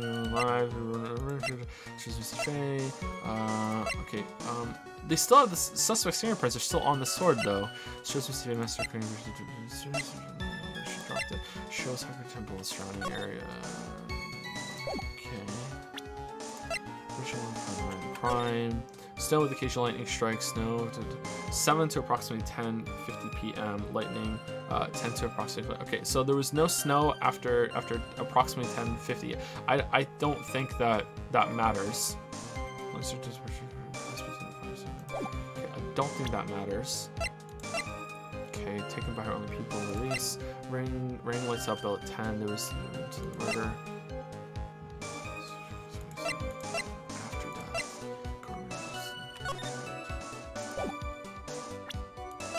Taken that night from the main gate to Dusky Bridge. This shows the tracks coming back, but not leaving, maybe? Right? Okay. It takes 15 minutes to walk to this bridge, but less than 5 using one of those. Maybe they threw the weapon into Eagle River and came back while I was knocked out. Iris could have done that. She can drive snowmobile after all. Maybe they threw the weapon into Eagle River. She can drive it with a sword, though? Maybe they threw the weapon into Eagle River and came back while I was knocked out. Okay. Well... why would they even have to go to the bridge? Why can't they just... oh, there's no... if you get to the river from here, you have to go to the bridge. Alright.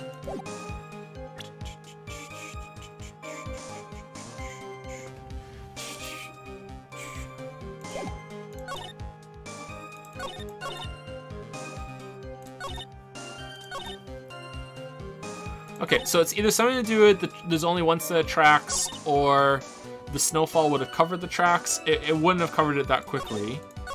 Saw the murder around 1 p.m. After asking me to report, I went to the main gate. Alright, that's also fine. And there I saw tracks. Tracks indicate someone will... okay, so something there. It takes 15 minutes to walk to Dusky Bridge, but less than 5 using one of those. Okay, I don't think there's anything there. Maybe they threw the weapon to Eagle River and came back when I was knocked out. Well, that's just like maybe. Iris could have done that. She can drive the snowmobile after all. Okay, I think it's something to do with the tracks. So let's do the tracks. Let's show the photo of the tracks, and if not, we'll show the weather report. Tracks photo. I don't think this is actually accurate, but let's just give it a try, because sometimes the game surprises you. This evidence clearly... okay, that's not it. Alright.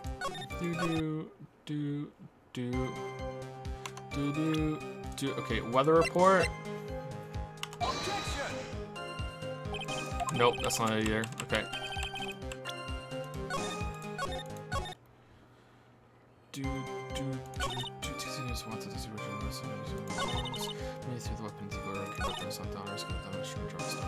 Can she? Is that the dispute? Can she? A spiritual power. Okay, let's read it.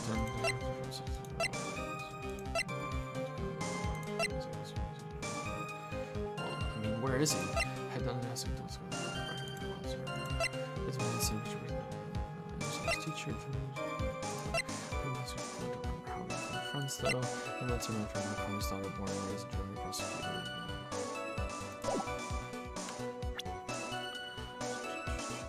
Oh, we haven't done that yet. I'm a lawyer. No.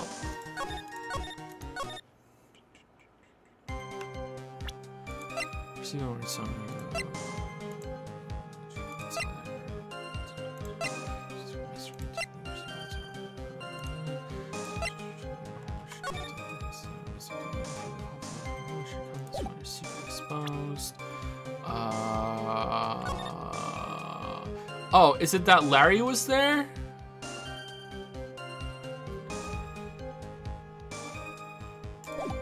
It could be that Larry used it. Did Larry walk? Where's Larry's testimony? Regional weather report the crime. Well, Larry was at the bridge, right?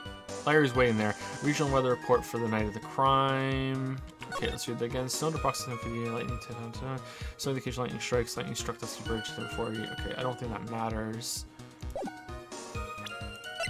The cult magazine featuring Hazuka Temple. I kind of feel like if it was Larry, it'd be like anyone. Who else could have used it? And he'd be like, no, it could have been Larry. Isolated around 11 damage in the room until the murder was discovered. Lots of blood. Alright, courtroom where Millie Snow was murdered. And taken the night from the main gate to Dusky Bridge. Tracks photo. Okay. There's footprints here.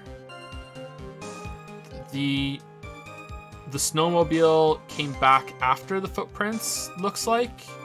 Right? How did Phoenix not... wait, who took this photo? Was this in the morning?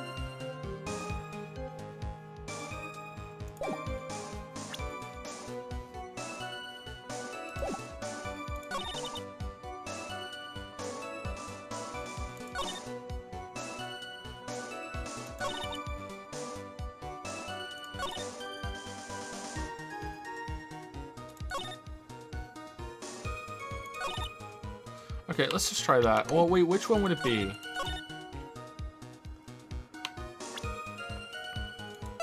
Let's try this. No. Fucking hell, man. I don't know what it wants from me, sorry.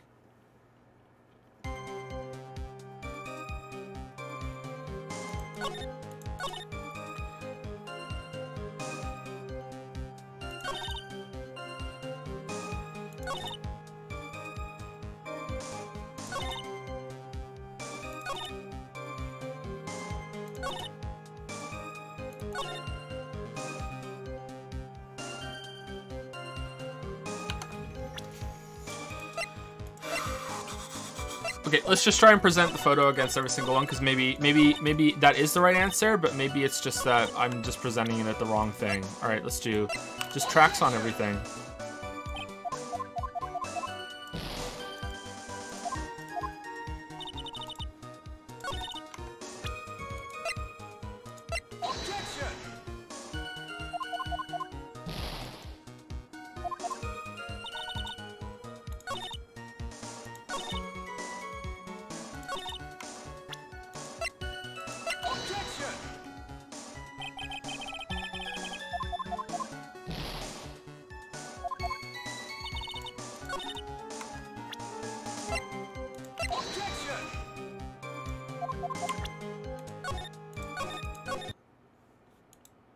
Tracks on tracks on tracks.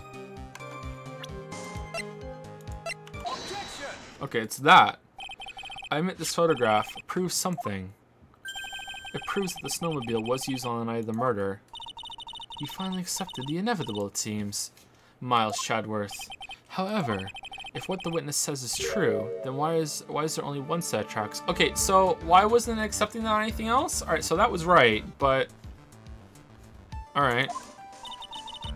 What do you mean? Iris left Hazakura Temple, threw the weapon into the river, then returned. If this was the case, naturally there should be two sets of tracks on the snow. Those from heading out to the bridge, and those from coming back. Ah, you're right. Well, she's a snowmobile expert, you see. She followed the same path back as she took there. Humph, you are forgetting one thing, Miles Chadworth. On the night of the murder, it was snowing. The tracks leading to the bridge were erased by the snowfall. This removes your precious contradiction, now doesn't it? I see, eh? While she was at the river, the snow stopped, leaving just the return tracks in the snow. What do you have to say now, Miles Chadworth? Wasn't it a light amount of snow? Like, you'd be surprised how long some of those tracks can take to fill out. Where's the weather report? Oh no, just a snow with occasional lightning strikes. Okay. Yeah, that makes sense. Is there a flaw in your theory? This idea that the snowfall covered one set of tracks, it's flawless. There is a contradiction. I don't think there's a contradiction. That makes sense to me.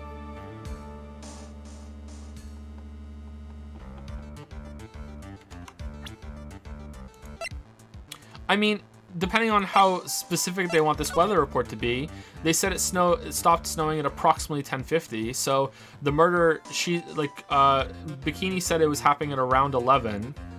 So, and the lightning strike was after, like, 11 at the latest, and lightning strike happened after we left. So I mean, like, it's possible. Let's try it. The tracks to the river were covered by snow. What a nice theory. However, Miss Von Karma, that is impossible. Would you care to explain why there is a rude index finger currently pointed in my general direction? It's practically halfway across the courtroom. You're an abomination, Chadworth. No need. The evidence will do all the talking for me. On the night of the murder, the killer went to and returned from Dusky Bridge, eh? In order to dispose of the murder weapon. The outgoing tracks were erased by snow, or so claims Miss Von Karma. Mr. Chadworth, present your evidence to the contrary, eh? Evidence that the outgoing tracks were not covered by snow. Okay, so it has to be that the snow stopped by then, right? Unless I'm forgetting something. I mean, like, the tracks are stopped, so, like, they're not there. I guess it's the argument that the snowmobile was taken out much sooner than that and then came back. Carter was murdered. I mean, there's no snow on her, and she was out there at the time. Rang lights out of bell at 10 p.m. Alright, let's try the weather data. Witness, please tell us again what time it was when you witnessed the crime. Like I said, it was around 11. Of course, this means that the weapon was thrown away after that time, correct? On that note, please take a look at this data. It is the weather report for the Eagle Mountain on the night of the murder. The weather report! Snow started to fall at 7 p.m., but it stopped around 10:50. Therefore, when the sister witnessed the crime at 11 p.m., the snow had already stopped falling. It is impossible for any tracks made after that time to have been covered up. Gah!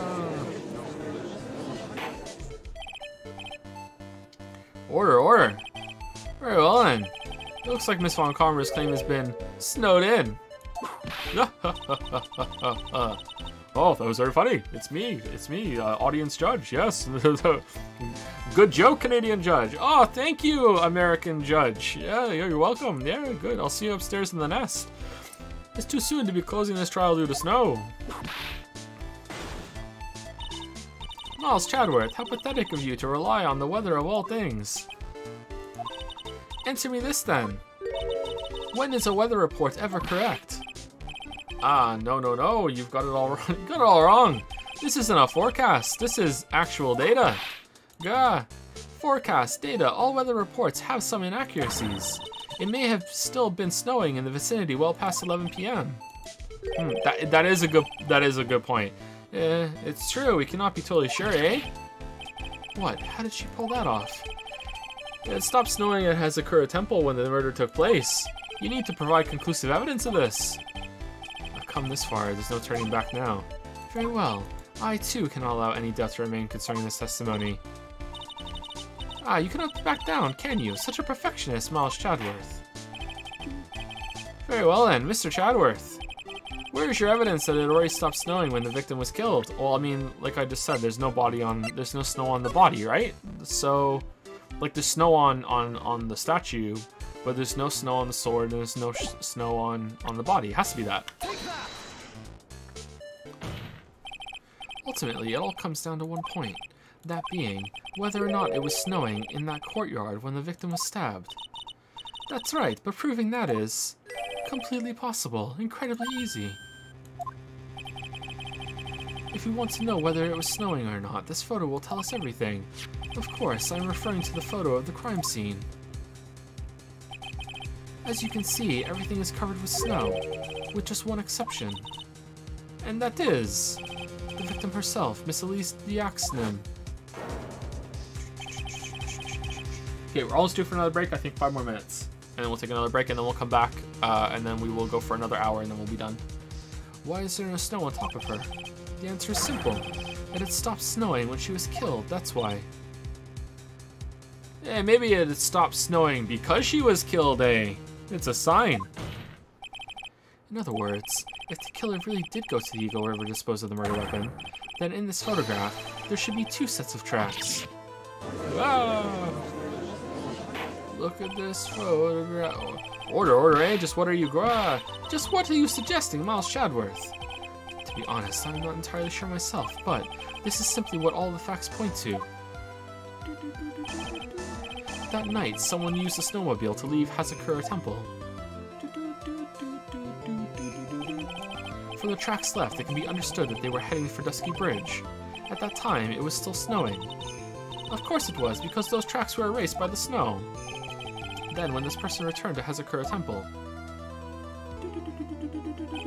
the snow had stopped. Thus, the return tracks remained. Can I say something? No, this all sounds a bit fishy to me.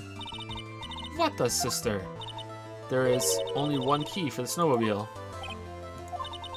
Furthermore, on the night in question, we know that the defendant had it. The key was found in her room after the murder. Oh, thanks you just busting that out just now. Which could only mean that night, Iris used a snowmobile to get to the inner temple, to go to the inner temple. But Iris said that she never went there. I should probably press on this point some more when I get the chance. Well, isn't that just the perfect alibi then? Like, if she's the only one with the key, slam dunk, we're done, right? If she's the only one with the key, and she was left with the snowmobile before the murder took place, and she came back after it was done, we're done. Yeah, let's go. Off to Tim's, let's go.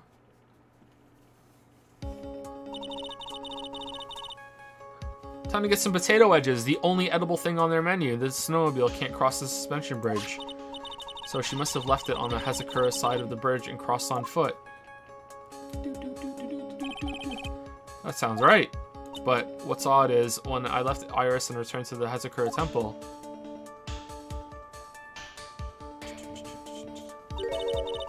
I didn't see anything near Dusky Bridge.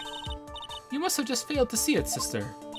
Maybe, but when I made it back to the Hazakura temple, it was there by the main gate. The snowmobile, I mean. I know what I saw. It was covered in snow, too. But that isn't possible.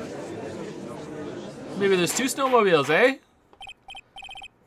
Order in the court. What does this all mean? Ugh. This is a long trial without a recess. So then what was the snowmobile used for? It wasn't taken by the defendant when she went to the inner temple. If it had been, then the witness couldn't possibly have seen it by the gate. Furthermore, it wasn't used by the killer to dispose of the murder weapon. If that was the case, there should be two sets of tracks in this photo. All we know is this. After it stopped snowing, someone used the snowmobile to return to Hazakura Temple. I never thought a simple snowmobile could cause so much trouble. Yeah, I was just about to say that. Like, holy shit. I think we learned all we can from this witness. Yes, I have nothing more to add. I've told you everything that I know. But then, that still leaves us with the same problem. Oh, wait, objection, I just remembered one thing. One last thing. If only there was someone, a witness who could testify to having seen the snowmobile. A witness, huh? Was there no one out walking perhaps near Dusky Bridge on that night? I don't think that's likely. It was cold enough to freeze your ears off. Only an idiot would go out wandering in that. Unless they had something really important to do. Larry. Well, that's a shame. Hold on. Something is coming to me. I know an idiot. An idiot may well have gone wandering out on that subarctic night. Your Honor, actually, there just might be one individual who may be of help to us. Really? You know of someone who might have seen the snowmobile on the night of the murder. I don't know for sure if he saw it or not, but there are two things about him that do come to mind, which are that he is an idiot and yet he was out on that night. First, that he saw something incredible on the night of the murder. And the second being, this individual that I am thinking of went wandering outside on that cold night. In other words, he is our kind of idiot. Mr. Chadworth, who is this idiot you're talking about?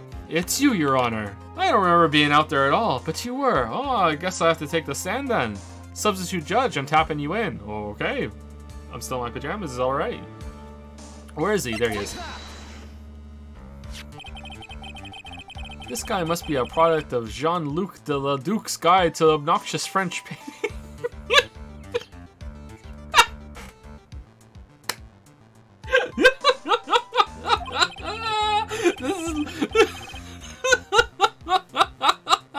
This is Larry Butts, a disciple of the victim, Elise Oxton.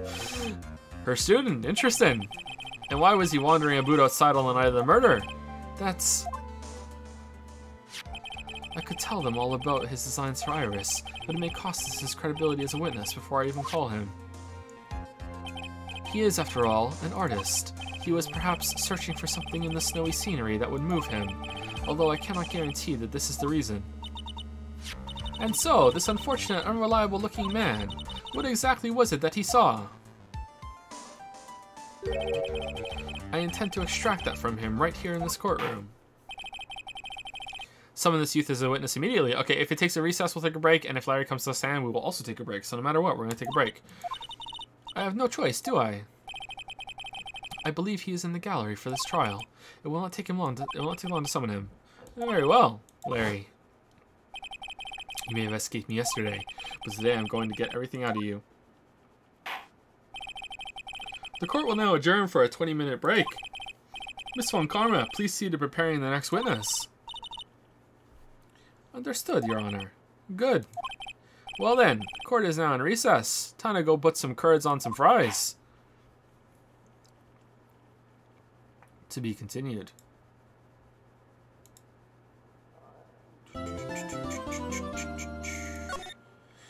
Do do do do do do do do do do. February 9, 11:15 a.m. District Court, Defendant Lobby, number 1. Excuse me, Mr. Chadworth. I'm not really sure what to say. Okay, well, enjoy this music. Break for 5 minutes.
Thank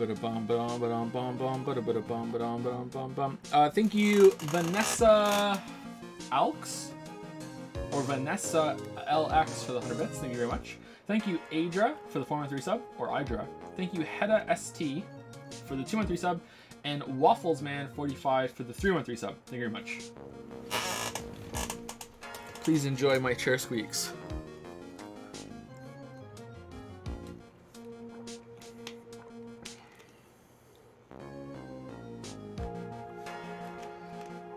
How many of you are staying up until tomorrow at midnight to play Cyberpunk right away?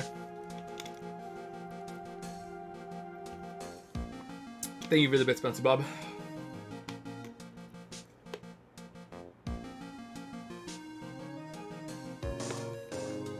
No? Way too expensive?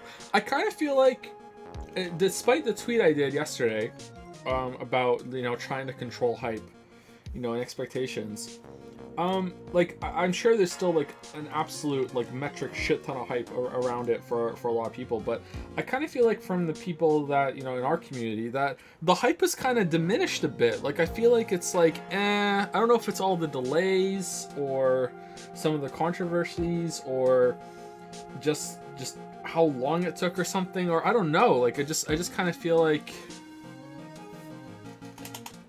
the fire's gone out a little bit. In people in my circle anyway.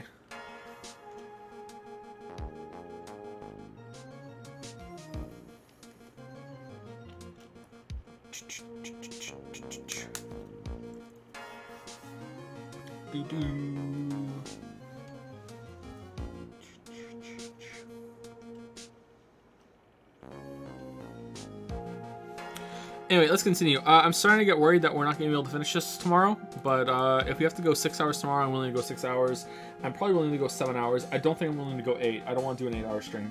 So hopefully we can get this done in enough time. We'll see. Excuse me, Mr. Chadworth. I'm not really sure what to say. Iris, we only have 20 minutes. That's enough time to drive with a snowmobile to the bridge and back.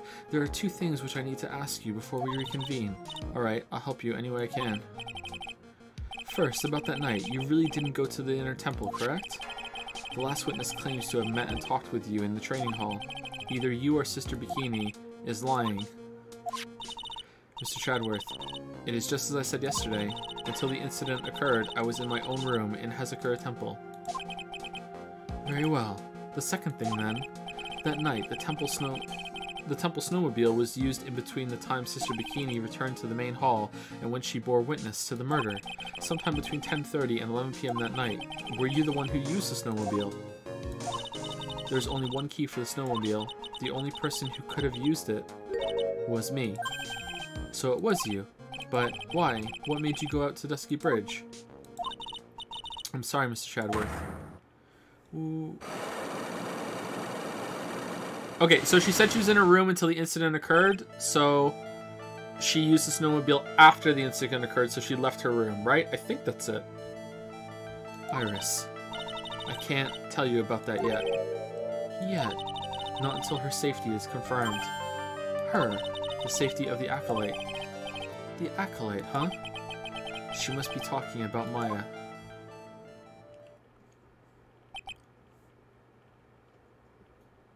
Oh, she does have the pearls on her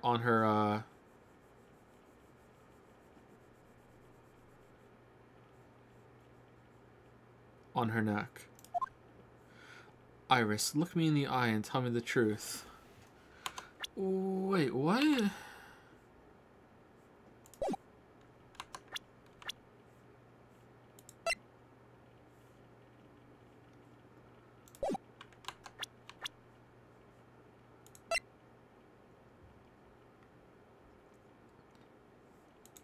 God, for a second there I was like, is this even Iris? Maybe this is Pearl, but it's not, because the hair is the same. Iris, look me in the eye and tell me the truth. Did you kill Elise Diaxnim? No matter who or what may come, I could never take a life. As I thought, no psycholocks. Very well, I will go along with this. It is my job to get to the truth. You'll discover this for yourself soon enough. February 9, 11:36 a.m. District Court, Courtroom number 7.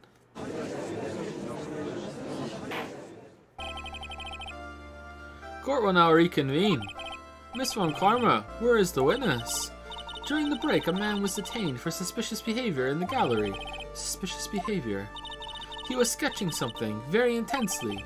Dare I ask what the witness was sketching when he was detained? He drew a terrifying woman armed with a demonic face and a vicious whip.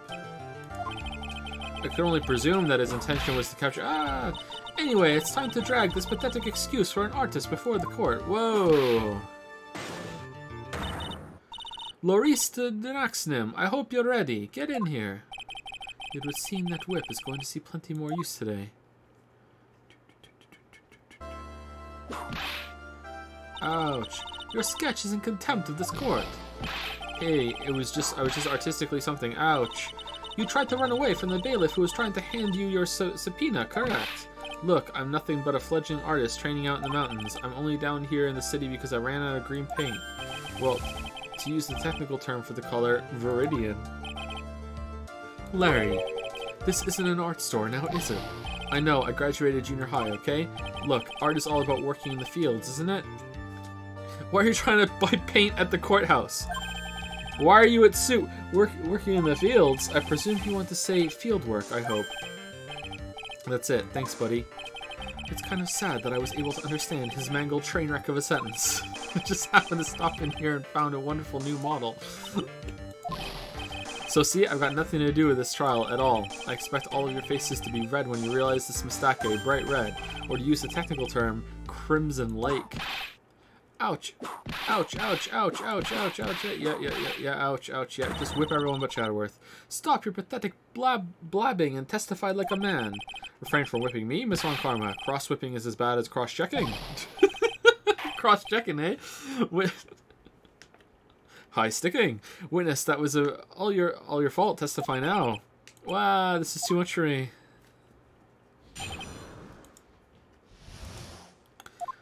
What I saw. I was at that lodge out in the mountains looking up at the stars that night. I walked to the bridge a number of times, but I didn't see a snowmobile. I didn't see anyone at the bridge that night either. The girl I was waiting for didn't show up. My teacher died on me. I'm all alone now. Aren't I edgy? Witness, please refrain from talking directly to the lawyers during your testimony. I'm just a nobody, nothing but a small, worthless man, aren't I? And why wasn't I asked for my name and occupation or anything else? Mr. Chadworth, this man seems to have quite a severe inferiority complex. He's recently been the cause of numerous incidents. I think he's finally realized for himself just how much of a nuisance he has been to other people. Whoa, yeah, that's right. I'm behind everything, every case. Watch out, okay? Just touching me will make you eternally unhappy. Well then, let us proceed with the cross-examination. With no touching, thank you. We can delve into other details at a later time. What I saw is the fucking like no one's gonna love me part of the testimony too? Okay, it's not. Susie's gonna come in. Nothing to do with this. In the end, I want to okay. Hold it. Whatever is the matter, Mr. Shadworth? This one single statement is so full of contradictions. For a moment there, I thought I was going to collapse. So, Witness, any idea as to where these contradictions in your testimony lie? Depending on your answer, I may stay my whip. Okay, give me a minute. Well, it was snowing that night, so I couldn't possibly have seen the stars. That rundown shack is hardly a lodge, is it? And even if the stars could be seen, it isn't like I was there to look at them, right? See, you can do it if you try. Ouch. There is only one issue here. What you saw at Dusky Bridge. I walked to the bridge a number of times, but...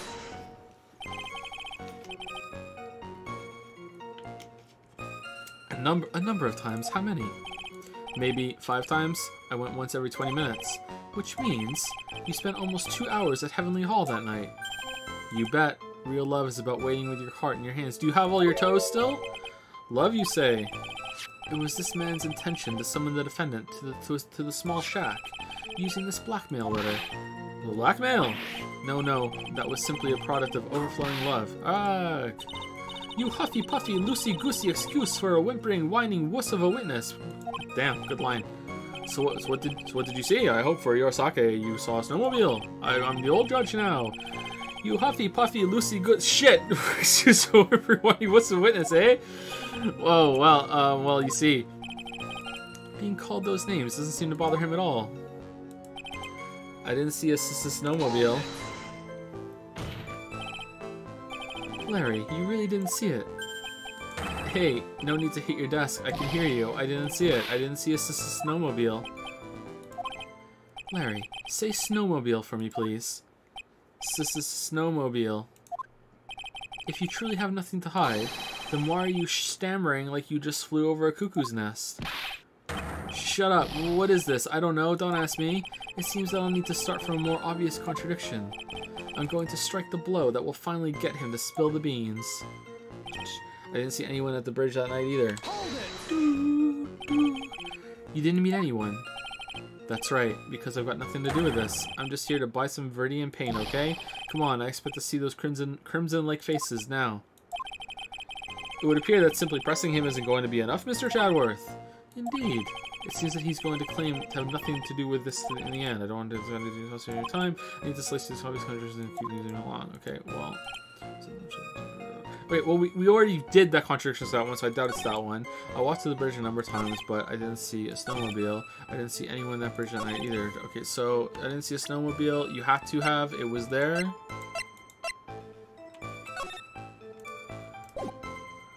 Where else could it have been?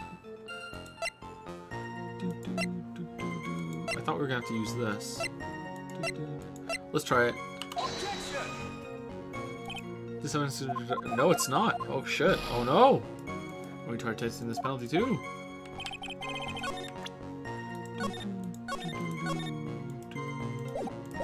What's the bridge number times? But I didn't see a snowmobile. I didn't see anyone at the bridge that night either. I mean, well, you saw Phoenix. Right?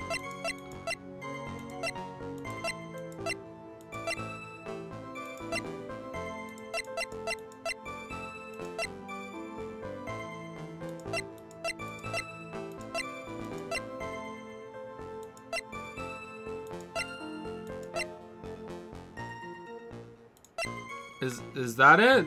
You saw Phoenix? Oh, that is it. Oh, okay. Larry Butts, I can understand why you might want to throw out your old life away.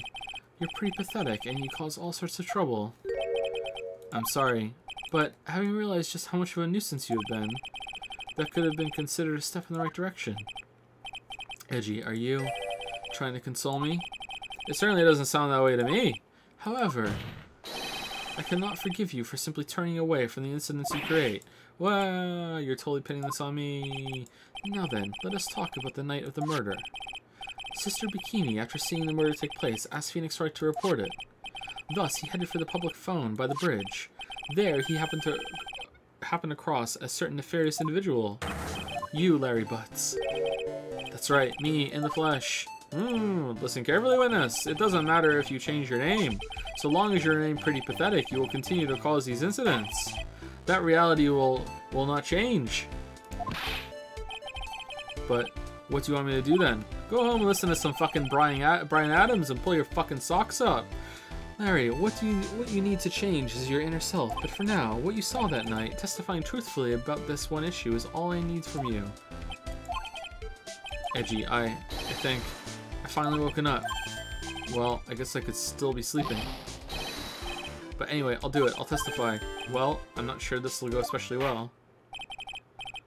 Let's get in the witness. What did you see on the night of the murder? What I saw, part 2, Electric Boogaloo. I went to the shack at around 9, so it would have been about 10:30 p.m. I was lying under my bedding when a white flash almost blinded me. The fuck? I looked out the window and Dusky Bridge was on fire. There was still some thunder, but I went right away to check it out. That's when I ran to Nick. You certainly saw quite a lot, didn't you? So, what happened to the bridge after it caught on fire? It was like me after a 3-day stint chasing a girl. It totally burnt out, like almost totally gone. I mean, trying to cross the burning remains was what caused Nick to fall. What did you say? Oh, don't worry. It's nothing life-threatening. He just caught a cold. I never knew that man I never know with that man if he should be called lucky or unlucky. Aw, man, Von Karma cares for Nick? I didn't know that. Now, Mr. Chadworth, please commence with your cross-examination. Damn.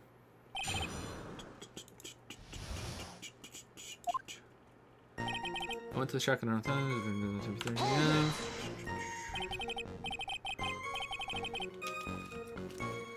What did you do out there in the cold for an hour and a half? Well, if you really must know, I was busy being excited, I guess. Excited? Dare I even ask? I set the meeting time as 10 p.m., right? But I couldn't wait, and I thought she might come early too. Well, it appears she didn't come at all in the end. Because they never arranged to meet in the first place, did they? Shut up. Don't go picking my fond memories apart. Anyway, I was getting a little worried. I thought maybe Iris had lost her way, so every 20 minutes or so I went out to the bridge, but I didn't see anything particularly suspicious. I didn't have anything else to do, so I went back to the shack to wait for her.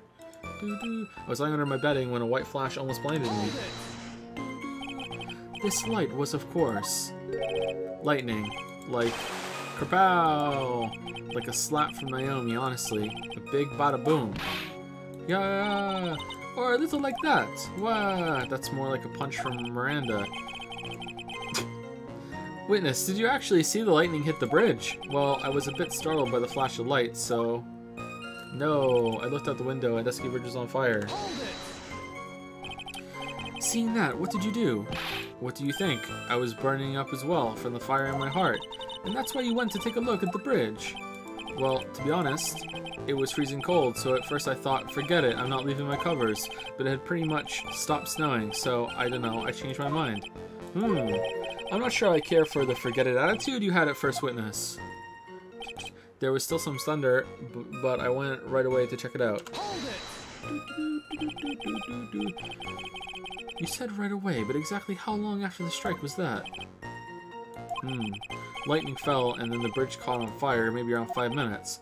I mean, I suddenly thought, gotta go check this out. How far is this small shack you were in from the bridge? Hold on, well, it had pretty much stopped snowing. I guess about 5-minute walk?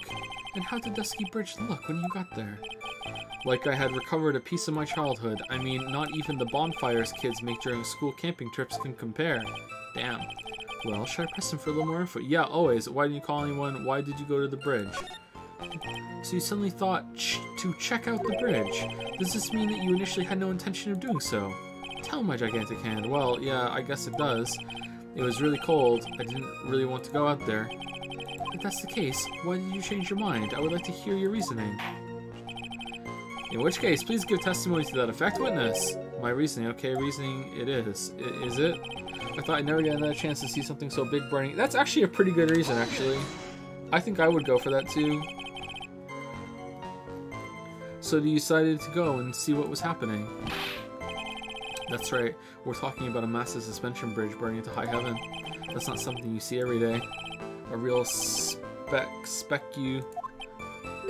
like, really special. Can we really trust a witness who is unable to pronounce spectacle? Life seems to love hitting this poor witness below the belt. Well, my motto is, hit life back as hard as I can. Ah, I'll give you a few hits too if you'd like, with my whip. Which I'm holding. Remember, I have a whip. When I drew my fucking trait out of a hat, Godot got coffee. I got whip. He told me about the burning bridge yesterday, but there's still something that doesn't quite fit. It looks like, despite his change of heart, Larry still isn't telling us the whole truth. I went to the shop. Okay, so left this bridge on fire. Check it out. I thought I'd never get a chance. Okay, so can I add the other testimony here too to it as well? You said it right away.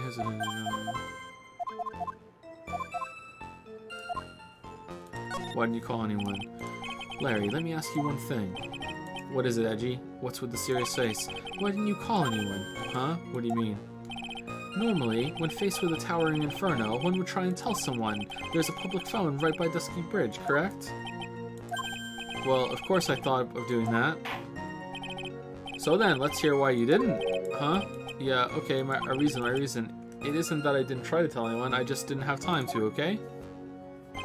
I arrived at the bridge and Nick showed up less than a minute later. Oh, so that replaced the other testimony. Okay, fuck.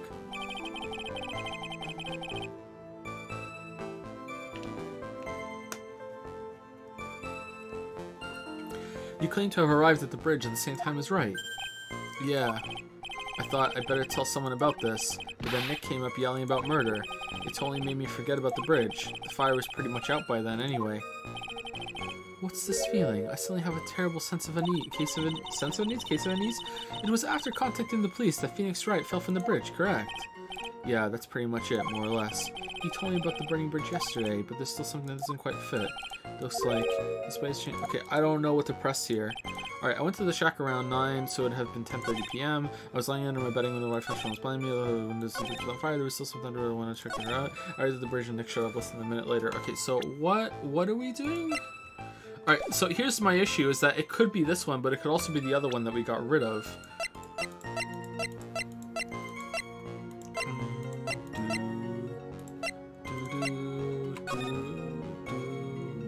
Lightning 10 to approximately 11 p.m. So, like, the lightning struck the Dusty Bridge at 10:45. Around 30 minutes passed between the fire starting and going out. Like that's not right, is it?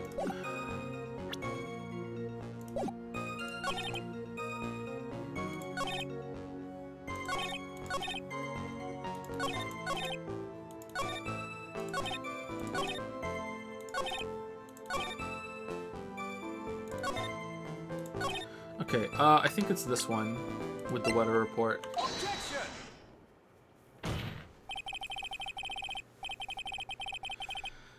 Your very existence being a contradiction. I'm not sure if you can grasp this or not. What the hey, Edgy? You make me sound like some sort of alien, but your testimony is conclusively contradictory.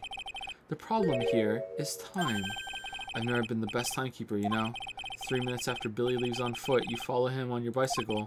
How long does it take for you to catch up with him? Terrible at those. This is much more simple.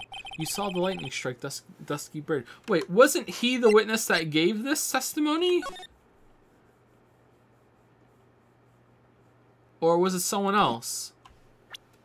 Oh gosh, it was me that gave that testimony. I was around taking some photos. A lot of heart here, been called in the fifth inning. Here we go. Yeah, it was me. You saw lightning strike Dusky Bridge and immediately went to see what had happened. Is this correct? Yeah, well, I wasted about 5 minutes first, but more or less. I have the weather data from the night of the murder here. According to this, the lightning fell at 10:45 p.m. You say it takes less than 5 minutes from the shack to Dusky Bridge, meaning you probably got there around 11 p.m. That all sounds about right, I guess. And then Nick showed up and did his falling act. Pathetic, Clarice. That is impossible. What do you mean? 11 p.m. is when the murder occurred in Hazakura Temple. Thus, Wright was still there, in the courtyard.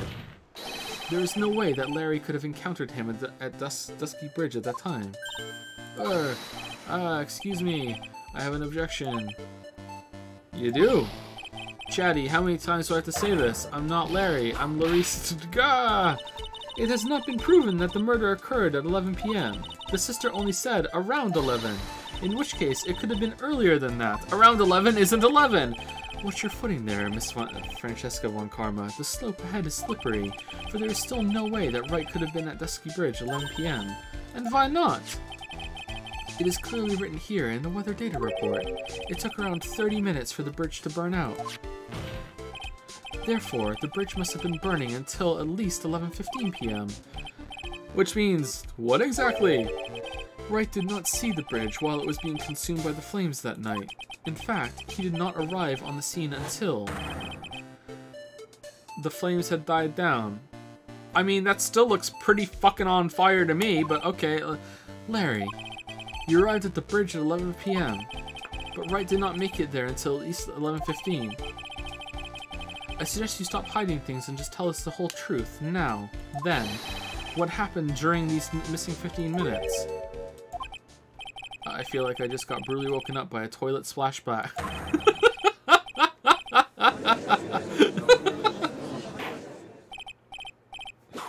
Order. So there was a missing 15 minutes prior to meeting Phoenix Wright. So fucking what? That doesn't matter. These timelines, they don't matter at all. Thank you, Harry Ravioli Toad, for 1,000 bits. Holy shit. Thank you so much. That's a lot of bits. 1,000 of them. And thank you, Brosif Manderson, as well, for the 213 sub. Thanks so much. I hardly see that as much of a problem? Yeah, not much of a problem at all. Really? The bridge is burning before your eyes, and there is a phone right next to it. Why then did you not report the accident? Yes, witness, why didn't you? Were you there simply to watch the bridge burn? Do you have any marshmallows? If you did, please share with the court. Literally, pass them out. And therein lies the problem, for even after the bridge had burnt out, he was still there. Staring into space, this witness didn't even attempt to fulfill his civic duty. That's what it sounds like. Ah, but this is Larry we were talking about, and even he is incapable of being so stupid. Which means there has to be a reason for his inaction. Chatty, I think it's about time I got serious with you, dude. Just as I thought, you've been playing with us all this time. Listen, I'm the Amy statue killer, and this was my first performance, and there's going to be more, and you have to let me out of here, or else Maya will die. I'm the new serial killer in town. I'm going to tell you everything. Are you sure you want to hear it all? Yes. I may really say it this time, everything. Then say it. Very well, I have a terribly bad feeling about this. However, let's have the witness finally give us the whole truth and nothing but. Now, for the 15-minute gap, what were you doing, witness? And for the sake of curds and gravy, please tell us the truth this time. The missing 15 minutes. I'm the Denaxim. I'm an artist. What do you think I was doing? You were painting? Sketching in front of the bridge. I was whipped up into a frenzy of art. The shock and awe that I was feeling, I transferred it all directly onto the page. Before I realized it, the flames had gone out, and then he came running up. Oh. I suppose artists can be strange folk. That's right. I'm willing to sacrifice everything in order to draw the perfect sketch. Including the truth from the sound of it. Mr. Shadworth, has this removed the last of your doubts? Not at all, Your Honor. One very large doubt still remains. And what would that be? This is a surprisingly believable story, especially considering the source. So why did he think he needed to hide it from us until now? I intend to drag the reason out of him. Show us the painting. Isn't that easy? You'll regret this, Edgy. The missing 15 minutes. Doot doot doot doot. I'm an artist. What do you think I was doing? Tell us, Larry. My name is Larice, get it right. Mistakes like that are what keep you from being popular with ladies like I am. Just who exactly are you? I'm Larice Diaxnim, apprentice extraordinaire. That's what he calls himself in any case. Then you are an artist? Of course, I'm an artist, the real thing. Yet again, that's what he calls himself. Names mean nothing. There is only one issue I care to discuss. What were you doing? That is a very big issue indeed.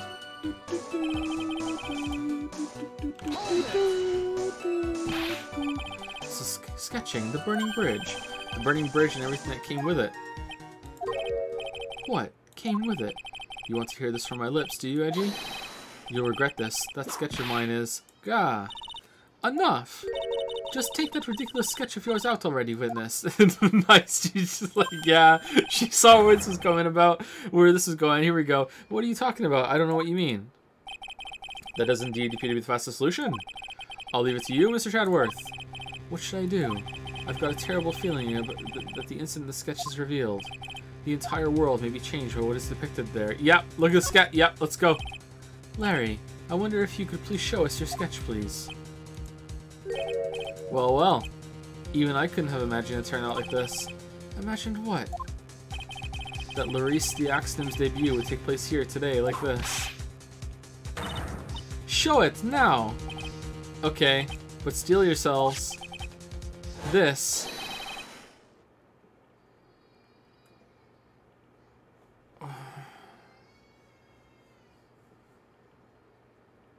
Why is there someone on fire? Or, like, what? This is the world of Larice Diaxnim.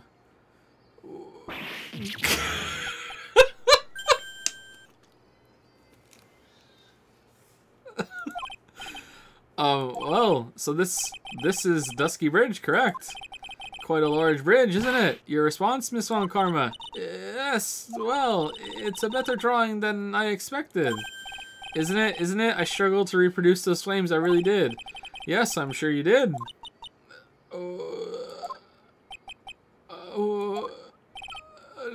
This is going to get ugly.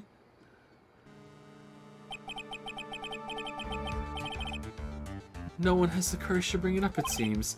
This mysterious flying object.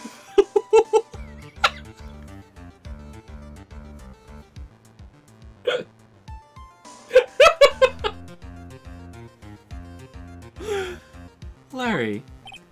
What? The burning bridge is fine, but what the fuck is that unfortunate looking figure? Ah, you spotted that. I thought you might.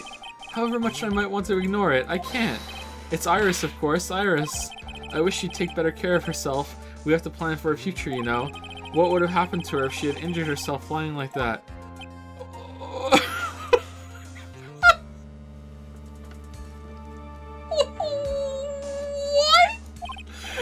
Larry, please, answer this next question honestly. Are you on drugs, okay? Are you really claiming to have seen this? Are you claiming to have seen the silhouette of the defendant? She's fucking on fire, bro! Flying over a bridge that was engulfed in flames. Yep, that's what I saw. That's why I drew it. I'm an artist, a real artist. Are you... Hi! The girl, she's really...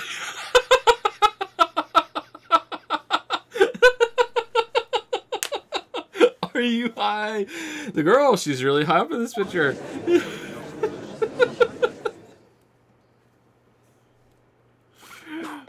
Wow. What was that for, eh? This is all a bad dream. I was hitting you on the cheek to test that theory. Please whip your own cheek from now on if you wish to test your wild theories. But anyway, no court of law will ever acknowledge that people can fly. People can try. Birds can fly. That's about it. Actually, there is some precedent for this. She was... Excuse me? She was flying pretty high, my sweet Iris. She was about 30 feet above the bridge, at least. It was really something to see. This has to be some kind of mistake. Mr. Showerworth, please bring the witness back down to earth. What? Me? This witness is your friend, is he not? Accessory to foolishness, Miles Chadworth. Let's get back to the cross-examination, by force if necessary. How the fuck are you fucking, like, what? Where is it? It's not here? How? We have to explain how there's a flying silhouette of Iris above the fucking, like, that looks like it's on fire. Wait, wait. Mr. Shower, I expect you're supposed to always contradiction here. Yeah, what do you mean? Here's the contradiction, Your Honor. People can't fly. Slam fucking dunk. There you go. Yes, Your Honor. Looks like I've got another reason to remember this moron. Well, what do you think of my debut piece? Get that thing away from me. Larry's sketch added to the court record. Horrible sketch of what he saw in the crime. It's not horrible. Like, this is, like, fucked up, but it's not horrible. Now hurry up and cross-examine him. I'm an accident. I'm an artist. What do you think I was doing? Sketching in front of with a frenzy art. I saw Iris flying, her white hood fluttering. Sketching in front of the bridge with a frenzy of art. Just where did you see this sight from? Hey, no need to shout. When I was lying in bed in that rundown shack, the crack of the lightning bolt made me realize that bridge was burning. I just watched it for a while from there, thinking how nicely it was burning. Then after about 5 minutes I saw it. The defendant flying. That's right. That's when I decided to go to the bridge. Alright, defendant, fly first right now. I see that. That all makes sense. Aside from the sketch itself. Yeah, this sketch doesn't make any sense. I just need to convince the artist that his work is ludicrous. Larry, people can't fly. The socket on is going to transfer directly onto the page. You transferred everything directly onto the page, and that is the sketch here. Yep, sensational, isn't it? Or should that be scandalous? It put my mind at ease anyway. It did, that's right. The reason she didn't come to me, even though I waited for her, was because she was trapped on the other side of the bridge. But she could fly! Why didn't she just fly over? Could it be that Iris undertook that dangerous, desperate flight in order to reach me? That's gotta be it. Alright, go me. Okay, where did she go? Okay, continue, please. Before I realized that the flames had gone out, and then I came running. Ooh! You forgot the passage of time to that extent, did you? Well, once I get caught up in something, I tend to forget everything else. That's true, he's always been that way. I guess he's not lying about that at least. Phoenix Wright appeared on the scene after 11:15. If he was drawing until then, that dispels all doubts. Aside from doubts of his humanity, eh? There's a big clue waiting for me in this cross-examination. This testimony does nothing less than mock the court. But I am sure that there is a vital kernel of truth hidden in its... What the fuck? Wait, hold on! I actually have to... People can't fly! Well, I'm a Denaxim, I'm an artist. What do you think I was doing sketching in front of the bridge? I was whipped up into a frenzy of art. I saw... Okay.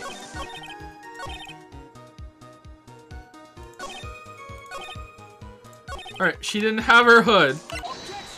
That's the slam dunk. Larry, what did you really see that night? Wait, are you saying that you saw someone someone flying with their white hood fluttering the defendant? That's impossible, Larry. Impossible. She gave her white hood to Phoenix earlier that night. It couldn't have been her flying. It must have been someone else flying. That's the fucking contradiction here. Larry, what did you really see that night? Not that I particularly care. In your position, that's just being irresponsible. I drew exactly what I saw. I'll give you a whole $1. That's the truth. That's the truth. If that is truly the case, then there's one thing that we can say for certain. What might that be? That the person who flew over the bridge could not have been the defendant. What do you mean? I don't understand. A foolhardy folly of a foolish statement by an equally foolish, foolhardy fool. It could not have been the defendant flying. She did not have the white hood. How exactly can you make this claim? Tell us, Larry. According to this picture, the individual whom you say you saw was wearing a hood. Yeah, I can see it. Correct? Of course she was. That rundown shack is quite away from the bridge. The hood is what told me that this floating angel is my Iris. The hood is my darling Iris, and my Iris is my darling hood. Wow. It seems there are bigger fools in this world than the one at on the defense's bench. Larry, there's something you need to be made aware of. People can't fly. On the night of the murder, Iris wasn't wearing her hood. Oh yeah, that too, yeah. She had given it to Wright as a gift. Are you going to change your story now? Perhaps suggest it was Wright who took flight. What are you talking about? I think you understand what I mean just fine. Why? Why did Nick have Iris's hood? What? Edgy, what's going on with Iris and Nick? Why you, Nick, you dog? What happens to the witness? I do believe, that this unbelievably mysterious sketch is destined to disappear, discredited and discarded straight into the garbage. Huh. Ha ha ha ha ha ha ha ha ha ha ha. What is it now, Witness? It feels like I've been waiting 25 years for this very day to come. Chatty, today's the day I get to completely stupefy you. What? What is the meaning of your outburst, Witness? I hate to have to do this, but I have some definitive evidence. Look, I can fly too. People can fly. Look, I'm gonna levitate. Definitive. Evidence. Iris did indeed come flying over the burning bridge, and I, Larice Denaxim, shall prove it. I didn't expect to ask this again, but shall we be needing your testimony? But we shall be needing your testimony once again. Tell us anything you know concerning the defendant as depicted in this sketch, and show us your evidence that this nightmare was actually reality. Okay, so here's my problem. Here's why I'm getting so irate. At some point, this is going to turn out to be, yes, there was someone flying over the bridge, and we're going to have to prove how they were flying over the bridge. And last time someone flied, they were dangling from a fucking fishing pole with a fucking hat and a coat on, and like, but this time there's no one, there's nothing above this. So like, what the fuck? Like the only thing I can think of is that they were catapulted around, or like something like swung around really fast and then just like flung over, but then they would fucking die when they landed. Like, what the fuck is this shit? And show us your evidence that this night was actually reality. Okay, I hope you're ready, Edgy, because I'm going to feed you a whopping serving of pain. You've been serving us a whopping serving of pain this whole time, trust me. Proof that Iris flew. When I reached Dusky Bridge, she was already gone. I was so worried, so I frantically searched all over for her. That led to me finding a beautiful crystal sphere half buried in the snow. Why didn't you give this over? I'm sure that Iris was simply wearing a spare hood. After all, no one else could have lost the crystal sphere that night.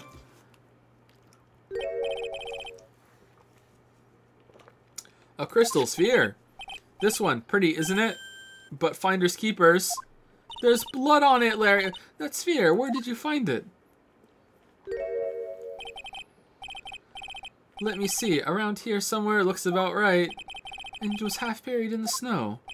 It had pretty much stopped snowing by then, but there was still some falling as I walked to the bridge. Huh, the court accepts this crystal sphere. That's mine, okay? I want it back afterward. Huh, there's something on it. Oh my, it's ketchup blood. What? Blood? Crystal sphere added to the court record. Found half covered in snow near Dusky Bridge the night of the crime. Has blood on it.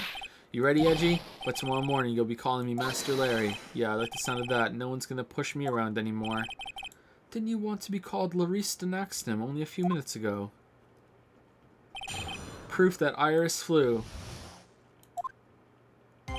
When I reached Dusky Bridge, she was already gone. Alright, well, I know that was part of this, but, like, how do I use that to refute this here? Or maybe I don't. When I reached Dusky Bridge, she was already gone.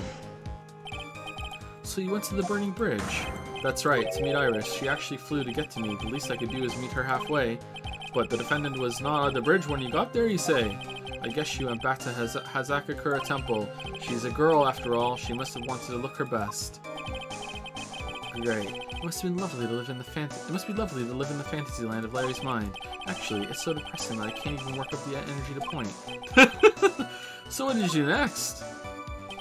I was so worried, so I frantically searched all over for her.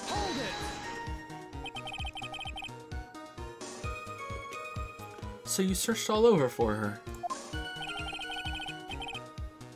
She was flying pretty high, you know. I thought maybe she slipped on her landing and got hurt. Hey, it was more than possible. Also, when I headed out to the shack the first time, I was snacking on a banana. I was pretty sure I threw the peel away somewhere around there, so you know. Can one guy really be this stupid? So, energy to point. Did you find any signs of her so-called landing? I don't really remember. I kept on falling over myself and kind of lost it for a while there. You fell over yourself? Yeah, the snow was deep and there was even a banana peel out there. Yeah, they're stupid, and then there's Larry Butts. The short of it is that you didn't find any signs of her landing, correct? Then what happened next? Alright, so was this like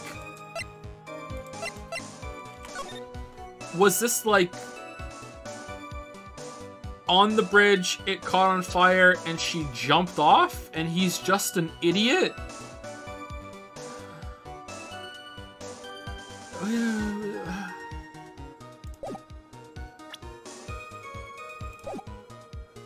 Landed in the water? Someone else landed in the water?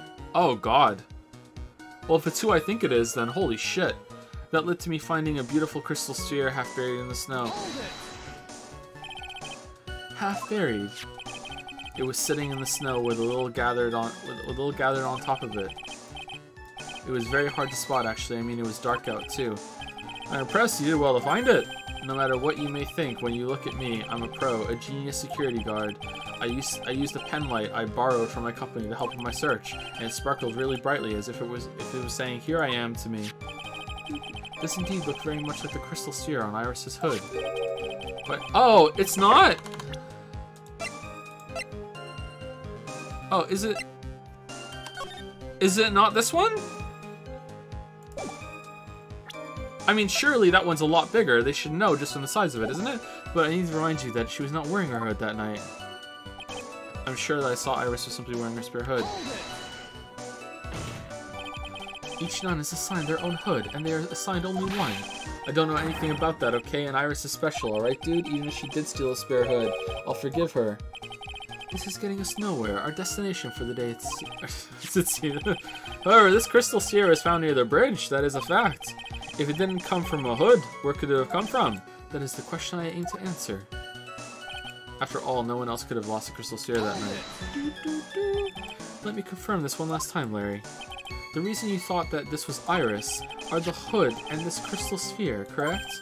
That's right, my gut is never wrong. I met that old bikini the next morning, and her crystal sphere was still there, safe and sound. Indeed. She was... it's much bigger there. Okay. She was wearing it in this very room earlier today. This case isn't going to end without a fight. Exposing the obvious contradictions in this testimony will be easy, but I fear that all that awaits us are further mysteries. Okay, so... the staff or this? I think the staff, right? The center has her fingerprints on it and taken by her own people. I think the staff. Larry, that night there was someone who lost a crystal sphere. There was? Who? Who is this stupid idiot? Miss Lisa Naxnam, the mentor to a stupid idiot. The victim! I have a photo of her here. And on the end of her staff, you can see a familiar-looking crystal sphere. Hey, that's my photograph. Give it back. Ouch. A crystal sphere like that is quite easy to find. I have one just like it on my brooch. They look nothing alike. In any case, please take a look at this. This is the victim's staff, found at the scene of the crime. Ah, the crystal sphere. It's gone. What? I'm kind of sad that we don't have the original judge for this trial. What?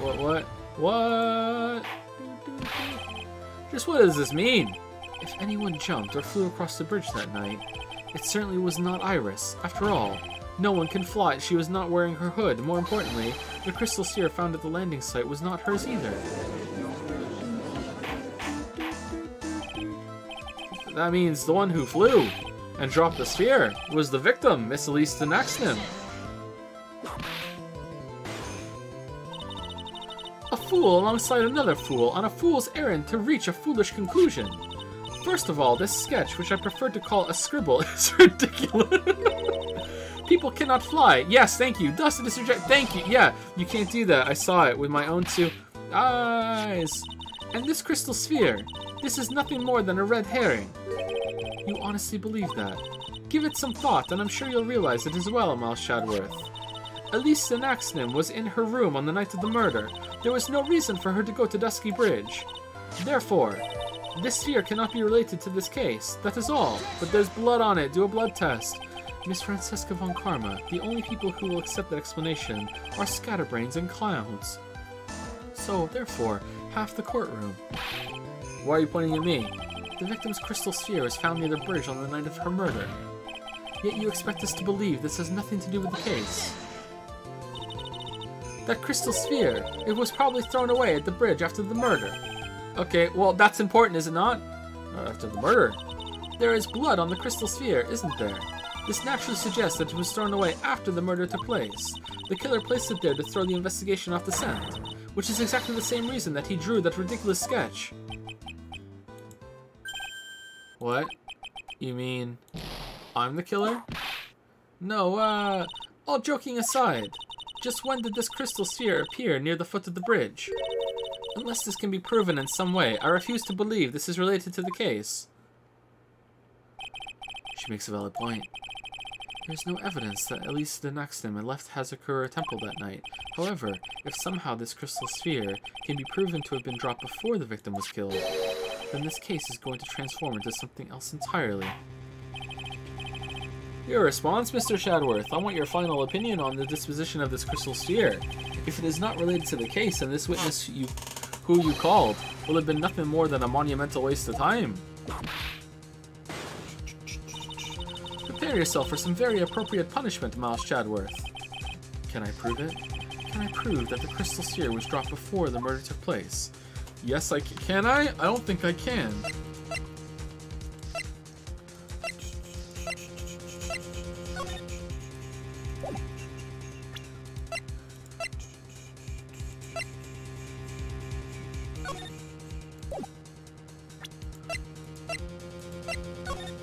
Okay, the thing is, it's gonna say, well, go ahead and prove it then, and I'll be like, oh, fuck. Like, her blood is on it. Alright, I'm gonna go with no. And then if it loops me back around, then I know I have to do it. No. No matter how I look at it, it's not possible. It is certainly strange that the crystal sphere is found near the bridge, but perhaps it is just a curveball from the killer. Well, Mouse Chadworth seems to have nothing further to say.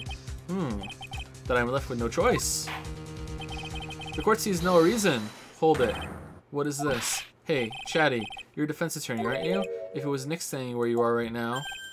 Oh, how dare you! If it was Nick, do you think he'd give up? No, he'd find the truth no matter what it took, no matter how crazy it seemed. Right. At this moment, I'm standing where you should be, which means there's only one thing to do. Think like you. Alright, let me slam my head against this wall a couple times in order to make me get into the right mindset. Your Honor, allow me to prove something to you. I will prove that this crystal sphere is a vital link to solving this case. You'll do what? That look in your eyes. You remind me of Phoenix Wright when he is cornered. That should come as no surprise, because right now I am Phoenix Wright, and I am indeed cornered. Order you to present your evidence, Mr. Chadworth. Evidence that proves that the crystal sphere was indeed dropped before the murder. Why is the picture there?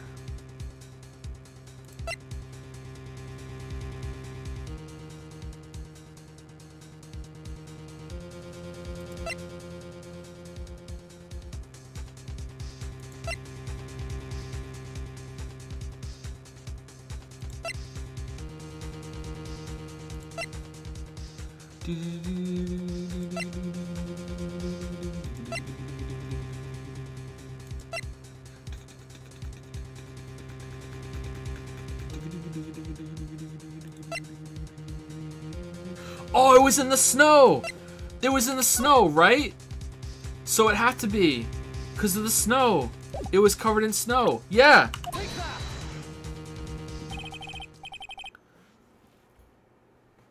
Oh, your response, Miss Von Karma. Birds of a feather flock together. Are you familiar with this phrase? Miles Chadworth.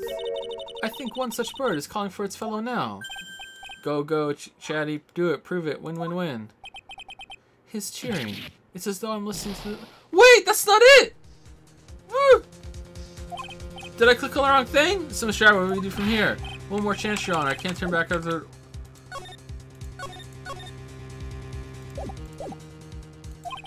The time of the murder and when the crystal sphere was dropped. I need to find proof that the latter happened first. Are you present your evidence, Mr. Chadworth? Really?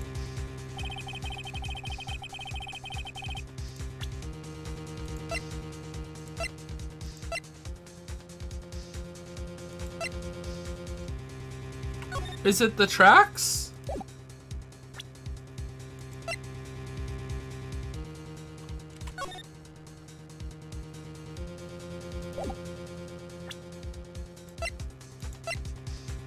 Is it just the sphere?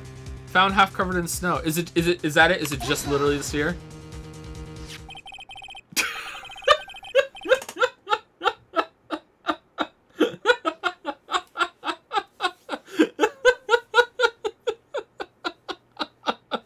This crystal sphere was half buried in the snow, correct? That's right. If it hadn't stopped snowing, then it would have been a game over. I really think that the weather report sure worked there. That kind of sucks. The snow would have totally covered it. That's all I needed to hear from you, Larry. Your testimony makes one thing quite clear. What? When the crystal sphere was dropped, it was snowing, even if it was ever so slightly. Snowing. Well, how heavy is the sphere?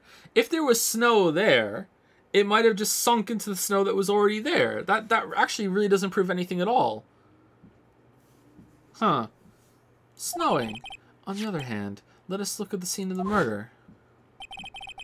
As proven earlier today, there is no snow on the victim's body. Ah. Therefore, the crystal must have been dropped before the murder. What? Order, order, order! On the night of the murder, the victim did indeed go to Dusky Bridge. And there, something occurred that caused the staff's crystal sphere to come loose. What could that have been? This sphere, there is some blood on it, isn't there? Allow me to raise a certain possibility at this junction. The real crime scene was near the foot of Dusky Bridge. Whoa. The murder didn't take place in the Hazakura Temple courtyard. Only a fool would suggest such a foolishly piece of absolute foolishness. Just who is the fool, and which part is so foolish, Miss Von Karma? Have you been paying any attention this whole time, Mouse Chadworth? The sister saw everything. She saw the victim being killed by the defendant in the Hazakura Temple courtyard. That's not exactly true, now is it? To put it more precisely, what she saw was the murder weapon being removed from the victim's body. That's the same thing. No, it isn't. You said it yourself. Very little blood is actually lost at the moment of a blade's insertion. If you want to talk more about when the most blood would be lost from a body, that would be when the blade is removed. Okay, is this sharp enough to kill someone? And then they wiped it clean, and then this replaced the thing? I don't think so, but I guess maybe. Like, I don't think so. When the blade is removed. If that statement is the truth, then Dusky Bridge could very easily be the scene of the murder. The murder weapon was not removed, thus there was no bleeding. You are forgetting one vital thing, Miles Chadworth. At least the Naxim's body was found in the Hazakura Temple. On foot, it takes 15 minutes to travel from Dusky Bridge to Hazakura Temple. You mean to suggest someone carried the body all that way? I've made it this far. The only place to take this is to the end. I just need to prove that my version of the events is also perfectly plausible. Now, if the defense is ready, the court would like to have an explanation. Please show us the method by which the victim's body was carried to Hazakura Temple. It's gotta be the snowmobile.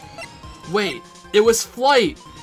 They flew! Can I save it? It's gotta be the snowmobile. Where's the snowmobile?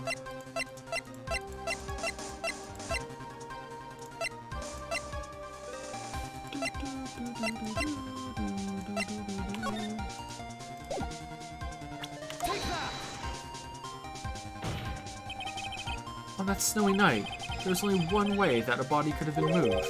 The snowmobile. Ah! As we know, the snowmobile was used that night. It was explained as having been used to dispose of the murder weapon, but it could have also been used to carry a body.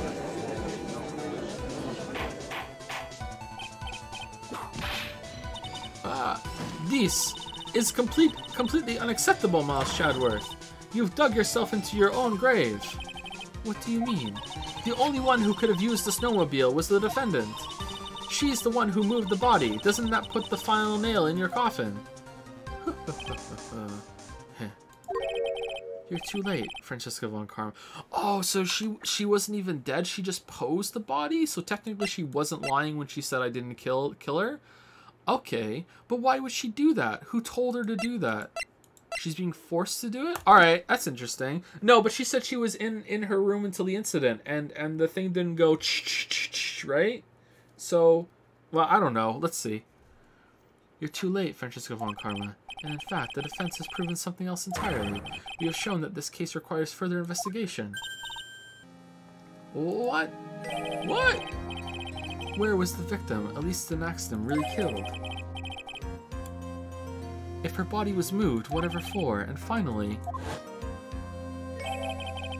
just what does this image mean? Who gives a fuck? Do you even need to think about that? Such a creature could never see the truth, let alone describe it. This witness certainly sits on one of the lowest possible branches of humanity. However, he would never utter a lie that could hurt a girl with whom he's enamored. Also, he was my inspiration for learning how to do origami. Do you know how hard it is to learn origami with my gigantic hands? Do you understand the precision involved and the patience, Von Karma? You have no idea. Let me make you a crane right now. Bask in the glory of my gigantic fingers folding this paper. He drew this, so it is actually something that actually happened. The defense stands firm on this point. Edgy, thank you. Well, that settles it then. I cannot give a verdict under these circumstances. Grr. Right. I seem to have fulfilled my part in this. It is just as I thought. Francesca Von Karma, you make a wonderful partner. Excuse me, there was one reason and one alone for me being here. To expose the darkness lurking in this case and then pass it on to Wright. Really? That's what this is all about? You could have just told me from that very beginning. Tag me in, coach! Tag him in! Ouch. Miles Chadworth, I don't care about what you were here to do. This was my chance to finally grind you under my heel. A shame that your chance seems to have slipped you by. What a shame. This is all your fault. Such a terrible witness. So is like next trial is like Wright versus Godot? Oh man, Larry's starting to like it. Thumbs up. I cannot believe that the witness's testimony relates to an actual event. However, there has to be some sort of answer for the questions it raises. Have his words here today been the truth or lies? Next time we gather in this courtroom, those are the matters that shall be addressed. I'm counting on thorough investigations by both the defense and the prosecution. And with this, the rest is up to you. Right. Grr. Court is now adjourned.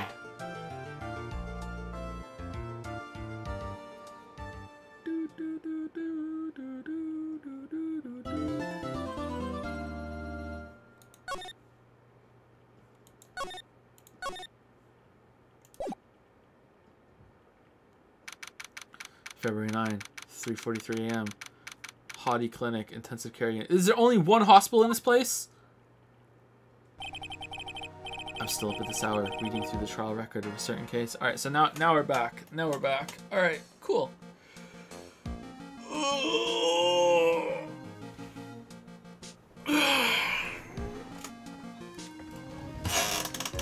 All right, and we are 5 hours and 20 minutes. We're 20 minutes over time.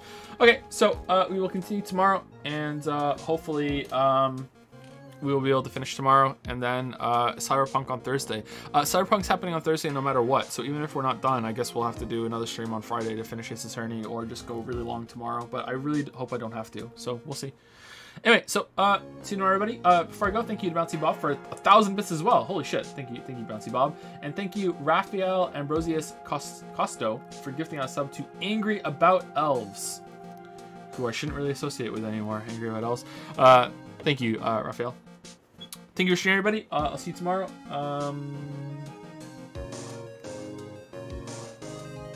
Yeah, hopefully we can get it done. I like this case so far. It's been good. Playing as Chadworth was really fun. This has been very, very entertaining. The last 2-3 hours have really flown by. So that's cool. Anyway, see you guys later.